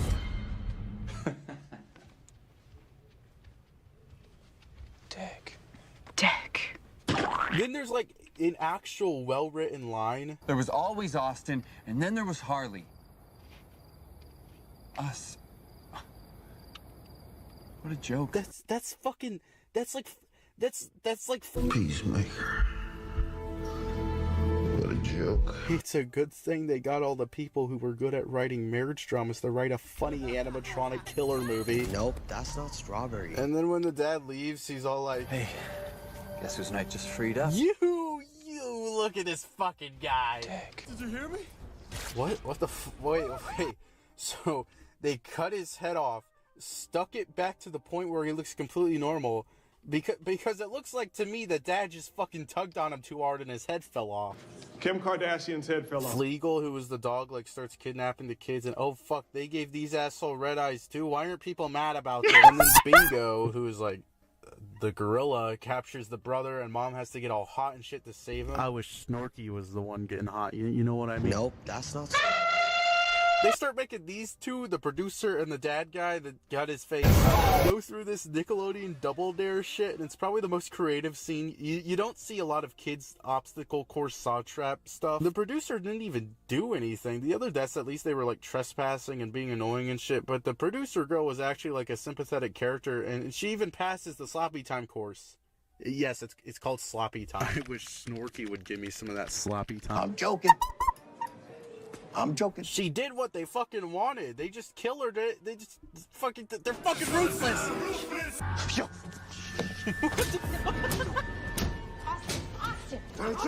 No. The Banana Splits kidnap the kids for this fucked up show where they have like Stevie corpse on a bike and they start doing this shit. They also have the main producer guy, and I swear to God, this is an episode of iCarly. This happened to Spencer. They free the kids and they go home. The end. I noticed this funny background extra who's being held like they were hurt, but they were literally nowhere in the movie. What the hell are you doing? It was alright. Needed more. The next movies I want to cover quickly, well, I'll try to, because they aren't really based on FNAF. They just have an evil mascot thing going on. Instead of evil Chuck E. Cheese, it's evil Furby. Holy shit. This is the Puka series. The first movie, well, I didn't watch the first movie in preparation. Oh, for this, Puka. I'm sorry. We just said I about really just that. want to talk about the sequel because I will never have an excuse to talk about it again. And I want to expose more people to the experience that is Puka Lives. Puka 1 is a story about this guy who wears a mascot costume. He gets stuck in it or something. I don't care. Puka 2 is well. We gotta stab the doll. Wait, I thought we were supposed to burn it. Yeah, well, they changed this story. We gotta live stream it too. I know about this movie because around when it came out, I recorded a review with my dear friend Seatbelt. I don't know why, I just wanted to do a random horror movie review, and this is what we landed on. That review never ended up happening, and the original recording is probably lost to time, but god damn it, it's been 3 years in the works, we're finally here. I feel like if you gave Caveman like a picture of Melissa, they start fighting over it.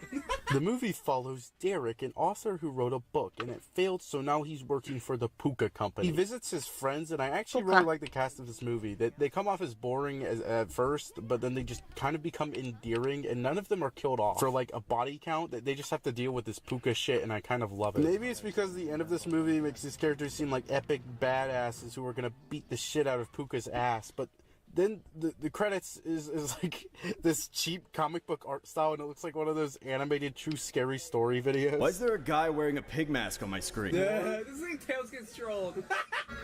Why does she look like that?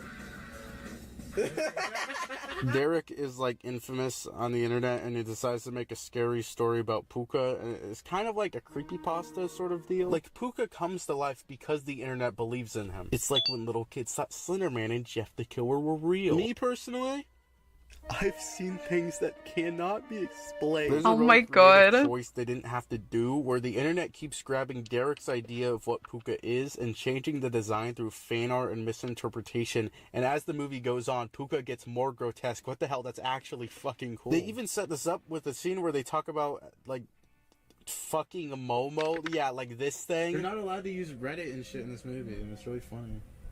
They can't use YouTube, they have to use like PooTube and shit. They have to use like the AVGN movie version where it's just like ass tube, shit tube, or whatever the fuck it was. Derek is in the elevator at his job, and then we have a great scene. What is happening? Name's Andy.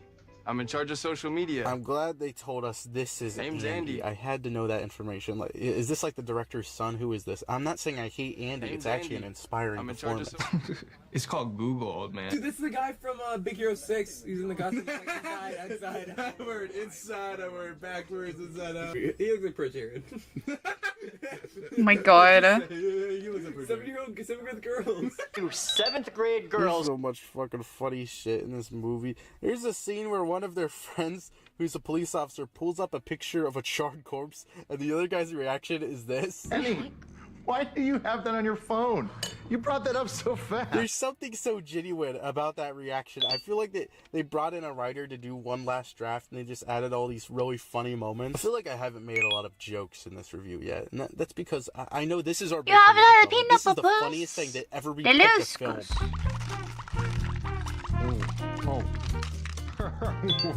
Wait, didn't his videos hurt kids? Yeah, kids, adults, a lot of people did it. Like, a lot of people do it. Like, all kinds of people, adults During the entire movie, Derek is being, like, harassed and shit by the internet. They, like, spray paint his car. This is all happening because Derek pissed off Jax. Jax is, like, a parody of the average YouTuber, and he just won't fucking leave Derek alone.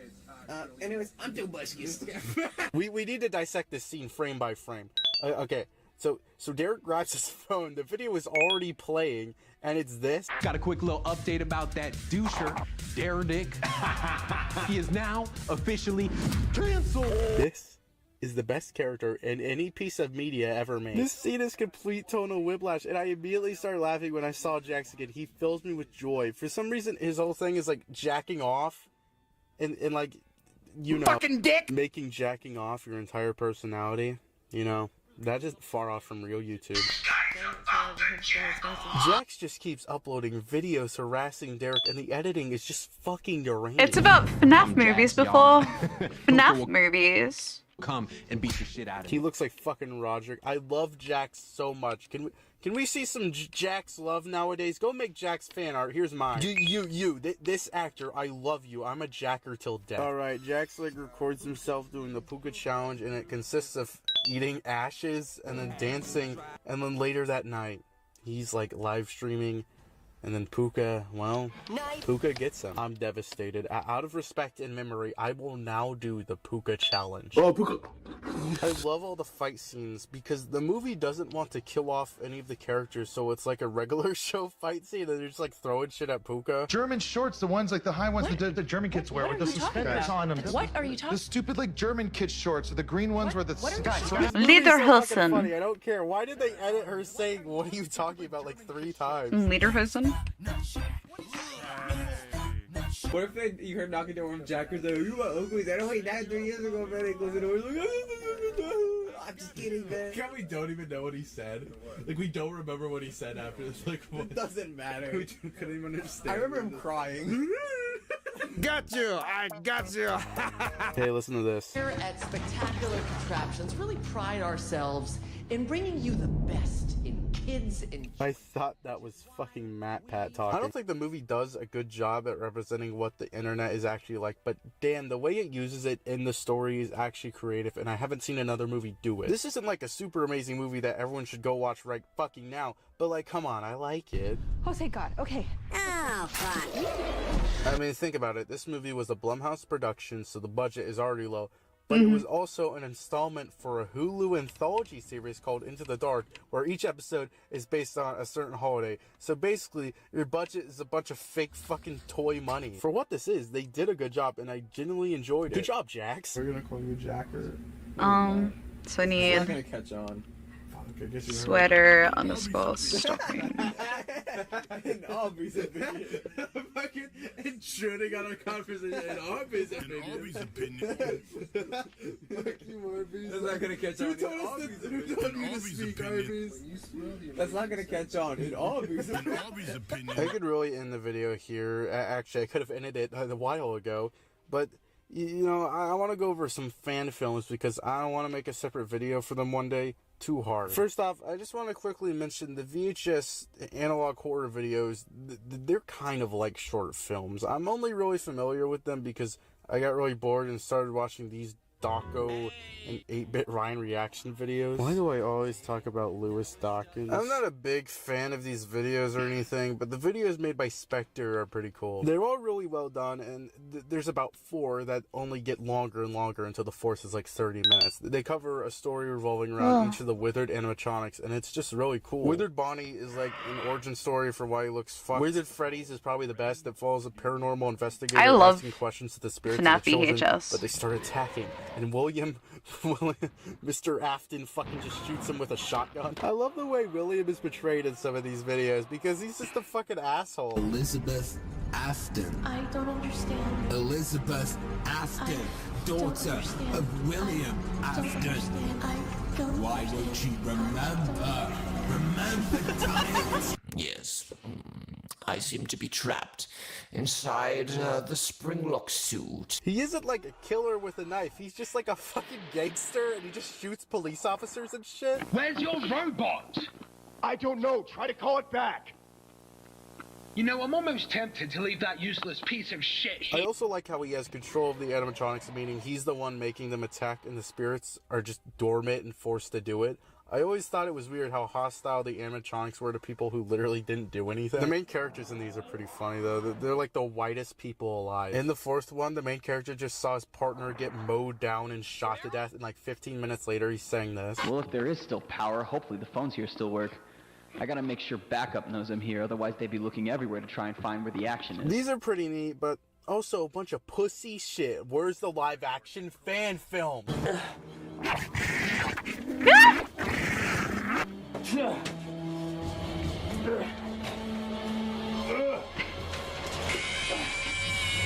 What is happening? Got you now, you son of a bitch.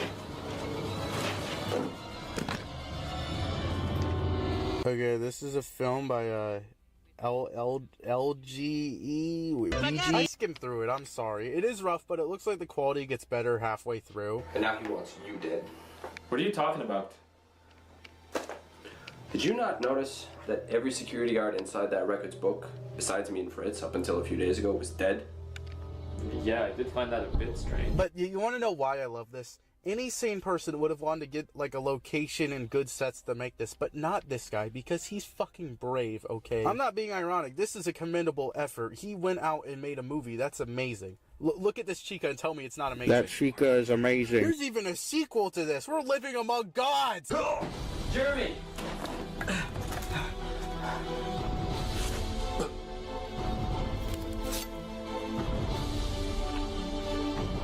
Who are you?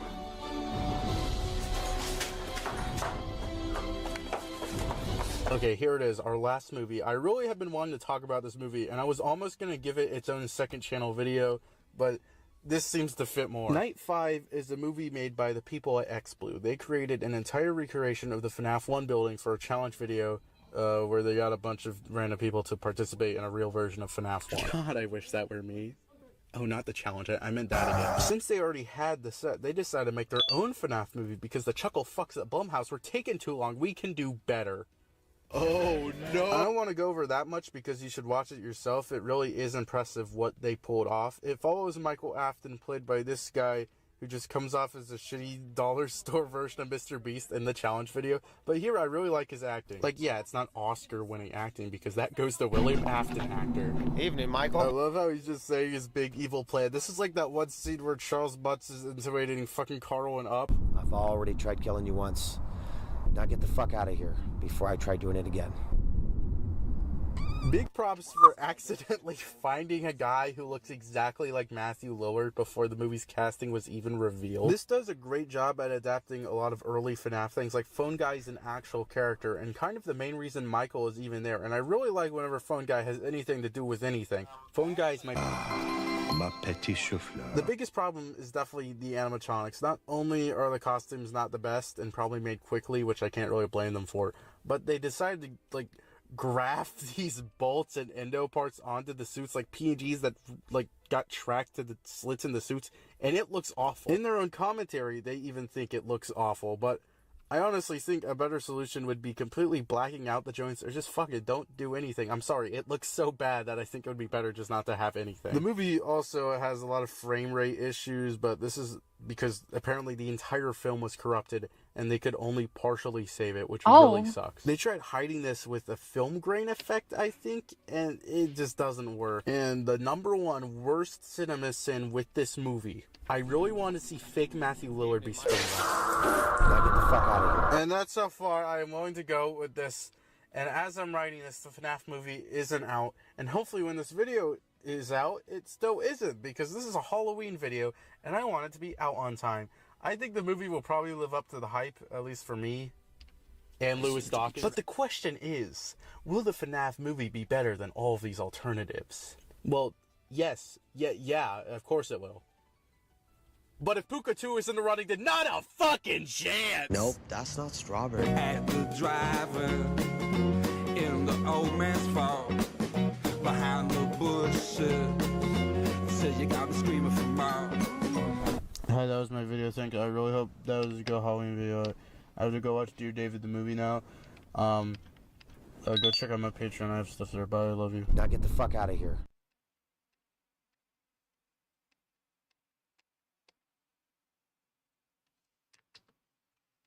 The 8-1. Wait, what do you mean? It was the art of FNAF movies that came before FNAF.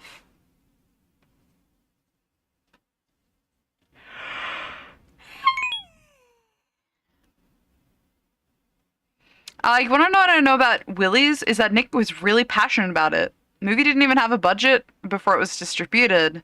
Nick was apparently going to turn down the role because they couldn't afford him. He gave them a loophole. I get paid for my time, but I mostly get paid by word. So the janitor was silent as a loophole so they could afford him. Apparently, he thought it was really funny because he didn't speak. It was a great challenge because acting would only have to rely on his body language and facial expressions. Personally, I think it was a great movie because it captured the bad 80s B film vibes. Tax evasion, the job, yeah. I mean...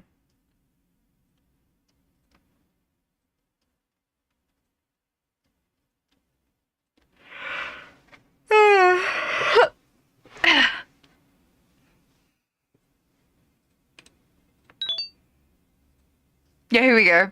Many fun memories of watching Willies with the boys, leading us to absolutely laughing our asses off. Here are some highlights.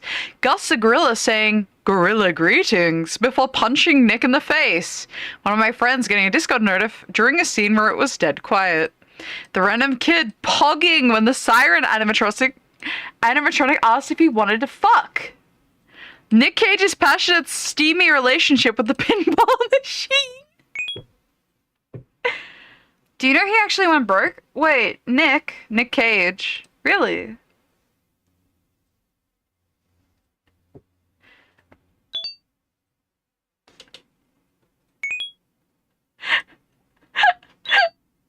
Oh my god. Era, that emoji. That is so bad.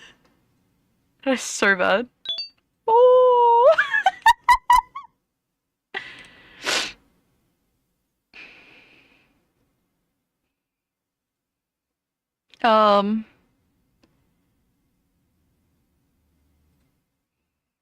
Yeah, the hug is actually quite bad. Like, spooky, I mean. Not bad like bad, terrible. It sends tier 2 emote, yeah. The fact that she still has subs on makes me think that she may have been planning to come back sooner than later. Honestly.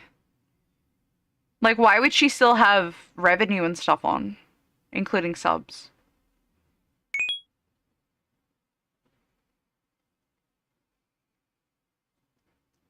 It's got sold by the government because it was stolen property and had massive lawsuit who lost all of it. Why did he buy dinosaur bones? I would have, honestly, I would buy fake. I would be like, what is it? How museums have like fake dinosaur bones made from casts of dinosaur bones. Also, they won't die as fast. Also, they wouldn't be like biohazardous. That's so fucked.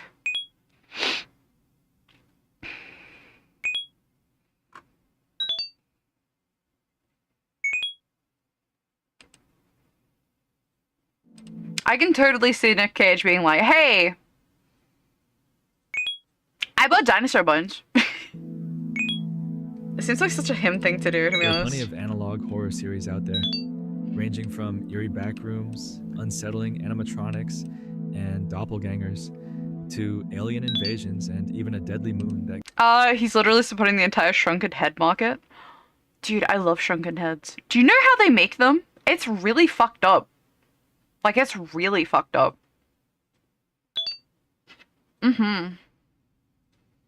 So, if you're into cryptozoology, right? They do actually have like a whole thing of like, oh, here's how they make shrunken heads. So pretty much what they do is they break all the bones in your head. Like, they break every single bone, and then that's the shrinking, right? They break all of your bones, and they put you in, what was it, like lye water or something? Which restricts like your collagen in your skin, making you go... It's really fucked up. Like, it's really fucked up. that can kill you just by looking at it.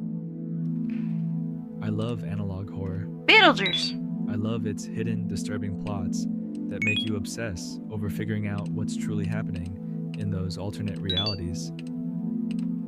So today, to kick off the channel, I'm bringing you one of the most captivating series from this genre that I've come across. With a complete first season and the second just getting started, I'll be analyzing and explaining all the available content so far. Without further ado, I present to you Vita Carnis.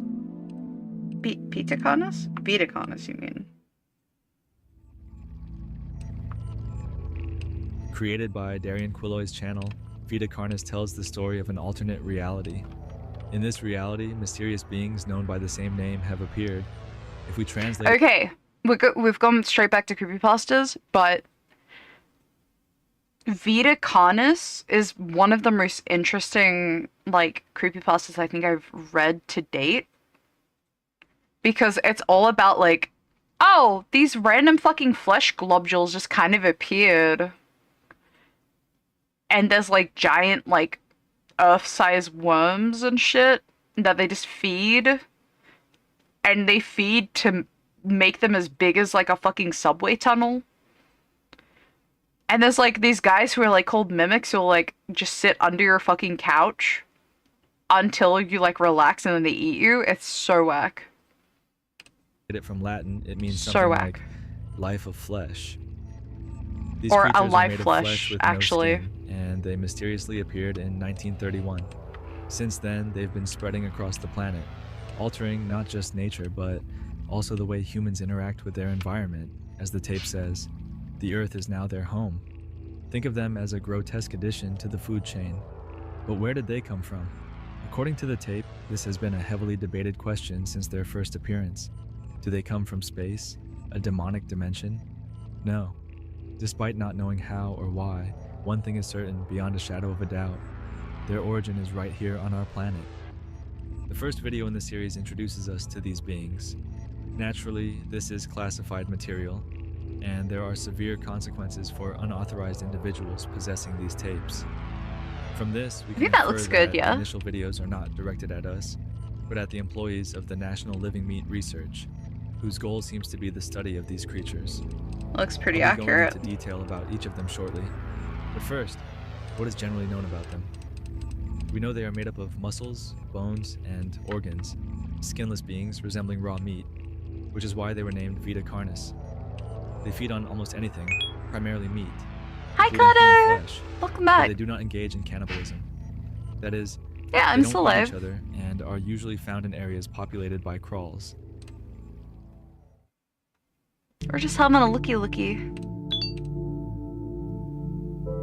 Whoa.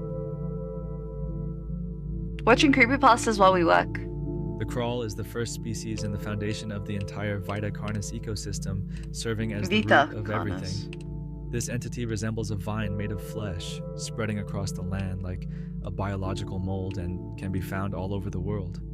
The crawl grows like a plant, using photosynthesis to thrive, and its dark red tendrils burrow into the ground to absorb nutrients. The most astonishing thing about the crawl is that it doesn't just nourish itself, but everything around it. In fact, it plays a symbiotic role in the ecosystem, enriching the soil with decomposing Danny, matter, are you going to bed? helping plant life to flourish, Danny. and becoming a super fertilizer Oops. for the vegetation. Going to bed. More plants feed more Yeah. herbivores attract more predators, and the waste He's going to produced is bed. consumed by the crawls, creating a perfect cycle within the ecosystem. It has even been used by humans for agriculture, but you probably wouldn't want to eat it because, well, it tastes as bad as it looks. That's right, this alien-looking organism is a force of life, not death. Well, Denny is more or having a less. nap. He's too eepy. One thing to note is that if you pay close attention throughout these videos, you can spot quick flashes of images. The first seems to be a newspaper cover showing a radio tower infested by crawls. There's also another strange frame that seems to be hinting at a story, but we'll get into that later.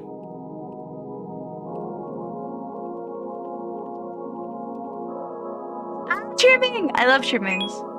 Vapasco! Hiyo! Welcome. Now things start to get weirder. Come in, Everything sit seemed down, fine until enjoy now, yourself but while we watch the problem begins creepypastas. when the previously mentioned flesh tendrils develop a lump. When this lump detaches, it forms, as far as we know, the other 7 species of Vita Carnis, most of which are dangerous. The first and most common species to form after detaching from the crawl are the trimmings.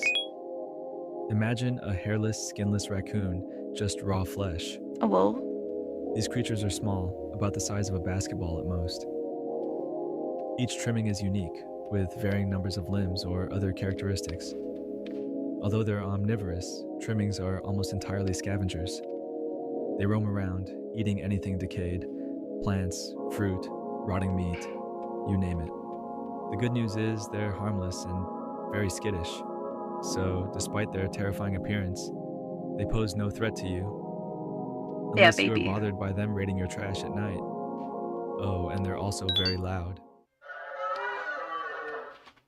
How goes it? It's good.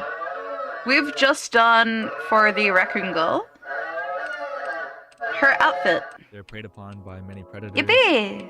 And you'd think their population would be I've just low, gotta but do her no. undershirt so we don't have any The crawls keep booba producing more and slipping. more, making them abundant worldwide. People often see them as a pest, but Some have even kept them as pets. Yes, you heard that right. I guess you need a strong stomach for that. During this explanation, we get more flashes. In one, we're told that over 400 trimmings were found under an abandoned satellite dish. Similar to the newspaper clipping we saw earlier about the crawls, it seems these creatures are drawn to our electronic and communication devices like antennas. But for what purpose? They're just little guys. They need a purpose. They're the babies. Next up are the meat snakes, which are also harmless. They're a species of giant snake made entirely of raw muscle tissue, encased in a transparent membrane. When they first emerge from the crawls, they're tiny, but they can grow to an average of 5 meters in length, depending on their diet. And what do they eat? Corpses. Yes, they're scavengers that only consume dead bodies. They use their long, sensor-covered tongues to sniff out decaying flesh, and once they find it, swallow the body whole, breaking it down and incorporating the bones and tissues into their own form. It's grim, but they're actually quite useful. Meat snakes don't get sick because their digestive chemicals preserve the meat. And get this, humans use them to dispose of waste in butcher shops and even on battlefields. They're harmless to living beings, so much so that people have domesticated them for practical use. Nature's cleanup crew, so to speak. There's also a newspaper clipping that shows the largest meat snake ever recorded found in an underground tunnel. It was a staggering 40 meters long. It's suspected that this was the result of the activities of a cult we'll learn more about soon.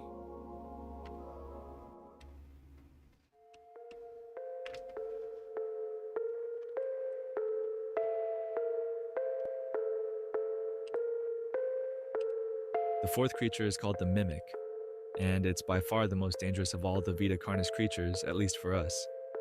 Mimics are humanoid creatures with grotesquely long limbs, bulging eyes, and a terrifying permanent grin full of sharp teeth. Their diet? Human flesh. Yes, these things hunt us. They start small, but as they feed on other species, they grow and transform into the horrifying creature described earlier, becoming better hunters. An adult mimic learns to camouflage in human environments by wearing clothes or hiding as mannequins, and from this point on, they only consume human meat. They stalk their prey, learn their routines, and attack when their victim is most vulnerable, usually at night or while they're sleeping. If well fed, they can evolve into one of two variants. They can become more human-like, turning into even more efficient predators, or they can become super predators with even more grotesque features, growing stronger and more resilient. The government has even issued survival guides on how to avoid them. Some tips include: avoid going out alone if there have been mimic sightings nearby. If you encounter one that hasn't noticed you yet, quietly leave the area and call the authorities. Oh, here. If you have a clear escape route, mimics rarely attack. If cornered, assume a fetal position, protecting vital organs to minimize injury. Scream to alert others for help.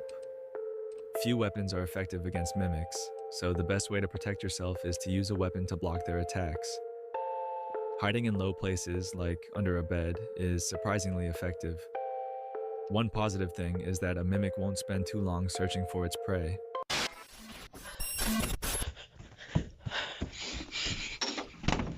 Uh-oh.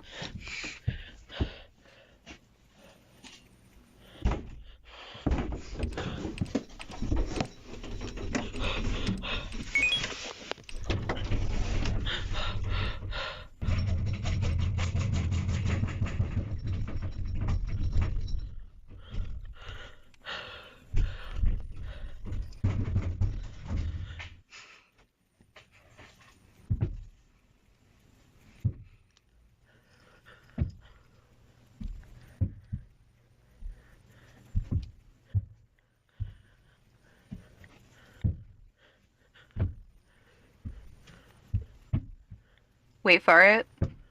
Jump scare warning.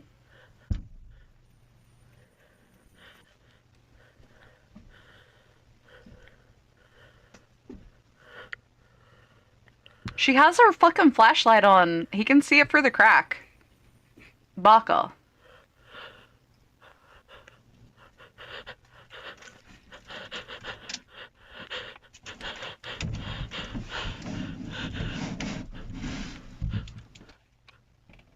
Ready?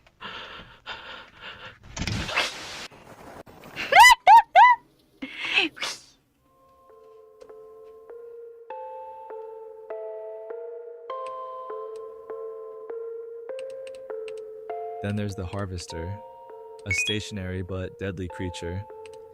It resembles a giant carnivorous plant, standing about 2 Crabstick meters thingies, tall. yeah. Looks like It also fucking, has roots that extend up to 150 meters away. What's her name? Its method of hunting involves setting traps, leaving its open maw exposed. What's her name? What's her If it name? catches What's a her name? victim, What's her it name? injects 2 types Oh, of Salad venom. Fingers. A That's who it neurotoxin is. that immobilizes the victim, Oh, it's and like Salad an Fingers. anticoagulant that prevents blood cells from clotting, essentially making you bleed out. The harvester slowly drains the blood while pulling the body underground. This thing doesn't go after small animals, it seeks large prey. Once it's fed, the area becomes unusually lush, attracting more victims. It only resides in the northern hemisphere. If the creature injects you, there's no way to survive. No antidote exists. Just like what happened to an entire family while hiking in the woods. Oof. Warnings are posted in areas where these creatures live. But if you accidentally step into one of their traps, throw an object to distract the tendrils and escape calmly without running.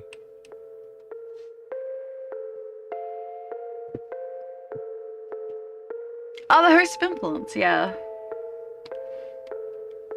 Next is the Host of Influence, a semi-humanoid creature that only resides in North America, covered in muscle tissue and tendrils that release deadly spores into the air. Those spores infect anyone who breathes them in, causing a change in behavior.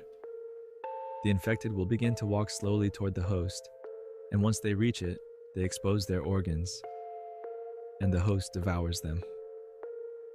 This entire process takes about 6 to 7 hours after inhalation. At first, the victim feels nothing, but over time, they'll experience symptoms like dizziness, confusion, or motor discoordination, leading to the outcome I just described. However, there is a way to save them.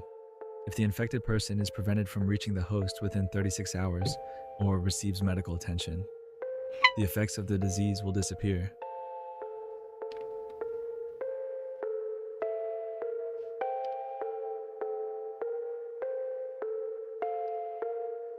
The second to last registered Vita Carnis creatures are the monoliths, towering giants standing 120 meters tall. These colossal beings don't do much, as they are completely rooted to the ground, except when provoked. If you get too close, they unleash an electromagnetic pulse that wipes out any nearby electronic devices.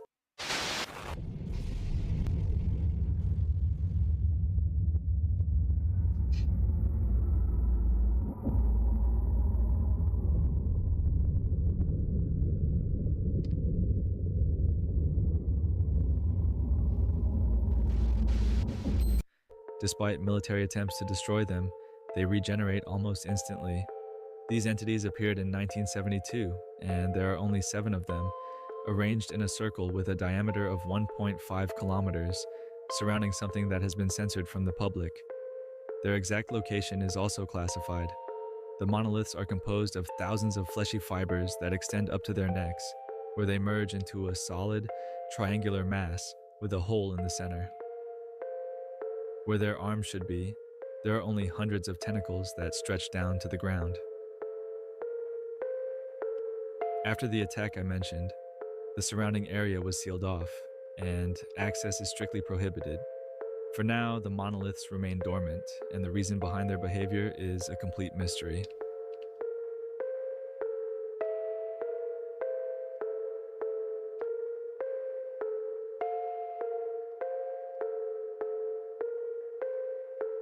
Lastly, we should be told about the final Vita Carnis creature, but for some reason, most of the information is withheld.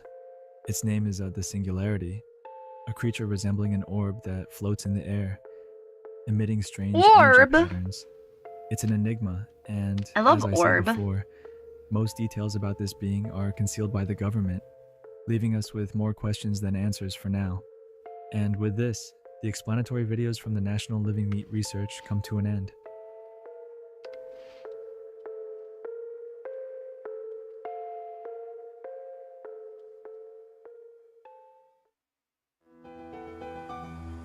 The following video is a cooking tutorial featuring crawl meat. Who in their right mind would want to eat this thing? We also learned that they've I would created eat some it. kind of seasoning to improve the taste of the meat. This video might have gone unnoticed if it weren't for a couple of things. First, there's this. A wanted poster for Vincent Barrere, a man sought by the CSIS. And finally, we have this other image where we can see some sort of investigation board. In the center, we see the words, "Who are they?" Don't forget this image, it will be important later. The next tape shows us how to take care of our pet trimming. Yes, people actually have these creatures as pets, and it's totally real. I would totally have them as a pet. In They're any fucking case, adorable. they're fairly easy to take care of. Trimmings are quite resilient to both low and high temperatures, so you don't need to worry about that. They can sleep in a box with blankets, and they eat your garbage. Baby. To prevent their nighttime screaming, you should give them their first meal of the day late in the morning or in the afternoon.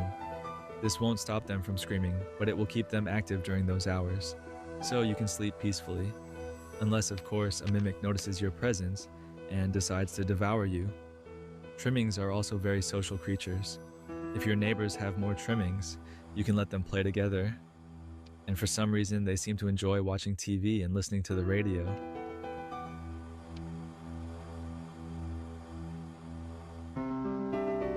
In 1945, while post-war cleanup teams were clearing an underground tunnel, they came across something grotesque, an entire tunnel filled with a mass of flesh. At the center of this wall of meat were skulls, with a large opening in the middle. Upon closer inspection, it turned out to be an enormous meat snake completely blocking the tunnel. Sound familiar? This meat snake was unlike any other. Its deep garnet color contrasted sharply with the usual bright reds and browns of typical meat snakes. What was even more unsettling was that the snake barely moved, almost behaving like a plant, completely still with only minor internal movements. Brave Little Bunny says it's time for a sippy-gaki. Okay. Brave Little Bunny says it's time to stretch those beans so out. large, Have a and how big did it end up stretch. lodged so deep in the tunnel? The second team found the other end of the snake. Near I'll be a right back. massive I'm pile gonna of go grab corpses. a ginger I think we can ale. all see where this is going. Ooh. And also have a stretch. Tests Be right back. conducted on the snake's skin revealed incredible resilience. It could withstand extreme temperatures, both cold and heat, and even radiation. And the strangest part, its smell. Instead of the expected stench of decay, the meat snake emitted a pleasant aroma, almost like cooking scrambled eggs. It took several days of cutting to get a sample for testing, which highlights its extraordinary toughness. Once again, the strange part is its immense size, likely due to the massive pile of corpses we see behind the snake. Could this have something to do with the cult? And who is this man appearing in a single frame in this video?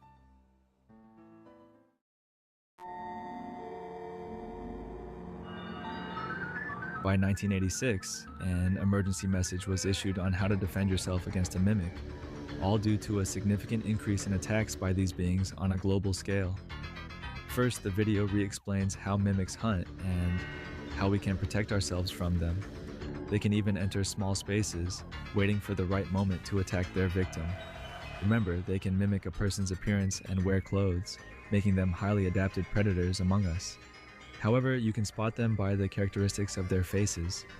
You should also pay attention to their hands, as mimics do not have nails.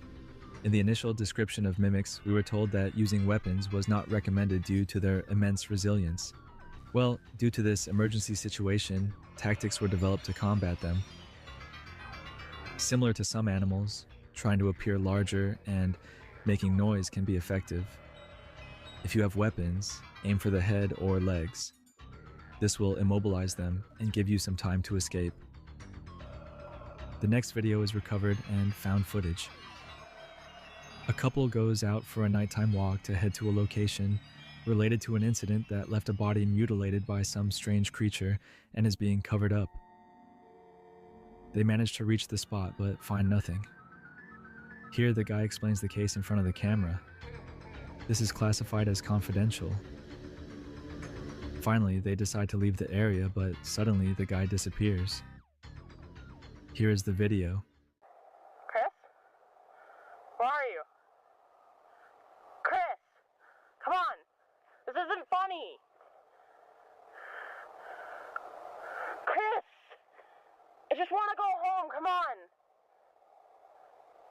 Fine. I guess I'm going home without you. I'm cold, tired, and hungry. If you want to stay out here and play games, you can.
Chris?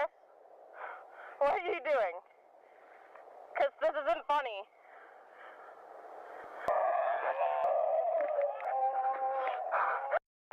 Oh! God!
In 1989, records of anomalies in harvesters were taken, along with a map showing their locations in Canada on August 1st, where their density was extremely high.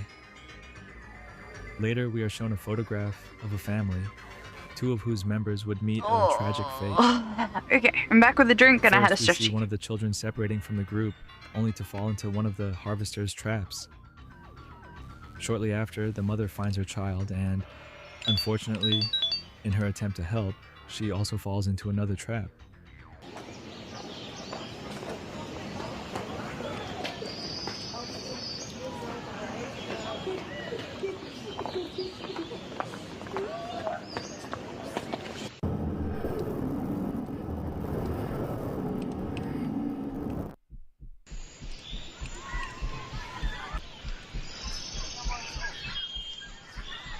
Oh no.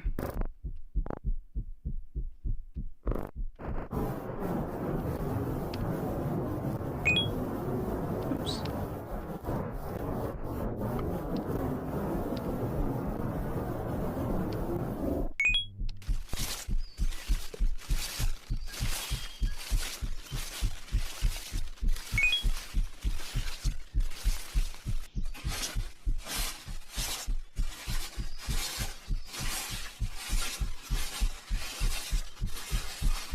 Thank you.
Spooky.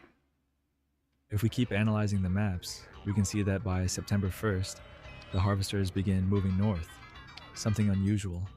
By observing the map from October 1st, we see they've advanced even further, appearing to form a circular pattern, as if for some reason they're drawn to this particular place.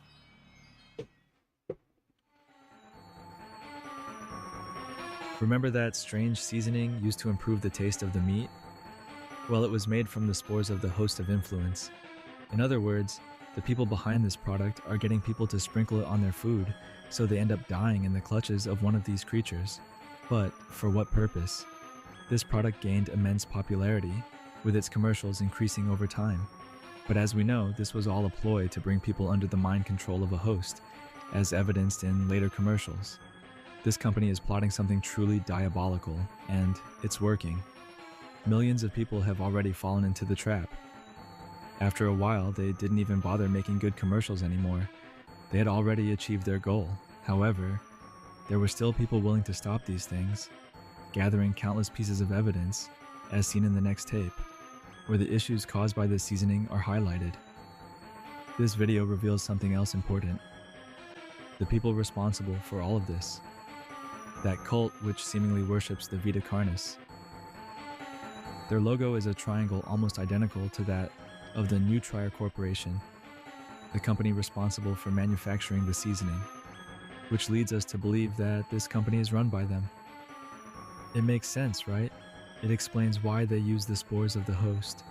But again, for what purpose? What is the cult's ultimate goal? To destroy humanity? To awaken something? And who is sending all this information to the organization Carcass? And what exactly is Carcass? Carcass stands for the Containment and Research Consult Association Society, a private organization that serves as humanity's resistance against the Vita Carnis. Carcass's main objective is to contain and study the properties of the Carnis genus in order to better understand its origin, behaviors, and motives. It also works to expose the government's cover-ups regarding these creatures. As for who is providing them with all the information regarding the cult, well, in the next video we get our answer. The informant records their room, showing an investigation board with all the evidence they've gathered. The investigator revealed newspaper clippings about dead scientists, documentaries made by teenagers about Vita Carnis, which are the videos we analyzed at the beginning, and sightings of cult sites. The message was successfully received, and Carcass sprang into action. With the information acquired, they knew exactly where they needed to go. This led to the deployment of 3 special operations teams into the restricted zone around the monoliths to stop the cult's main ritual. Here's the video. 3 ground teams are tasked with infiltrating a previously abandoned mall titled Facility 0, which is located in the restricted zone based on our info. The mission will take place in 3 stages: infiltration, encirclement, and ambush. Ambush? Oh, Primary ambush. objective is to capture the facility and seize the items of interest for extraction. Numerous armed guards are located within the facility. Avoid detection and keep up your guard.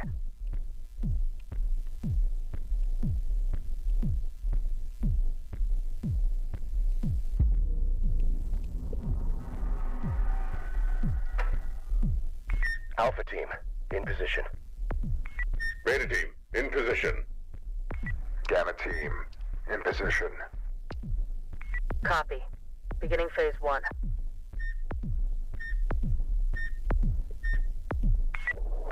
Eyes on the point. Clearing pathway now.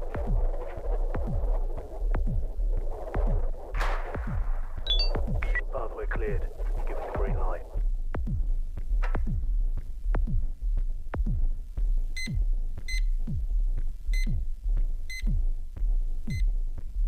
Copy. Green light is a go. Begin phase 2 in advance.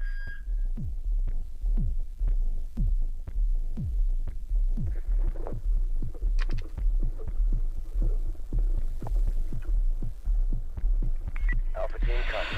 Beginning advance. All right, we're heading out. Move, move, move!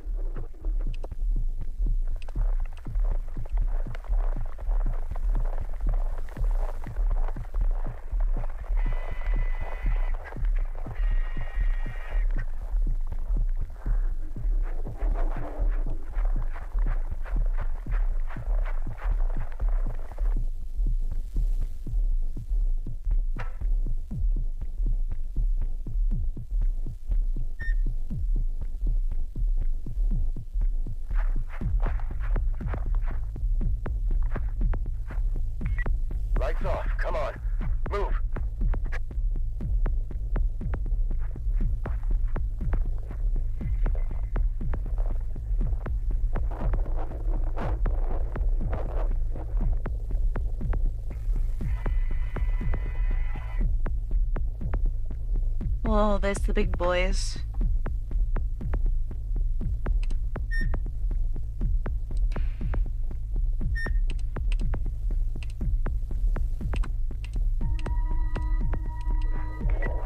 Keep your distance. Single file.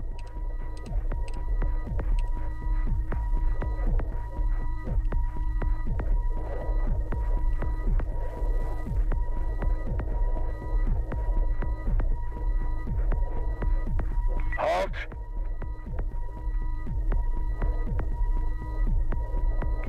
In position, awaiting green light.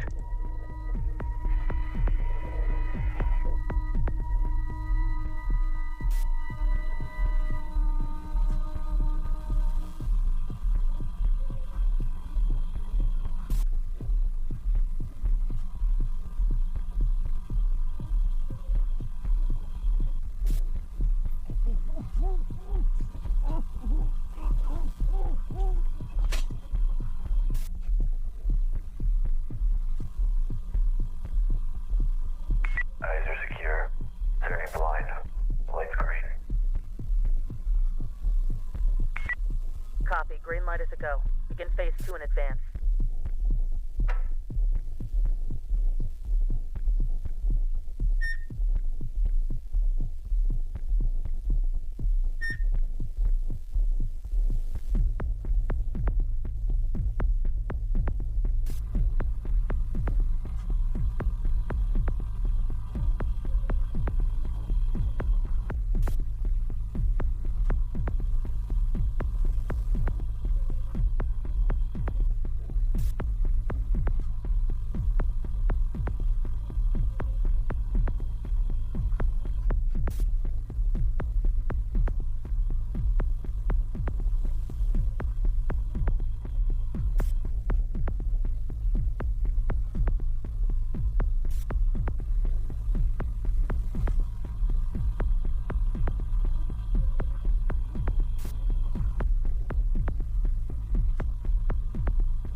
Alpha team in position. We are experiencing mechanical interference. Should we resume? Copy. Phase 3 is still a go. Preparing for breach. Breach in 3, 2, 1. Breach.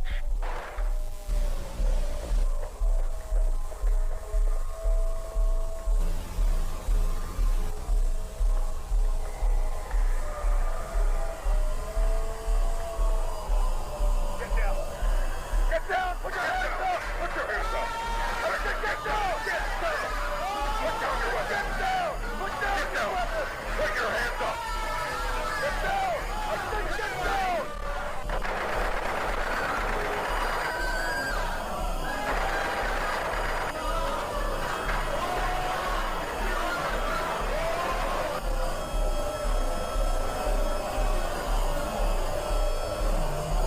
Oh, whoa.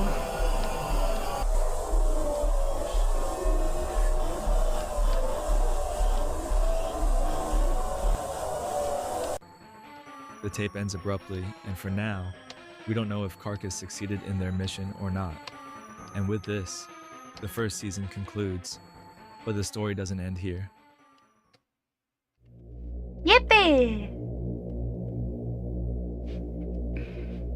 The teaser for the second season hints that the monoliths will have a more prominent role, and we learn that Carcass's mission was a complete success. The first video of the second season begins with the news of the arrest of a large group of high-ranking cultists in the restricted zone. Military personnel were involved in detaining these individuals, and what's surprising is that many turned out to be well-known politicians and high-ranking government officials. The documents reveal serious crimes, such as murder, kidnappings, and ritual sacrifices, As we mentioned earlier, the Neutrar company was closely linked to the cult, and it was shut down with its products deemed dangerous. Public opinion is in an uproar, demanding action in response to the chaos caused by these events. Oh, whoa. More things began to unfold. People no longer wanted to eat Vita Carnis meat. Other cults started appearing. Demands were made for the total control or extermination of the mimics, and strikes were initiated, demanding accountability from governments for allowing things to escalate this far. Some even began talking about a new world order.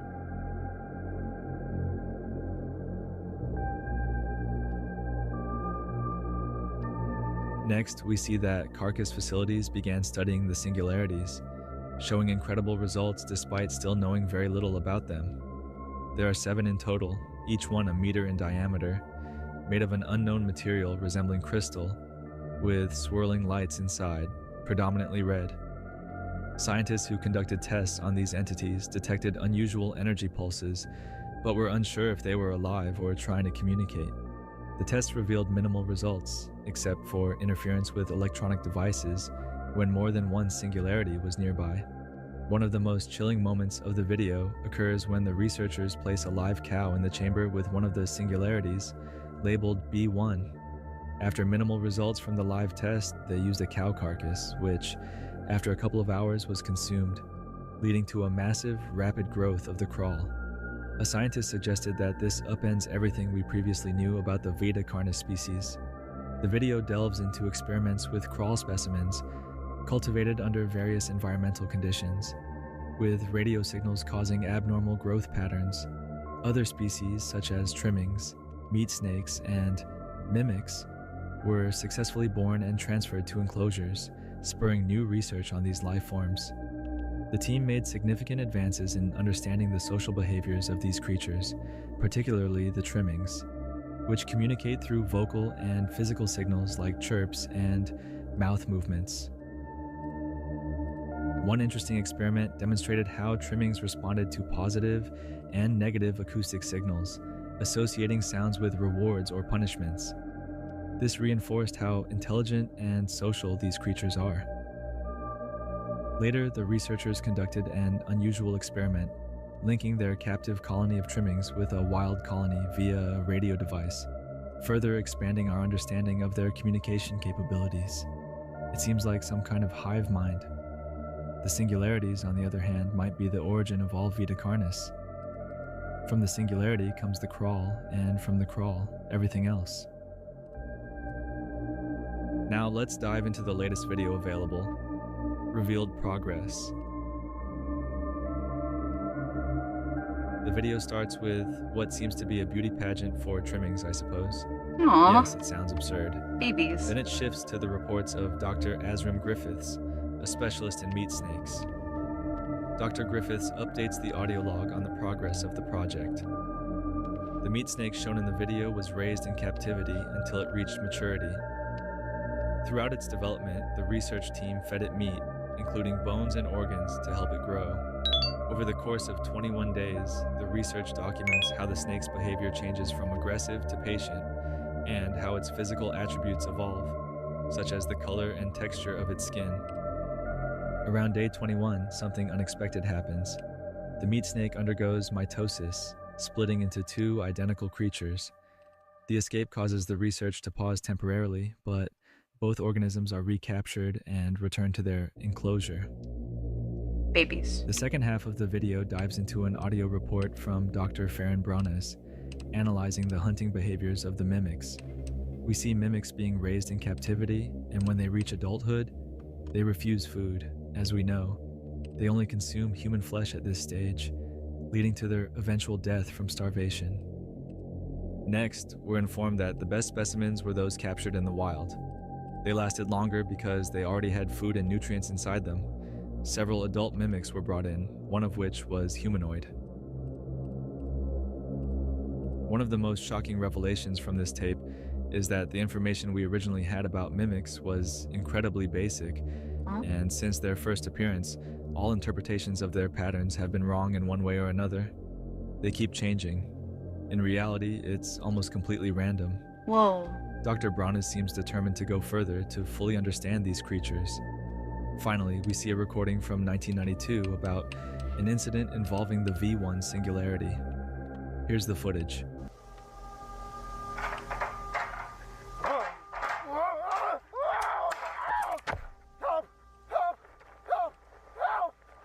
What happened? My leg's tied. It's bad. It's bad. I'm bleeding. What do I do? I can't reach. What do I do? Help me down, please. Please. We need medical assistance in test chamber 1. Stay calm. Help is on the way. Just try to stay still. Oh, God.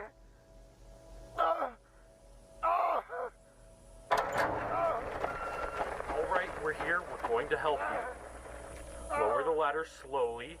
This is going to hurt. Okay, hold still. Ready? Now! What's happening? What's happening to him? Get him out of here now! Get him out!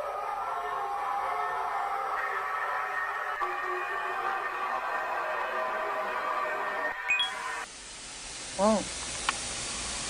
My leg! What happened to the people present there?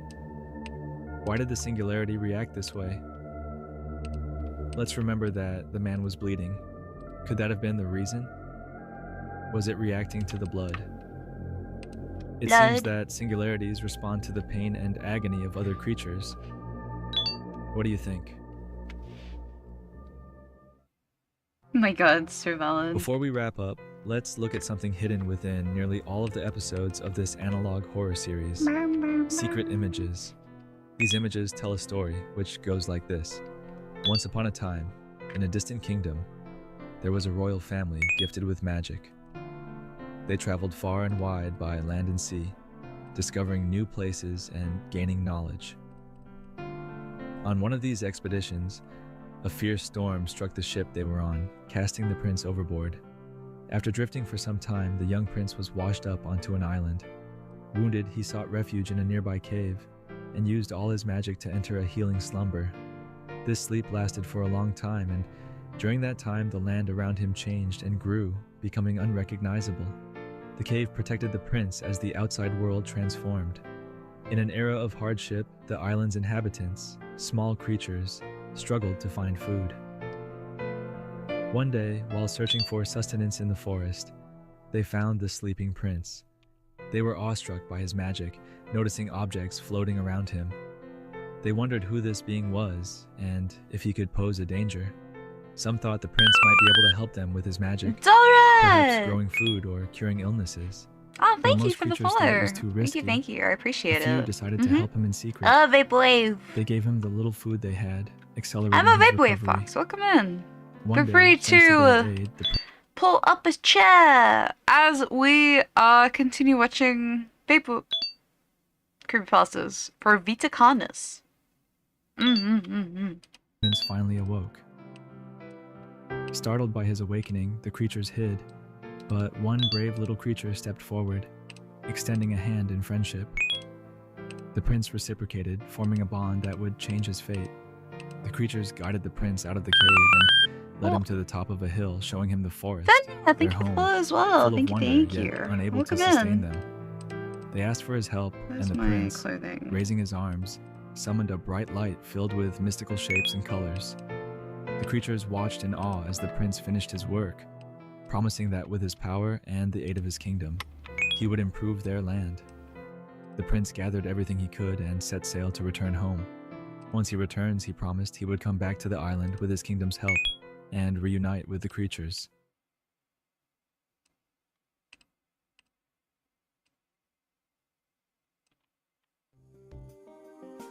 That's the end of the story for now, and there are a lot of theories floating around the internet. Is this about Earth's consciousness? A Chucky sleeping Takari, god? thank you for the What follow. truth does Welcome the prince's in. story hide? Thank you. I appreciate the Let me know your followers. craziest theories in the Welcome. comments section. This is all We're the watching content we have so creepypastas and far. rigging models. The main cult has Yippee! been stopped. The Vita Carnis are being studied more closely, and who knows what the future holds. Bit by bit, the pieces of this puzzle are coming together. Here on this channel, we'll document everything that comes out until the very end. This is my first video on YouTube, so if you enjoy my content and find it entertaining, I'd really appreciate your precious like and a subscription to help the channel grow and reach more people. Every like is one more coin to escape poverty. I have a Fiverr profile where I create high quality music with artificial intelligence for your projects.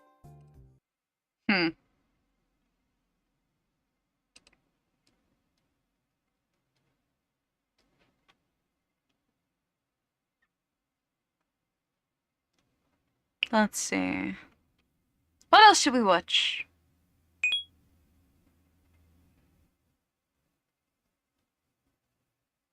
Oh, The Sun Vanished was a good story.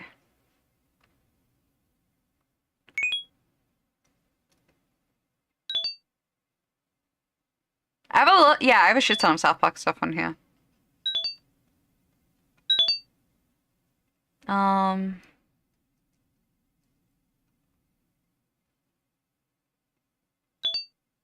It might be fun. SCP entities you definitely would not survive against. That sounds great. I love SCP Foundation stuff. Oh, excuse me.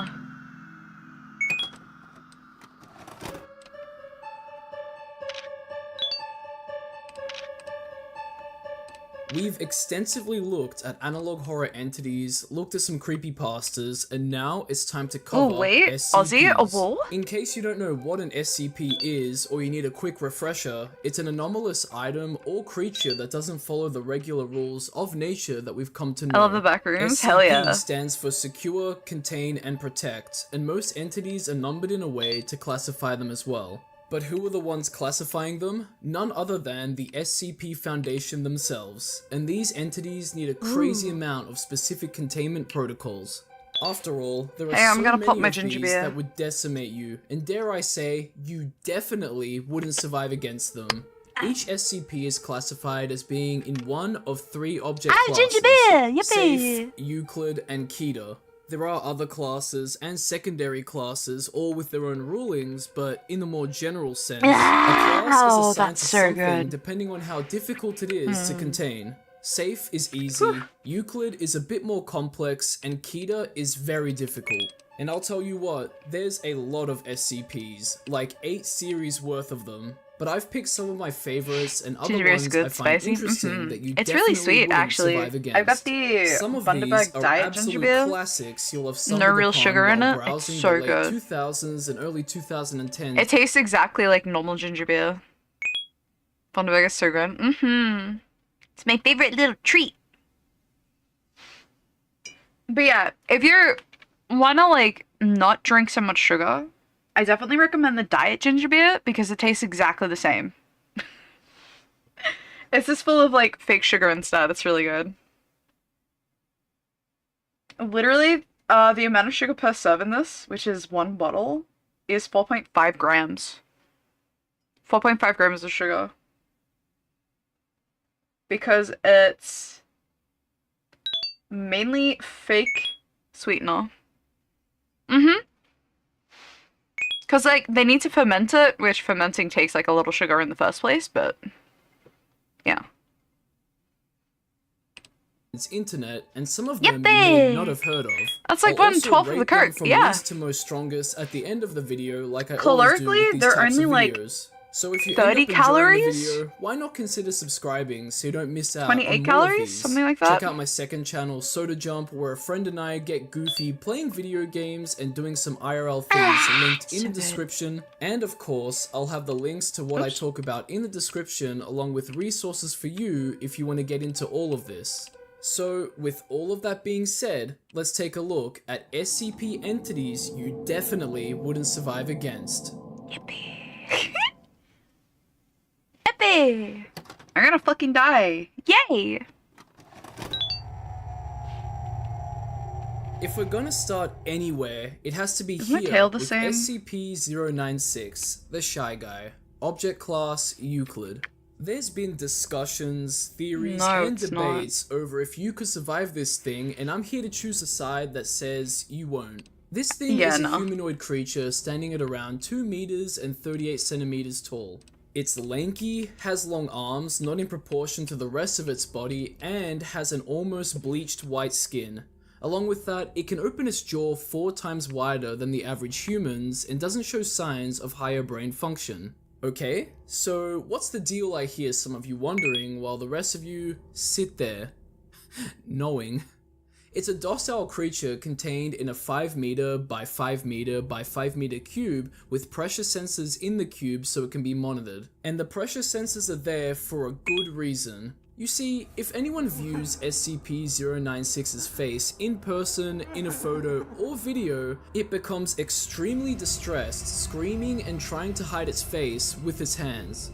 After around a minute or two of this, it will actively pursue whoever has seen its face and kill them.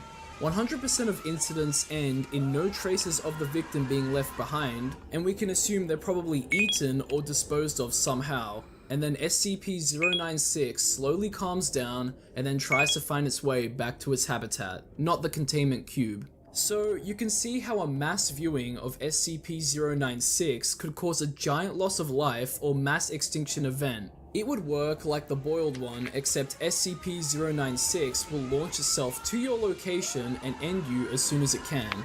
A 100% death rate should be enough to convince you that you definitely wouldn't survive against it, but that's where discussions come in. Because it is a docile creature, granted a very deadly one, it might be possible to safely transport it somewhere to launch it into space or drop it deep underwater. But this thing is like a heat-seeking missile. It doesn't matter where you are, if you've seen its face, it'll know exactly where you are. So you can send it to space on a rocket or have it sit there on a planet or in the vacuum of space, assuming of course no one views its face in the process. But that wouldn't guarantee that it stays there if someone views its face. You see, I'm a firm believer that SCP-096 can actually survive in space or even underwater. It's an anomalous entity that knows if anyone has seen its face from anywhere after all. And with the certainty that it will kill anyone that looks at its face, wouldn't that imply that it's able to go to insane lengths to kill whoever has seen it? Yes. I think it does, and I will debate anybody on it. Surviving space or underwater doesn't seem unlikely if you apply the logic of what's been told to us. And it's one of those things that isn't out of the realm for SCPs. It might take some time to reach its victim, but it'll get there. It'll find a way. Good luck trying to monitor where it is on its way into space too. You could use sensors, that sounds but pretty what's good. to say you wouldn't pick up an asteroid or debris moving past the sensor? Containing it safely where it can be monitored non-visually seems like the safest option versus somehow containing it and throwing it into an extreme environment and hoping for the best. It looks frail, so killing it should be easy though. No. Right? If No. so, why hasn't it been disposed of? Yeah, no. I'm literally, I know what's coming next. I'm just like, here we go. For anyone saying that SCP-096 can be killed and has been killed by the use of SCP-173 and acid, that wasn't a canon event. And for those who are wondering what SCP-173 is, it's this thing, one of the most, if not the most, famous SCP. This neck-snapping statue that looks like a peanut. However, there is a proposal to kill it mentioned in its file. If it really is that unkillable, then space or the ocean will only slow it down before it claims its next victim. Because if you've seen SCP-096, it'll get you, one way or another, even if it takes it, say, a few minutes, hours, days, weeks, months, or years to get you. So let's now go and take a look at SCP-1155, Predatory Street Art, Object Class, Keto. Oh, I love this one. This one is so good. This thing sounds a bit strange, but I assure you that it's ruthless and you wouldn't survive against it. This thing manifests as a form of street art or graffiti resembling some sort of humanoid creature. It's characterized with bird-like features like claws, feathers, forelimbs, and the head of an owl. Without any human interaction, this entity will relocate once every 2 to 4 months, moving to an urban environment at minimum 15 meters away from where it was and up to 200 kilometers away. It has another condition that'll make it relocate too, and this is the one that would mean that you wouldn't survive against it. Anyone that makes eye contact directly with it is doomed. Because just like with Delta P, everyone say it with me, Once it's got you, it's got you. You'll feel a compulsion to go and investigate the street art at a closer distance. Its eyes will follow you as you get close, and once you get within 2 meters of it, and you're not in the line of sight of anyone, it will attack you. Severe lacerations, dismemberment, the removal of soft body parts, and penetrating head trauma is what this thing will inflict on you within 6 seconds. After that, you and the SCP will vanish, but only SCP-1155 will reappear within 7 days. And that's because victims that have disappeared have never been found. However, there has been some testing done on SCP-1155 by the Foundation. For example, victims with GPS trackers have lost their signal after disappearing, and as a pattern, the attacks follow. First, the victim is restrained, and then their eyes and tongue are ripped out. Their limbs are amputated, they're then disemboweled with the stomach and intestines being removed, and then they disappear. But the attack can be interrupted by someone else with a line of sight on the SCP. However, death will most likely follow the victim anyway due to shock and loss of blood. But I hear you thinking, well, can't a whole bunch of people be continuously monitoring it so no one else gets hurt again? You're right, however, that would only be a preventative, like a band-aid on an open flesh wound, because straight up, going up against it, you wouldn't survive, and even prevention has its drawbacks. If you know of its anomalous properties, you can resist its pull. Even then, that doesn't guarantee you'd be strong enough to do so. There's also been 2 incidents recorded in the Foundation's records, Incident A and Incident B. The one I want to point out is Incident A, which recounts the aftermath of 2 D-Class personnel being saved mid-attack. Employees of the Foundation all have their specific roles, and D-Class is the lowest of the low that are used as guinea pigs for SCP testing, consensually or not. One of the D-Class personnels had their eyes and tongue gouged out. They claimed to still be able to see and saw a larder of all things containing the bodies of previous victims along with the SCP. During a containment breach at the site the D-Class member was stationed, they escaped and found themselves in an urban location. Law enforcement pursued them into a one-way alleyway. They heard screaming before reaching the alleyway and found no one there. The SCP got to them. The other D-Class personnel that survived an attack was left in a worse state, having the attack be interrupted near its end. SCP-1155 was then spotted relocating erratically and assuming a hunting stance. It even appeared high up on the side of a building for hours as if it was trying to find its prey that got away. It continued relocating, all while looking to be agitated and hysterical. The decision to give the D-Class member to SCP-1155 was made at a safe and secluded location in the city it was relocating around. After all visual contact was broken by all personnel, both the D-Class personnel and SCP-1155 disappeared and regular relocating and behavioral patterns returned. Aww, this SCP is so fascinating and gives us a massive indicator on how dangerous it really is. Play by its rules and things end quickly, but don't and the consequences will be dire. It's the age-old question of the life of one person versus the lives of many. Do you really want to be kept alive in a pained and wounded form just for the lives of thousands, if not millions of other people to be at stake? It would only be a matter of time before it hunts you down or someone gives you up to it, and with it growing bolder and appearing in more higher density places compared to its previous low-key ones, you're definitely not going to survive against it.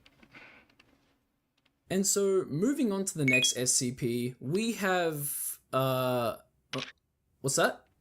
Huh? Okay. So, I've been informed that talking about it or presenting information on it will result in dire consequences for myself and all of you.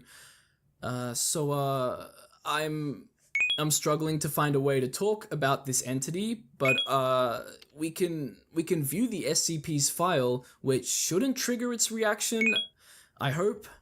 Whatever you do, don't write down anything I show or talk about, and don't verbally state it either, just to be safe. Well, it's showing you the sea tail we have on. Where I'd usually place specific information on what's being talked about if you're so curious to see what SCP I could, for safety reasons, could be talking about.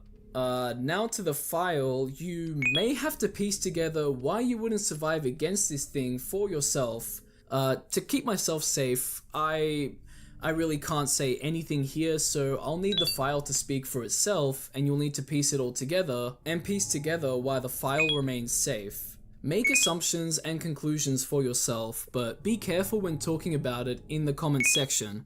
I'm going to flash images on screen of the file, and as we can see,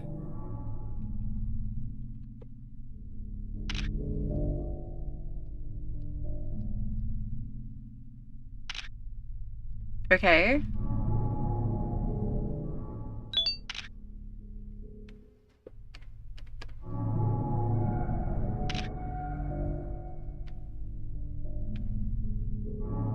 here's the most important part. So you may be wondering, Sunflower, aren't you technically surviving and beating this entity by taking precautions?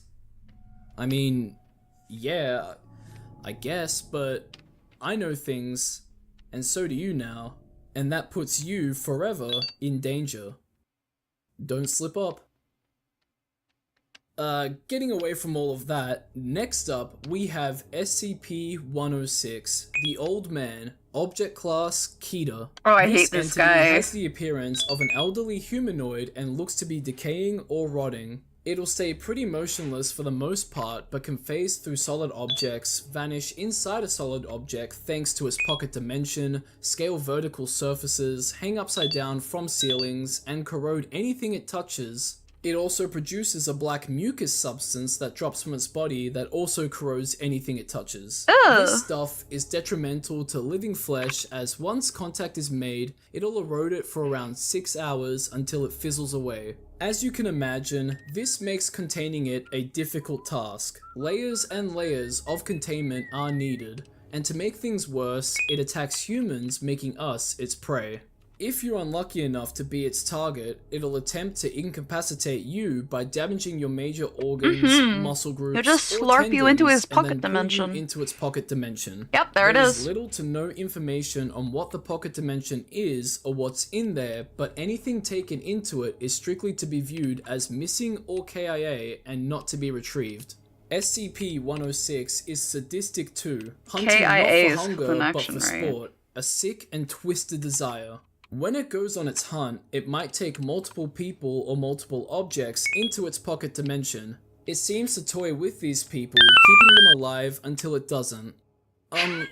So what makes you think you'd survive Welcome in! Welcome, we're all listening to Creepypastas. We're currently doing SCP Foundation. Lucky for you, Yippee! it loves to target people that are between the ages of 10 to 25. But there's nothing in its file that says that it won't attack people of other ages. It erodes anything it or its mucus touches, so perhaps that's its goal with people. Older people are already eroded in the way of age and bodily endurance, so the youth would be a more enticing form for it to prey on. Oh, and eroded is a, how can I put this?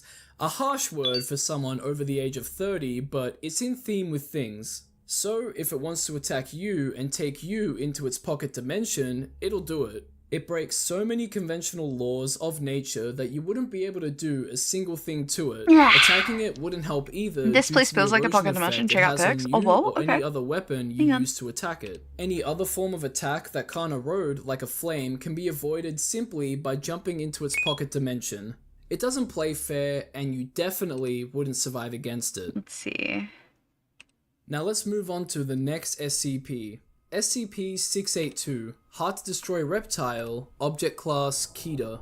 This SCP is so powerful and dangerous Whoa, that efforts to that's destroy it have creepy. gone underway, but none have been successful. The entity is to Wow. be contained in a 5 meter by It's just 5 meter by black. 5 meter chamber, That's cool. where have you heard that one before, lined with acid-resistant steel plating and is to be submerged in acid. Lexi, that's where cool as things shit. differ between this and SCP-096. You see, it needs to remain incapacitated in the acid because of its extreme strength, speed, and reflexes that vary with the form it takes, determined by what it consumes and sheds off of its body. And if that wasn't enough, it's also able to regenerate in the acid thanks to its filtering gills that take useful matter from liquid solutions. So, with all of these factors, do you really think you survive against this thing? No? I assure I agree. you that no No. matter what you do to outmaneuver it, trick Liminal. it, or attack it, Streams back it'll up. regenerate Yeah. and get back up. SCP personnel are forbidden from talking to SCP-682 for fear of provoking its rage state, so imagine what trying to attack it or pissing it off would do. In the file, we can find a transcript where a personnel asks SCP-628 why it attacked a bunch of farmers, and it said, disgusting. I have suspicion that the farmers were just doing what farmers do and not doing anything crazy, so its actions and power speak for themselves. Combine that with its malice and it's just so unfair, and like most, if not all SCPs, it follows the formula of breaking the conventions of the laws of nature we all have to abide by. And what does it do with that power? It kills. You are not surviving against this thing. Moving on, we have SCP-3812, a voice behind me, Object Class Keter. This entity is believed to have once been a man by the name of Sam Howell, a regular human being that passed away sometime around 1996. Soon after his death and burial, SCP-3812 was seen rising from his grave and disappearing. This thing is as anomalous as they come. Its presence was brought to the attention of the SCP Foundation when it was responsible for the demolition of an apartment building in Warsaw, Poland. Currently, only part of it is contained, but it used to be easier to contain. At first, it could be talked to and would seek help in the Foundation for managing its ailment, its condition.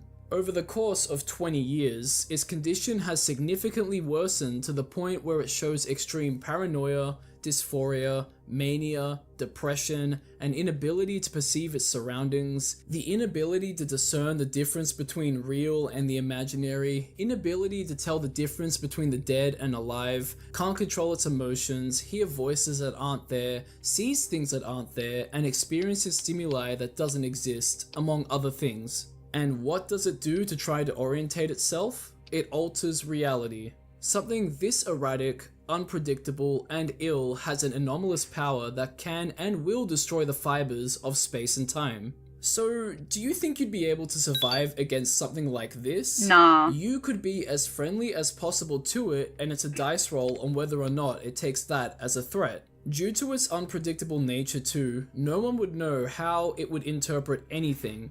And here's a question, how would you even know reality had been altered in the first place? An unfortunate event where hundreds are killed may seem like a freak accident, but it could have happened because of SCP-3812's reality-altering powers. How many reality-altering events need to happen before our society crumbles and reality falls soon after? If it's already been 20 years and SCP-3812 looks like this and acts extremely mentally unstable, then it seems like we'll have ourselves a reality-destroying event in the near future.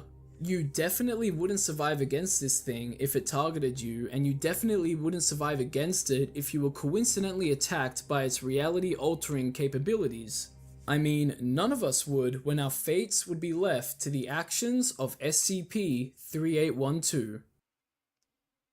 Next up, we have SCP-217, the Clockwork Virus, Object Class Keter.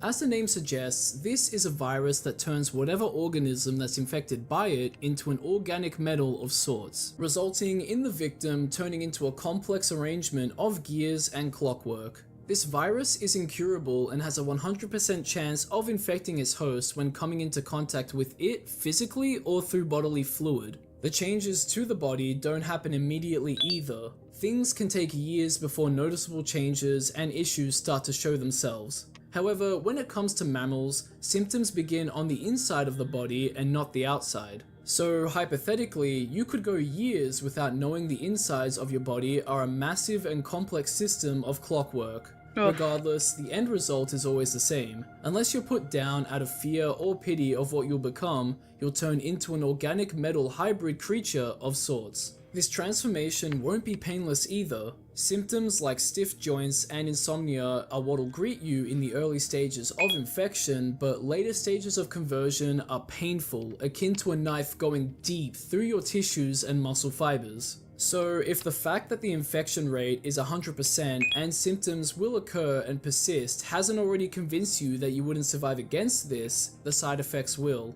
Your mental state will diminish the further on the infection goes. You'll become dull, robotic, easily distracted or confused, become irritated when faced with new problems, and your fully converted brain will have... You wouldn't be yourself anymore. At the very least, you would have died, the old 100% organic and personable you. You might even be mercy killed too by a loved one or someone else if your infection gets too serious. But if you let your body converge into a mechanical organism, well, like I said before, you wouldn't be you anymore, which in a roundabout way isn't surviving against it. There's no need to question that. The YouTuber is always right. For our final SCP, and a bit of a bonus one, we have SCP-035, Possessive Mask, Object Class Keter. This is a white porcelain comedy mask that sometimes changes to one of tragedy. When it does, all existing visual records of it change to reflect its new appearance. A highly corrosive and degenerative liquid constantly seeps from its eyes and mouth hole, decaying anything over a period of time that comes into contact with it. That's already enough of a reason to stay away from it, but you may not have a chance in the matter. Just like with the predatory street art, once you make eye contact with it, you'll be pulled towards it. Same goes if you get too close to it. Once you do so, you'll put it over your face and it'll send an alternate brain signal to counter yours, killing your brain. Once that happens, your body becomes possessed by whatever's in the mask and your body will rapidly decay until you're a mummified corpse. Even then, SCP-035 can maintain cognitive control of your body. It's been recorded using people's bodies to have conversations with other people. It's highly intelligent, charismatic, with pleasant conversations being observed, but has also manipulated people into thinking or doing various things from severe to not so severe. It's quite the tricky entity, but has given the SCP Foundation a ton of knowledge and insight into many things, and has had a vast history in the Foundation that we can see thanks to the addendums on its file. Restraining someone under the SCP's influence could result in you being injured or worse, going under its influence. So really, it reminds me more of Delta P than the predatory street art, and just like Delta P, you need to know it exists to be able to avoid its influence. However, Delta P obeys the laws of nature. SCP-035 does not. So, in a way, how well could you avoid its influence? If you set your gaze onto it, you're not surviving it. And pray that it doesn't attach itself to a humanoid that can regenerate. And that brings us to our scheduled rating from least to most powerful. You know how this goes by now. If something is rated on the lower end of the scale, it doesn't mean that it wouldn't eviscerate you from existence. So first up, as the least most powerful SCP talked about in this video, we have SCP-035, the Possessive Mask. Out of all of the SCPs we've looked at, this one has the least amount of range, threat, and killing power. It also seems to be the only SCP on this list that can actually help humanity in a roundabout way. Moving on to the next SCP, I've yet again been informed that for my own safety and yours, I skip over something and move on to the third SCP on the list instead. SCP-217, the Clockwork Virus. It's not as quick to affect its victims like everything else, but its strength lies in spreading about easily. Having a 100% infection rate and keeping incognito in mammals for so long. But I think that SCP-106, the Old Man, is more dangerous. The lethality of viruses can be held back by isolating victims, getting infected to produce antibodies, vaccines, etc. Well, in the Clockwork Virus's case, you can't really make antibodies to resist it, and there's no vaccine, but well, anyway, my point is that the Old Man isn't held back by conventional means since it breaks so many rules. It has its pocket dimension it can jump into, the ability to scale vertical walls and ceilings, rupture and destroy vital body parts, and corrode anything it touches. The only thing that holds it back is its high amount of time between hunts and the fact that it prefers to hunt people aged between 10 to 25. What doesn't have that problem is SCP-1155, Predatory Street Art. This entity doesn't discriminate with who it wants to kill, and there isn't really anything you can do to stop it other than getting lucky and avoiding it, or being in a crowded area when it's around. Allowing it to hunt seems to be the best course of action as well, as bad as it is, due to the more predictable pattern it follows when it's hunting like this. Any interruptions to its hunts or actions make it unpredictable and yearn for its prey. Next up is SCP-096, the Shy Guy. When it attacks its victims, it's not relegated to a spot against a wall like the Predatory Street Art. It has the freedom of movement, but the catch is that you need to view its face for it to attack you. In our world, where that fact wouldn't be widely known at all and screens are everywhere, a mass extinction event isn't entirely out of the realm of possibilities. If it had its sights set on you, all you'd be able to do is accept your fate. The same thing can be said for SCP-682, Hard to Destroy Reptile. This thing can already do a whole— Wait, why is Hard to Destroy Reptile only number 2? whole lot of damage and take lots of lives in its weakened forms as it regenerates, so imagine how strong and unstoppable a fully regenerated SCP-682 would be against the world's population. Its malice would fuel it greatly and it would tear through everything. The only thing we could really do is subdue it because no one's found a way to actually kill it. And that means the most powerful SCP in this video is the one that alters reality. SCP-3812, A Voice Behind Me. I mean, what else, right? This entity pretty much has the power to destroy the world as we know it and tear down the fabric of reality and destroy everything. It's not in its right mind anymore, and the more time that passes, the more its mental state erodes, and at this point, it's only a matter of time before something sets it off and it warps and destroys reality beyond repair. And that kind of destruction is something the other SCPs cannot achieve.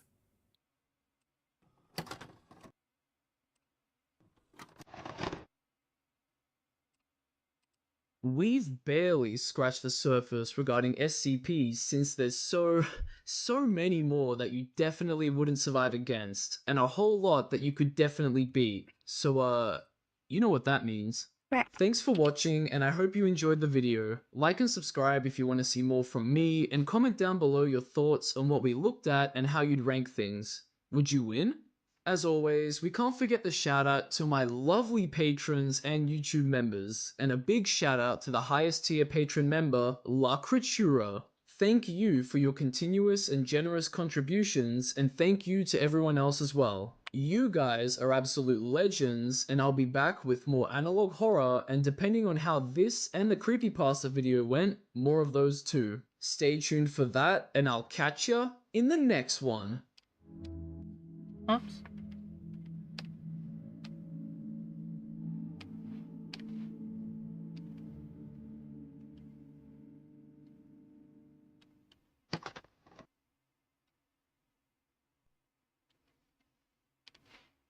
Huh. I mean,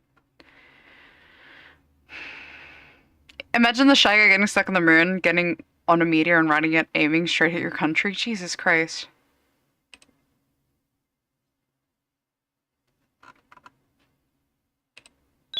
Okay, one more. One more. And then I've gotta go.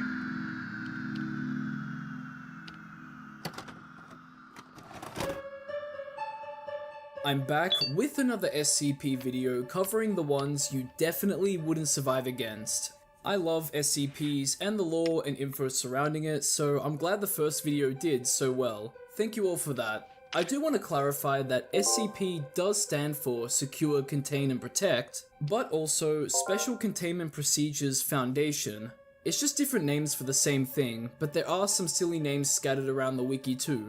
In-universe, you could see it as undercover names for buildings that have SCP business running from them, but have a shop front to dissuade suspicion. I'm pointing this out because I had a few people on my previous SCP video comment about the Special Containment Procedures Foundation name. Speaking of that previous video, I'll be formatting this one the same. I'll be showing you all 7 SCPs and explaining why you definitely wouldn't survive against them. So if you end up enjoying the video, why not consider subscribing so you don't miss out on more of these videos. Check out my second channel, Soda Jump, where a friend and I get goofy playing video games and doing some IRL things, linked in the description. And of course, I'll have the links to what I talk about in the description and resources in the description for you if you want to get into all of this. Oh, and I almost forgot to mention, but at the end of the video, I'll rate all of the SCPs from least to most powerful. And just because something is rated low as the least powerful SCP entity, it doesn't mean that it wouldn't obliterate you in the blink of an eye. If you've been watching my videos over the last few months, then you know things like this might just happen when dealing with all-powerful and supernatural entities. And I'll tell you what, these things definitely won't compensate you for your injuries. That's where this video's sponsor, Morgan & Morgan, America's largest injury law firm, can assist you if you become their client. After all, when you're seriously hurt, your injury could be worth millions. They achieved significant verdicts in the past couple of months for victims involved in life-altering car crashes. For example, $12 million in Florida, 34 times the highest insurance offer, and $26 million in Philadelphia. That's 40 times the highest insurance offer. Bam! And the best part about this is that it's absolutely free unless you win. And it only takes a few minutes to see if you have a case. Morgan & Morgan is for the people. They'll fight to get you the money you deserve, if you become their client. And if you ever got seriously injured, your case could be worth millions and you're only a few clicks away from potentially changing your life. It's so easy. You can start your claim now with Morgan & Morgan at www.forthepeople.com/sunflower, found in the description, or by scanning the QR code on screen with your phone's camera. So, with all of that being said, let's take a look at more SCP entities you definitely wouldn't survive against.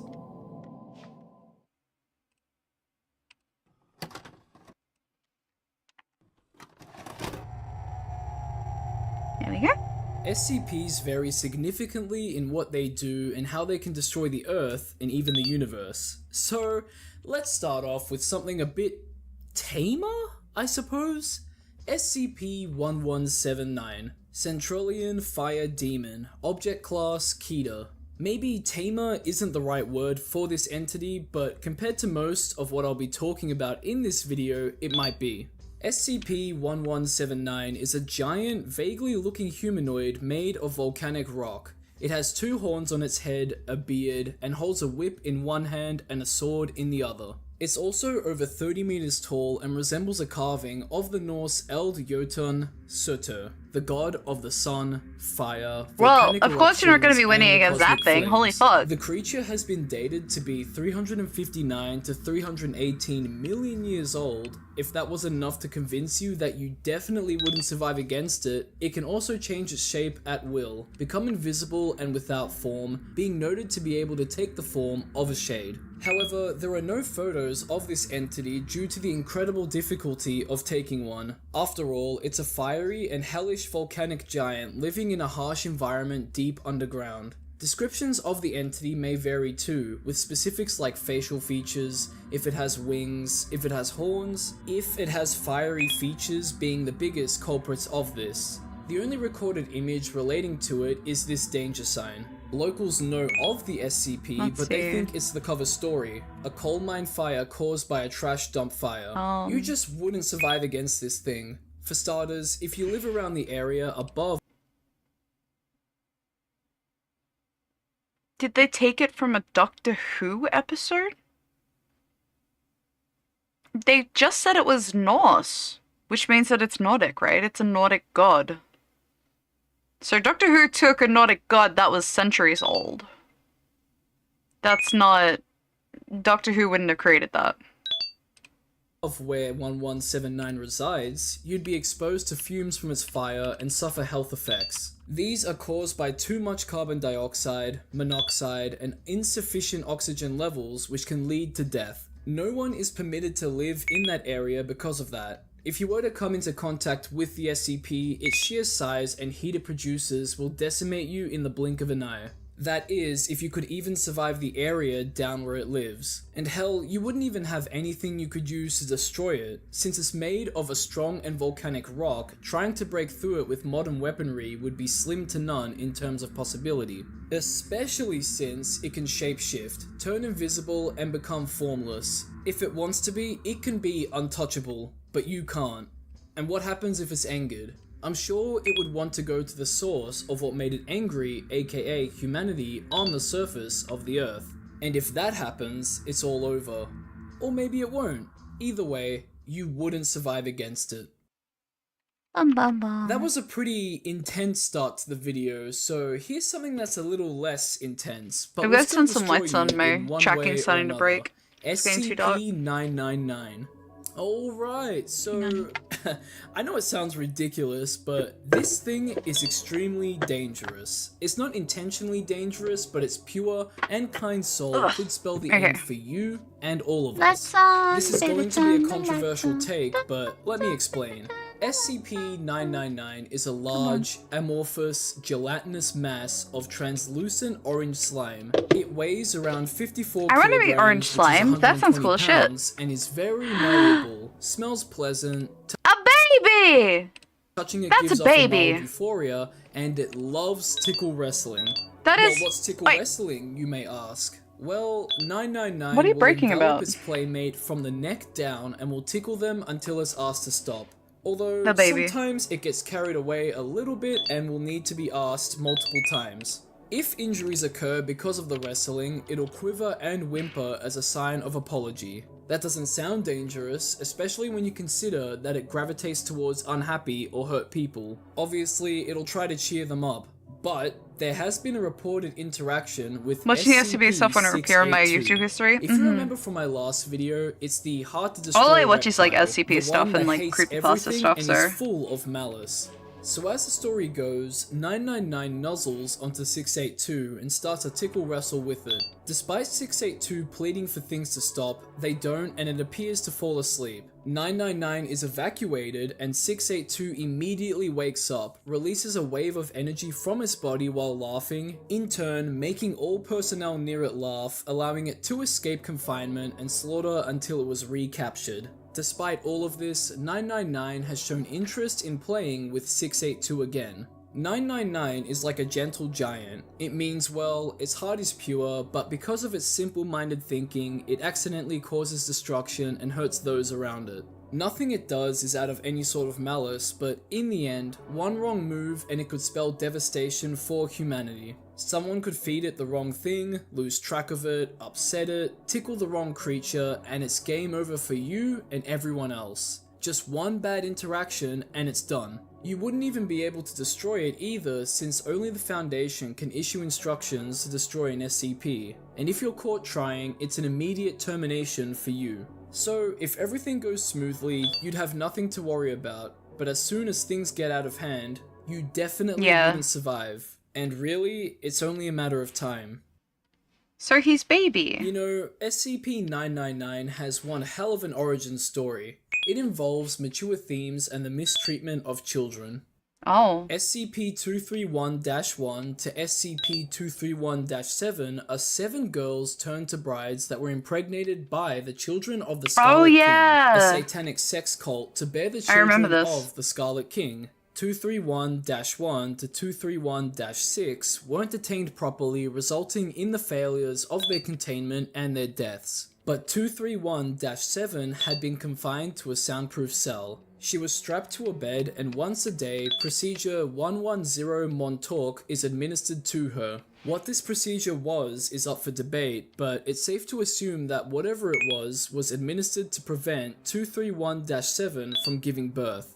It's known to be distressing to witness and seemed to be very painful for 231-7. Can't believe she's actually going through a However, RAKUGAKI. due to Why? circumstances, she was allowed to give I love birth, her. and out came SCP-999, She is made for Sony. the only quote-unquote good child of the Scarlet King. The previously mentioned SCP-682 is also theorized to have been birthed by one of these brides, which would make for a funny twist on things given that both SCPs' interactions with each other. 231-7 was released back to her family after psychological assessments, and that's that. So after hearing all of that, you're probably wondering what or who the Scarlet King is. That's the SCP we'll be taking a look at. SCP-001 Scarlet King, Object Class Safe. Just for some context, there are a lot of entities that are labeled as SCP-001. So it's theorized that the title of 001 is given to creatures that are regarded as special, to hide the true 001, etc. Whatever the reason is, the Scarlet King is regarded as an SCP-001. So what the Scarlet King looks like is unknown and is located in several alternate dimensions simultaneously. Alternate dimensions could also explain why there are so many 001s and why some SCP documents contradict others. If the Scarlet King enters our prime timeline, an alteration to normalcy will occur that's irreparable. Its existence also represents an ongoing but dormant cross-pollination scenario that would also explain the cult's behaviors and the children birthed from SCP-231-1 to 7. However, despite it not being in our dimension, it still holds influence over individuals and events, as we've seen with the children of the Scarlet King cult. Containing it used to be a top priority, but not anymore, hence why it's classified as safe and not Keter. But perhaps that's because of its influence on someone or a group of individuals at the Foundation. Who knows? It's unknown when SCP-001 was discovered, as records are lost, but investigations on the SCP are underway. So, if it wasn't obvious, you're not surviving anything that will create irreversible damage to our dimension if it enters it, and is believed to be related to the ongoing but dormant cross-pollination scenario. From here, we'll be taking a look at SCP-343, God. Object Class Safe. Wow, they As have the God. name suggests, this creature, if you can even call it that, is an omnipotent, raceless humanoid male with the appearance of an old man who stays detained in his chamber willingly, as trying to forcefully contain him has proven to be impossible. However, he was dubbed as God by SCP staff because of his appearance, but he also claimed to be God. His appearance is different to each person who observes him, and he can perform unexplainable tasks like phasing through his chamber and returning with a burger a few seconds later, and furbishing his chamber with an old English decor. He is seemingly harmless, and countless staff enter his chamber daily to chat with him, which in turn makes them happier as a whole. So what's the problem? He won't attack you, so there's no worrying about surviving against it then, right? True? True. But what if it had ill intentions in the long run? After all, documents regarding 343 have been noted to be missing, and memory of them has seemingly vanished from staff. That's really suspicious. And what if it turns on everyone? It's already shown itself to have powers beyond our mortal capabilities, so what are the chances that it could use those powers to erase you and I? Maybe even destroy a Must be town, another furry a state, closet. a continent, the Mimi. world, or even the universe? It's not out of the realm of possibilities. She is After all, technically he did not a say furry. he was God. However, She has a he furry did form. laugh after saying that, and then phased through his chamber and returned with that previously mentioned burger. So maybe he was just clowning around, but all we could do is hope that he wouldn't turn on us. Our face would be in his hands.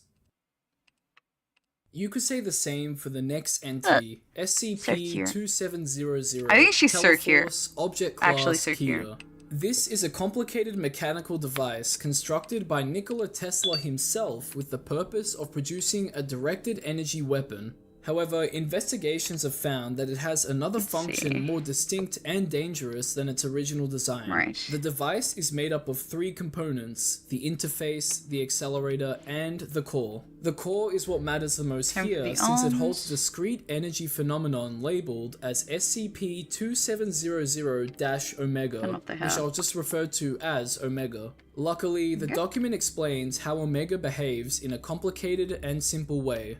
Quote, Omega behaves inversely with regards to entropy. The energy state within its boundaries constantly moves from thermal equilibrium to thermal singularity, from disorganized to organized. In other words, the flow of energy moves from the state of maximum entropy to minimal entropy, which is opposite to the standard for the rest of the universe. Due to this, the effective flow of time within this region is also reversed. End quote. The frame and the transparent sphere holding Omega are immune to its effects and are the only things preventing a breach of the phenomenon. As you could imagine, if Omega is unleashed from the sphere, it would spell the end of the universe and of course, you. The phenomenon would spread all throughout the universe and put it into this reversed flow of time state. This would result in, quote, the reduction of the entire universe to an infinitely energetic singularity, ostensibly an inverted Big Bang, end quote. So, you definitely wouldn't be able to beat it. The closest you could get to that is keeping the machine in a condition that won't compromise it, and keep it isolated away from anything and anyone that would jeopardize the existence of the universe by damaging it, accidentally or not. Oh, did I forget to mention that the machine is armed to go off in the year 2234? That would trigger a breach of Omega, so it's inevitable unless it can be stopped. But that breach could come sooner because, with so many supernatural entities and powers at play, all it takes is one small incident to set off a chain reaction that'll destroy you along with the entire universe. Wow. Next up, we have SCP-076, Able Object Class Keter. 076 is made up of two components, SCP-076-1, a stone cube, and SCP-076-2, a humanoid contained within that cube. 076-1 is a 3x3x3 meter cube made of a black speckled metamorphic stone. The cube is dated to being around 10,000 years old and is covered in engravings corresponding to no known civilizations. There's a door on one side of the cube with a lock surrounded by smaller locks. No key has been found for that door. So once it's locked, it's locked. In the center of the cube is a 2.13 meter tall stone coffin held in place and sealed shut by chains attached to the corners of the cube. Inside the coffin is the previously mentioned humanoid, 076-2. He's almost 2 meters tall and appears to be a Semitic male in his late 20s with black hair, grey eyes, has an olive skin tone, and has numerous tattoos depicting arcane and occult imagery all over his body. When he's in the cube's coffin, he's technically regarded as dead. Okay, so an SCP you could definitely beat then, right? No. Not exactly. Occasionally, Bye, 076-2 Have will a reanimate wing. and awaken. He will then try and leave the cube, and if he does, he'll enter a trance state and seek out the nearest human being, ignoring other forms of life. Once he finds a human, he'll enter a rage state and attempt to kill all humans encountered. You can draw similarities to the story of Abel from the Bible, the second son of Adam and Eve, which doesn't seem like a coincidence at all. To make a long story short, Abel was a shepherd and offered God the firstborn of his flock as a sacrifice. God accepted it, but didn't accept his brother Cain's offering. Cain murdered him out of jealousy, making Abel the first death in the Bible. Perhaps that's why 076-2 slaughters humans, to inflict what was inflicted upon him to whoever he can, powered by the occult and arcane, not God. The only way to stop him is to kill him, but that's not a simple task. He has superhuman strength, speed, and capabilities. He's not invulnerable by any means, but has the ability to ignore pain and shock. He's been reported to do some of the most insane things while under attack, and looking at this list really demonstrates just how powerful he is. Once he's killed, he'll be reduced to dust, and the cube and coffin will slam shut with the cube locking. 076-2 will reform in a time span between 6 hours to 25 years, and then the cycle begins again. So no matter what you do, you'll never be able to truly beat SCP-076 since the cube is seemingly indestructible as even a warhead couldn't destroy or damage it. It locks people out and in if you're unlucky enough, and the humanoid entity within the coffin will never fail to rise again. It's just a matter of minimizing casualties and destruction. And if you came across 076-2, you wouldn't even stand a chance against him because of his supernatural capabilities. And if you get trapped in 076-1, the cube, your life is pretty much forfeit. And that's why the cube is placed 200 meters below sea level in a bedrock tunnel with reinforced doors and a 150 meter kill corridor, with the tunnel only being accessible by using multiple elevators. For our final SCP, we have SCP-610, the Flesh That Hates, Object Class Keter. It starts off as a contagious skin disease that forms rashes and skin sensitivity causing itchiness. Within 3 hours, the disease will cause blemishes that look a lot like heavy scar tissue forming all throughout the body, and eventually consuming the victim within 5 hours. Exposure to higher temperatures can slow down the spread of the contagion, and some instances have shown that complete infection can take as little as 5 minutes. After the full infection is complete, the victim's life functions cease for around 3 minutes, and then restart at 2 to 3 times the activity rate of a normal human. The scar tissue will begin to move on its own, and what the infection does after that is random, but mutations and body horror are guaranteed. At seemingly random, an infected individual will stop moving and root itself into the ground. It'll then spread itself all over the area to presumably spread the contagion to another victim. Infected life will also seek out others who aren't infected. If they're not completely scarred, they'll just seek help, but if they are, they'll get aggressive and infect anyone and anything they can. 610 affects the area close to Lake Baikal in southern Siberia. Once an area is infected, as long as nothing is allowed to enter or leave it, is contained there, assuming that it doesn't reach underground and spread and infect through there. Any interactions with the infection should be done with a robot of some kind, and the SCP Foundation has been doing that. So, do you think you'd survive the infection? No? There's no way. Once you're infected, it would only be a matter of time before the infection takes your whole body, kills you, and then puppets your corpse around. It reminds me of the markers and necromorphs of Dead Space, but this infection can be easier contained as the Foundation has been able to do so. But like with a few of the entities covered in this video, it's an endless battle, an unstoppable force versus a wall that needs to be constantly reinforced. It would only be a matter of time until someone messes up and an infection spreads thanks to how aggressive the contagion is once it's engulfed a host. Anything is possible, even the inverse, but there's a lot more pressure, concentration, and planning that needs to go into containing and destroying something like this. And if you get infected, like I said, you're definitely not going to survive it. Now we arrive at the segment where I rate all of the SCP entities from least to most powerful. I always like this part of the video, so let's just begin with SCP-999, the Tickle Monster. I think it's fairly obvious that compared to everything else on this list, it would be the least powerful entity. It doesn't want to hurt people, but one small mishap and it could cause a whole lot of chaos, though not of its own accord. The same can't be said about SCP-076, Abel. He wants to tear down any human he can for a reason not known to the Foundation. He possesses a wide range of superhuman capabilities and some supernatural ones. And even when he's killed, he'll always rise again. After that, we have SCP-610, the Flesh That Hates.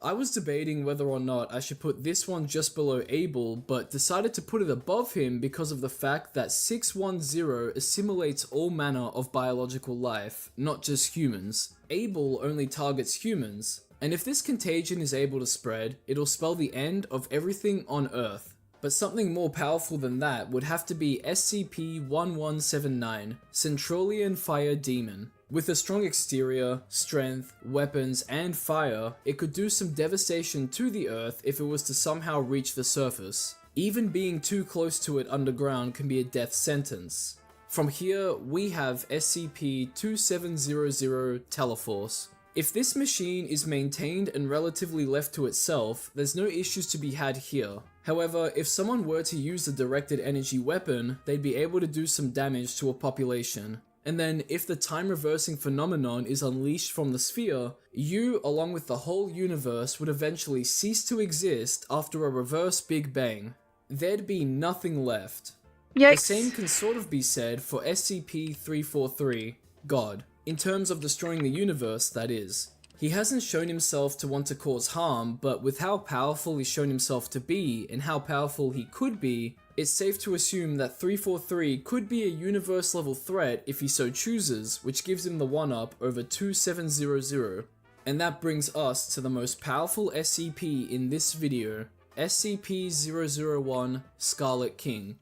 It exists in more than one dimension, has influence over ours, will destroy our timeline if it entered it, and is part of a dormant cross-pollination scenario. I mean, need I say more? It has the one-up over every entity here due to its cross-dimension capabilities. And more, really. You definitely wouldn't survive against any of these.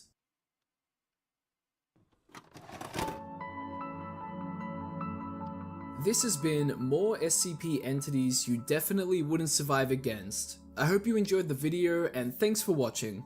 What are your thoughts on what was discussed? Let everyone know in the comments section, and would you actually win?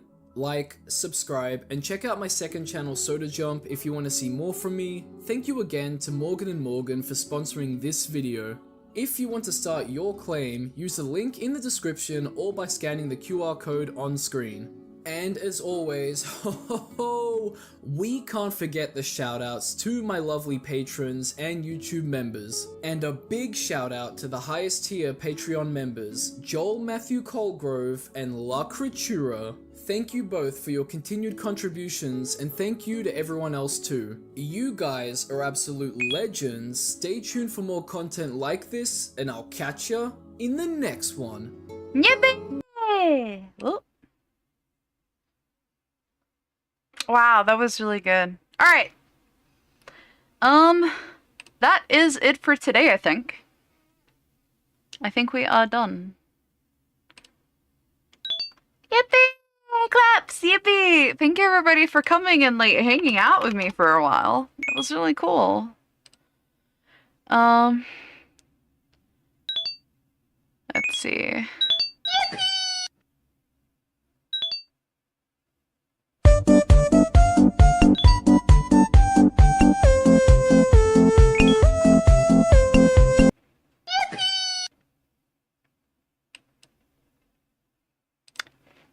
Good night, everybody. I hope you have a good sleep. Let's go raid my friend Mega. Number 1 victory royale. Yeah, Fortnite, we bout to get down. It's the Megs. 10 kills on the board right now. Gonna go say it. Gonna go say it. Get your beans up. I revived him. Now we're get your raid beans. Now we're in the Pleasant Park streets. Look at the map. Yeah. Let's get out some Mega Love, shall we? Get a Mega Love! Mega Love! Mega hasn't been streaming for a little bit, so they went to conventions and shit, so Mega Love, go listen to Mega. Alright, thanks so much for coming. See you later. Bye! Bye!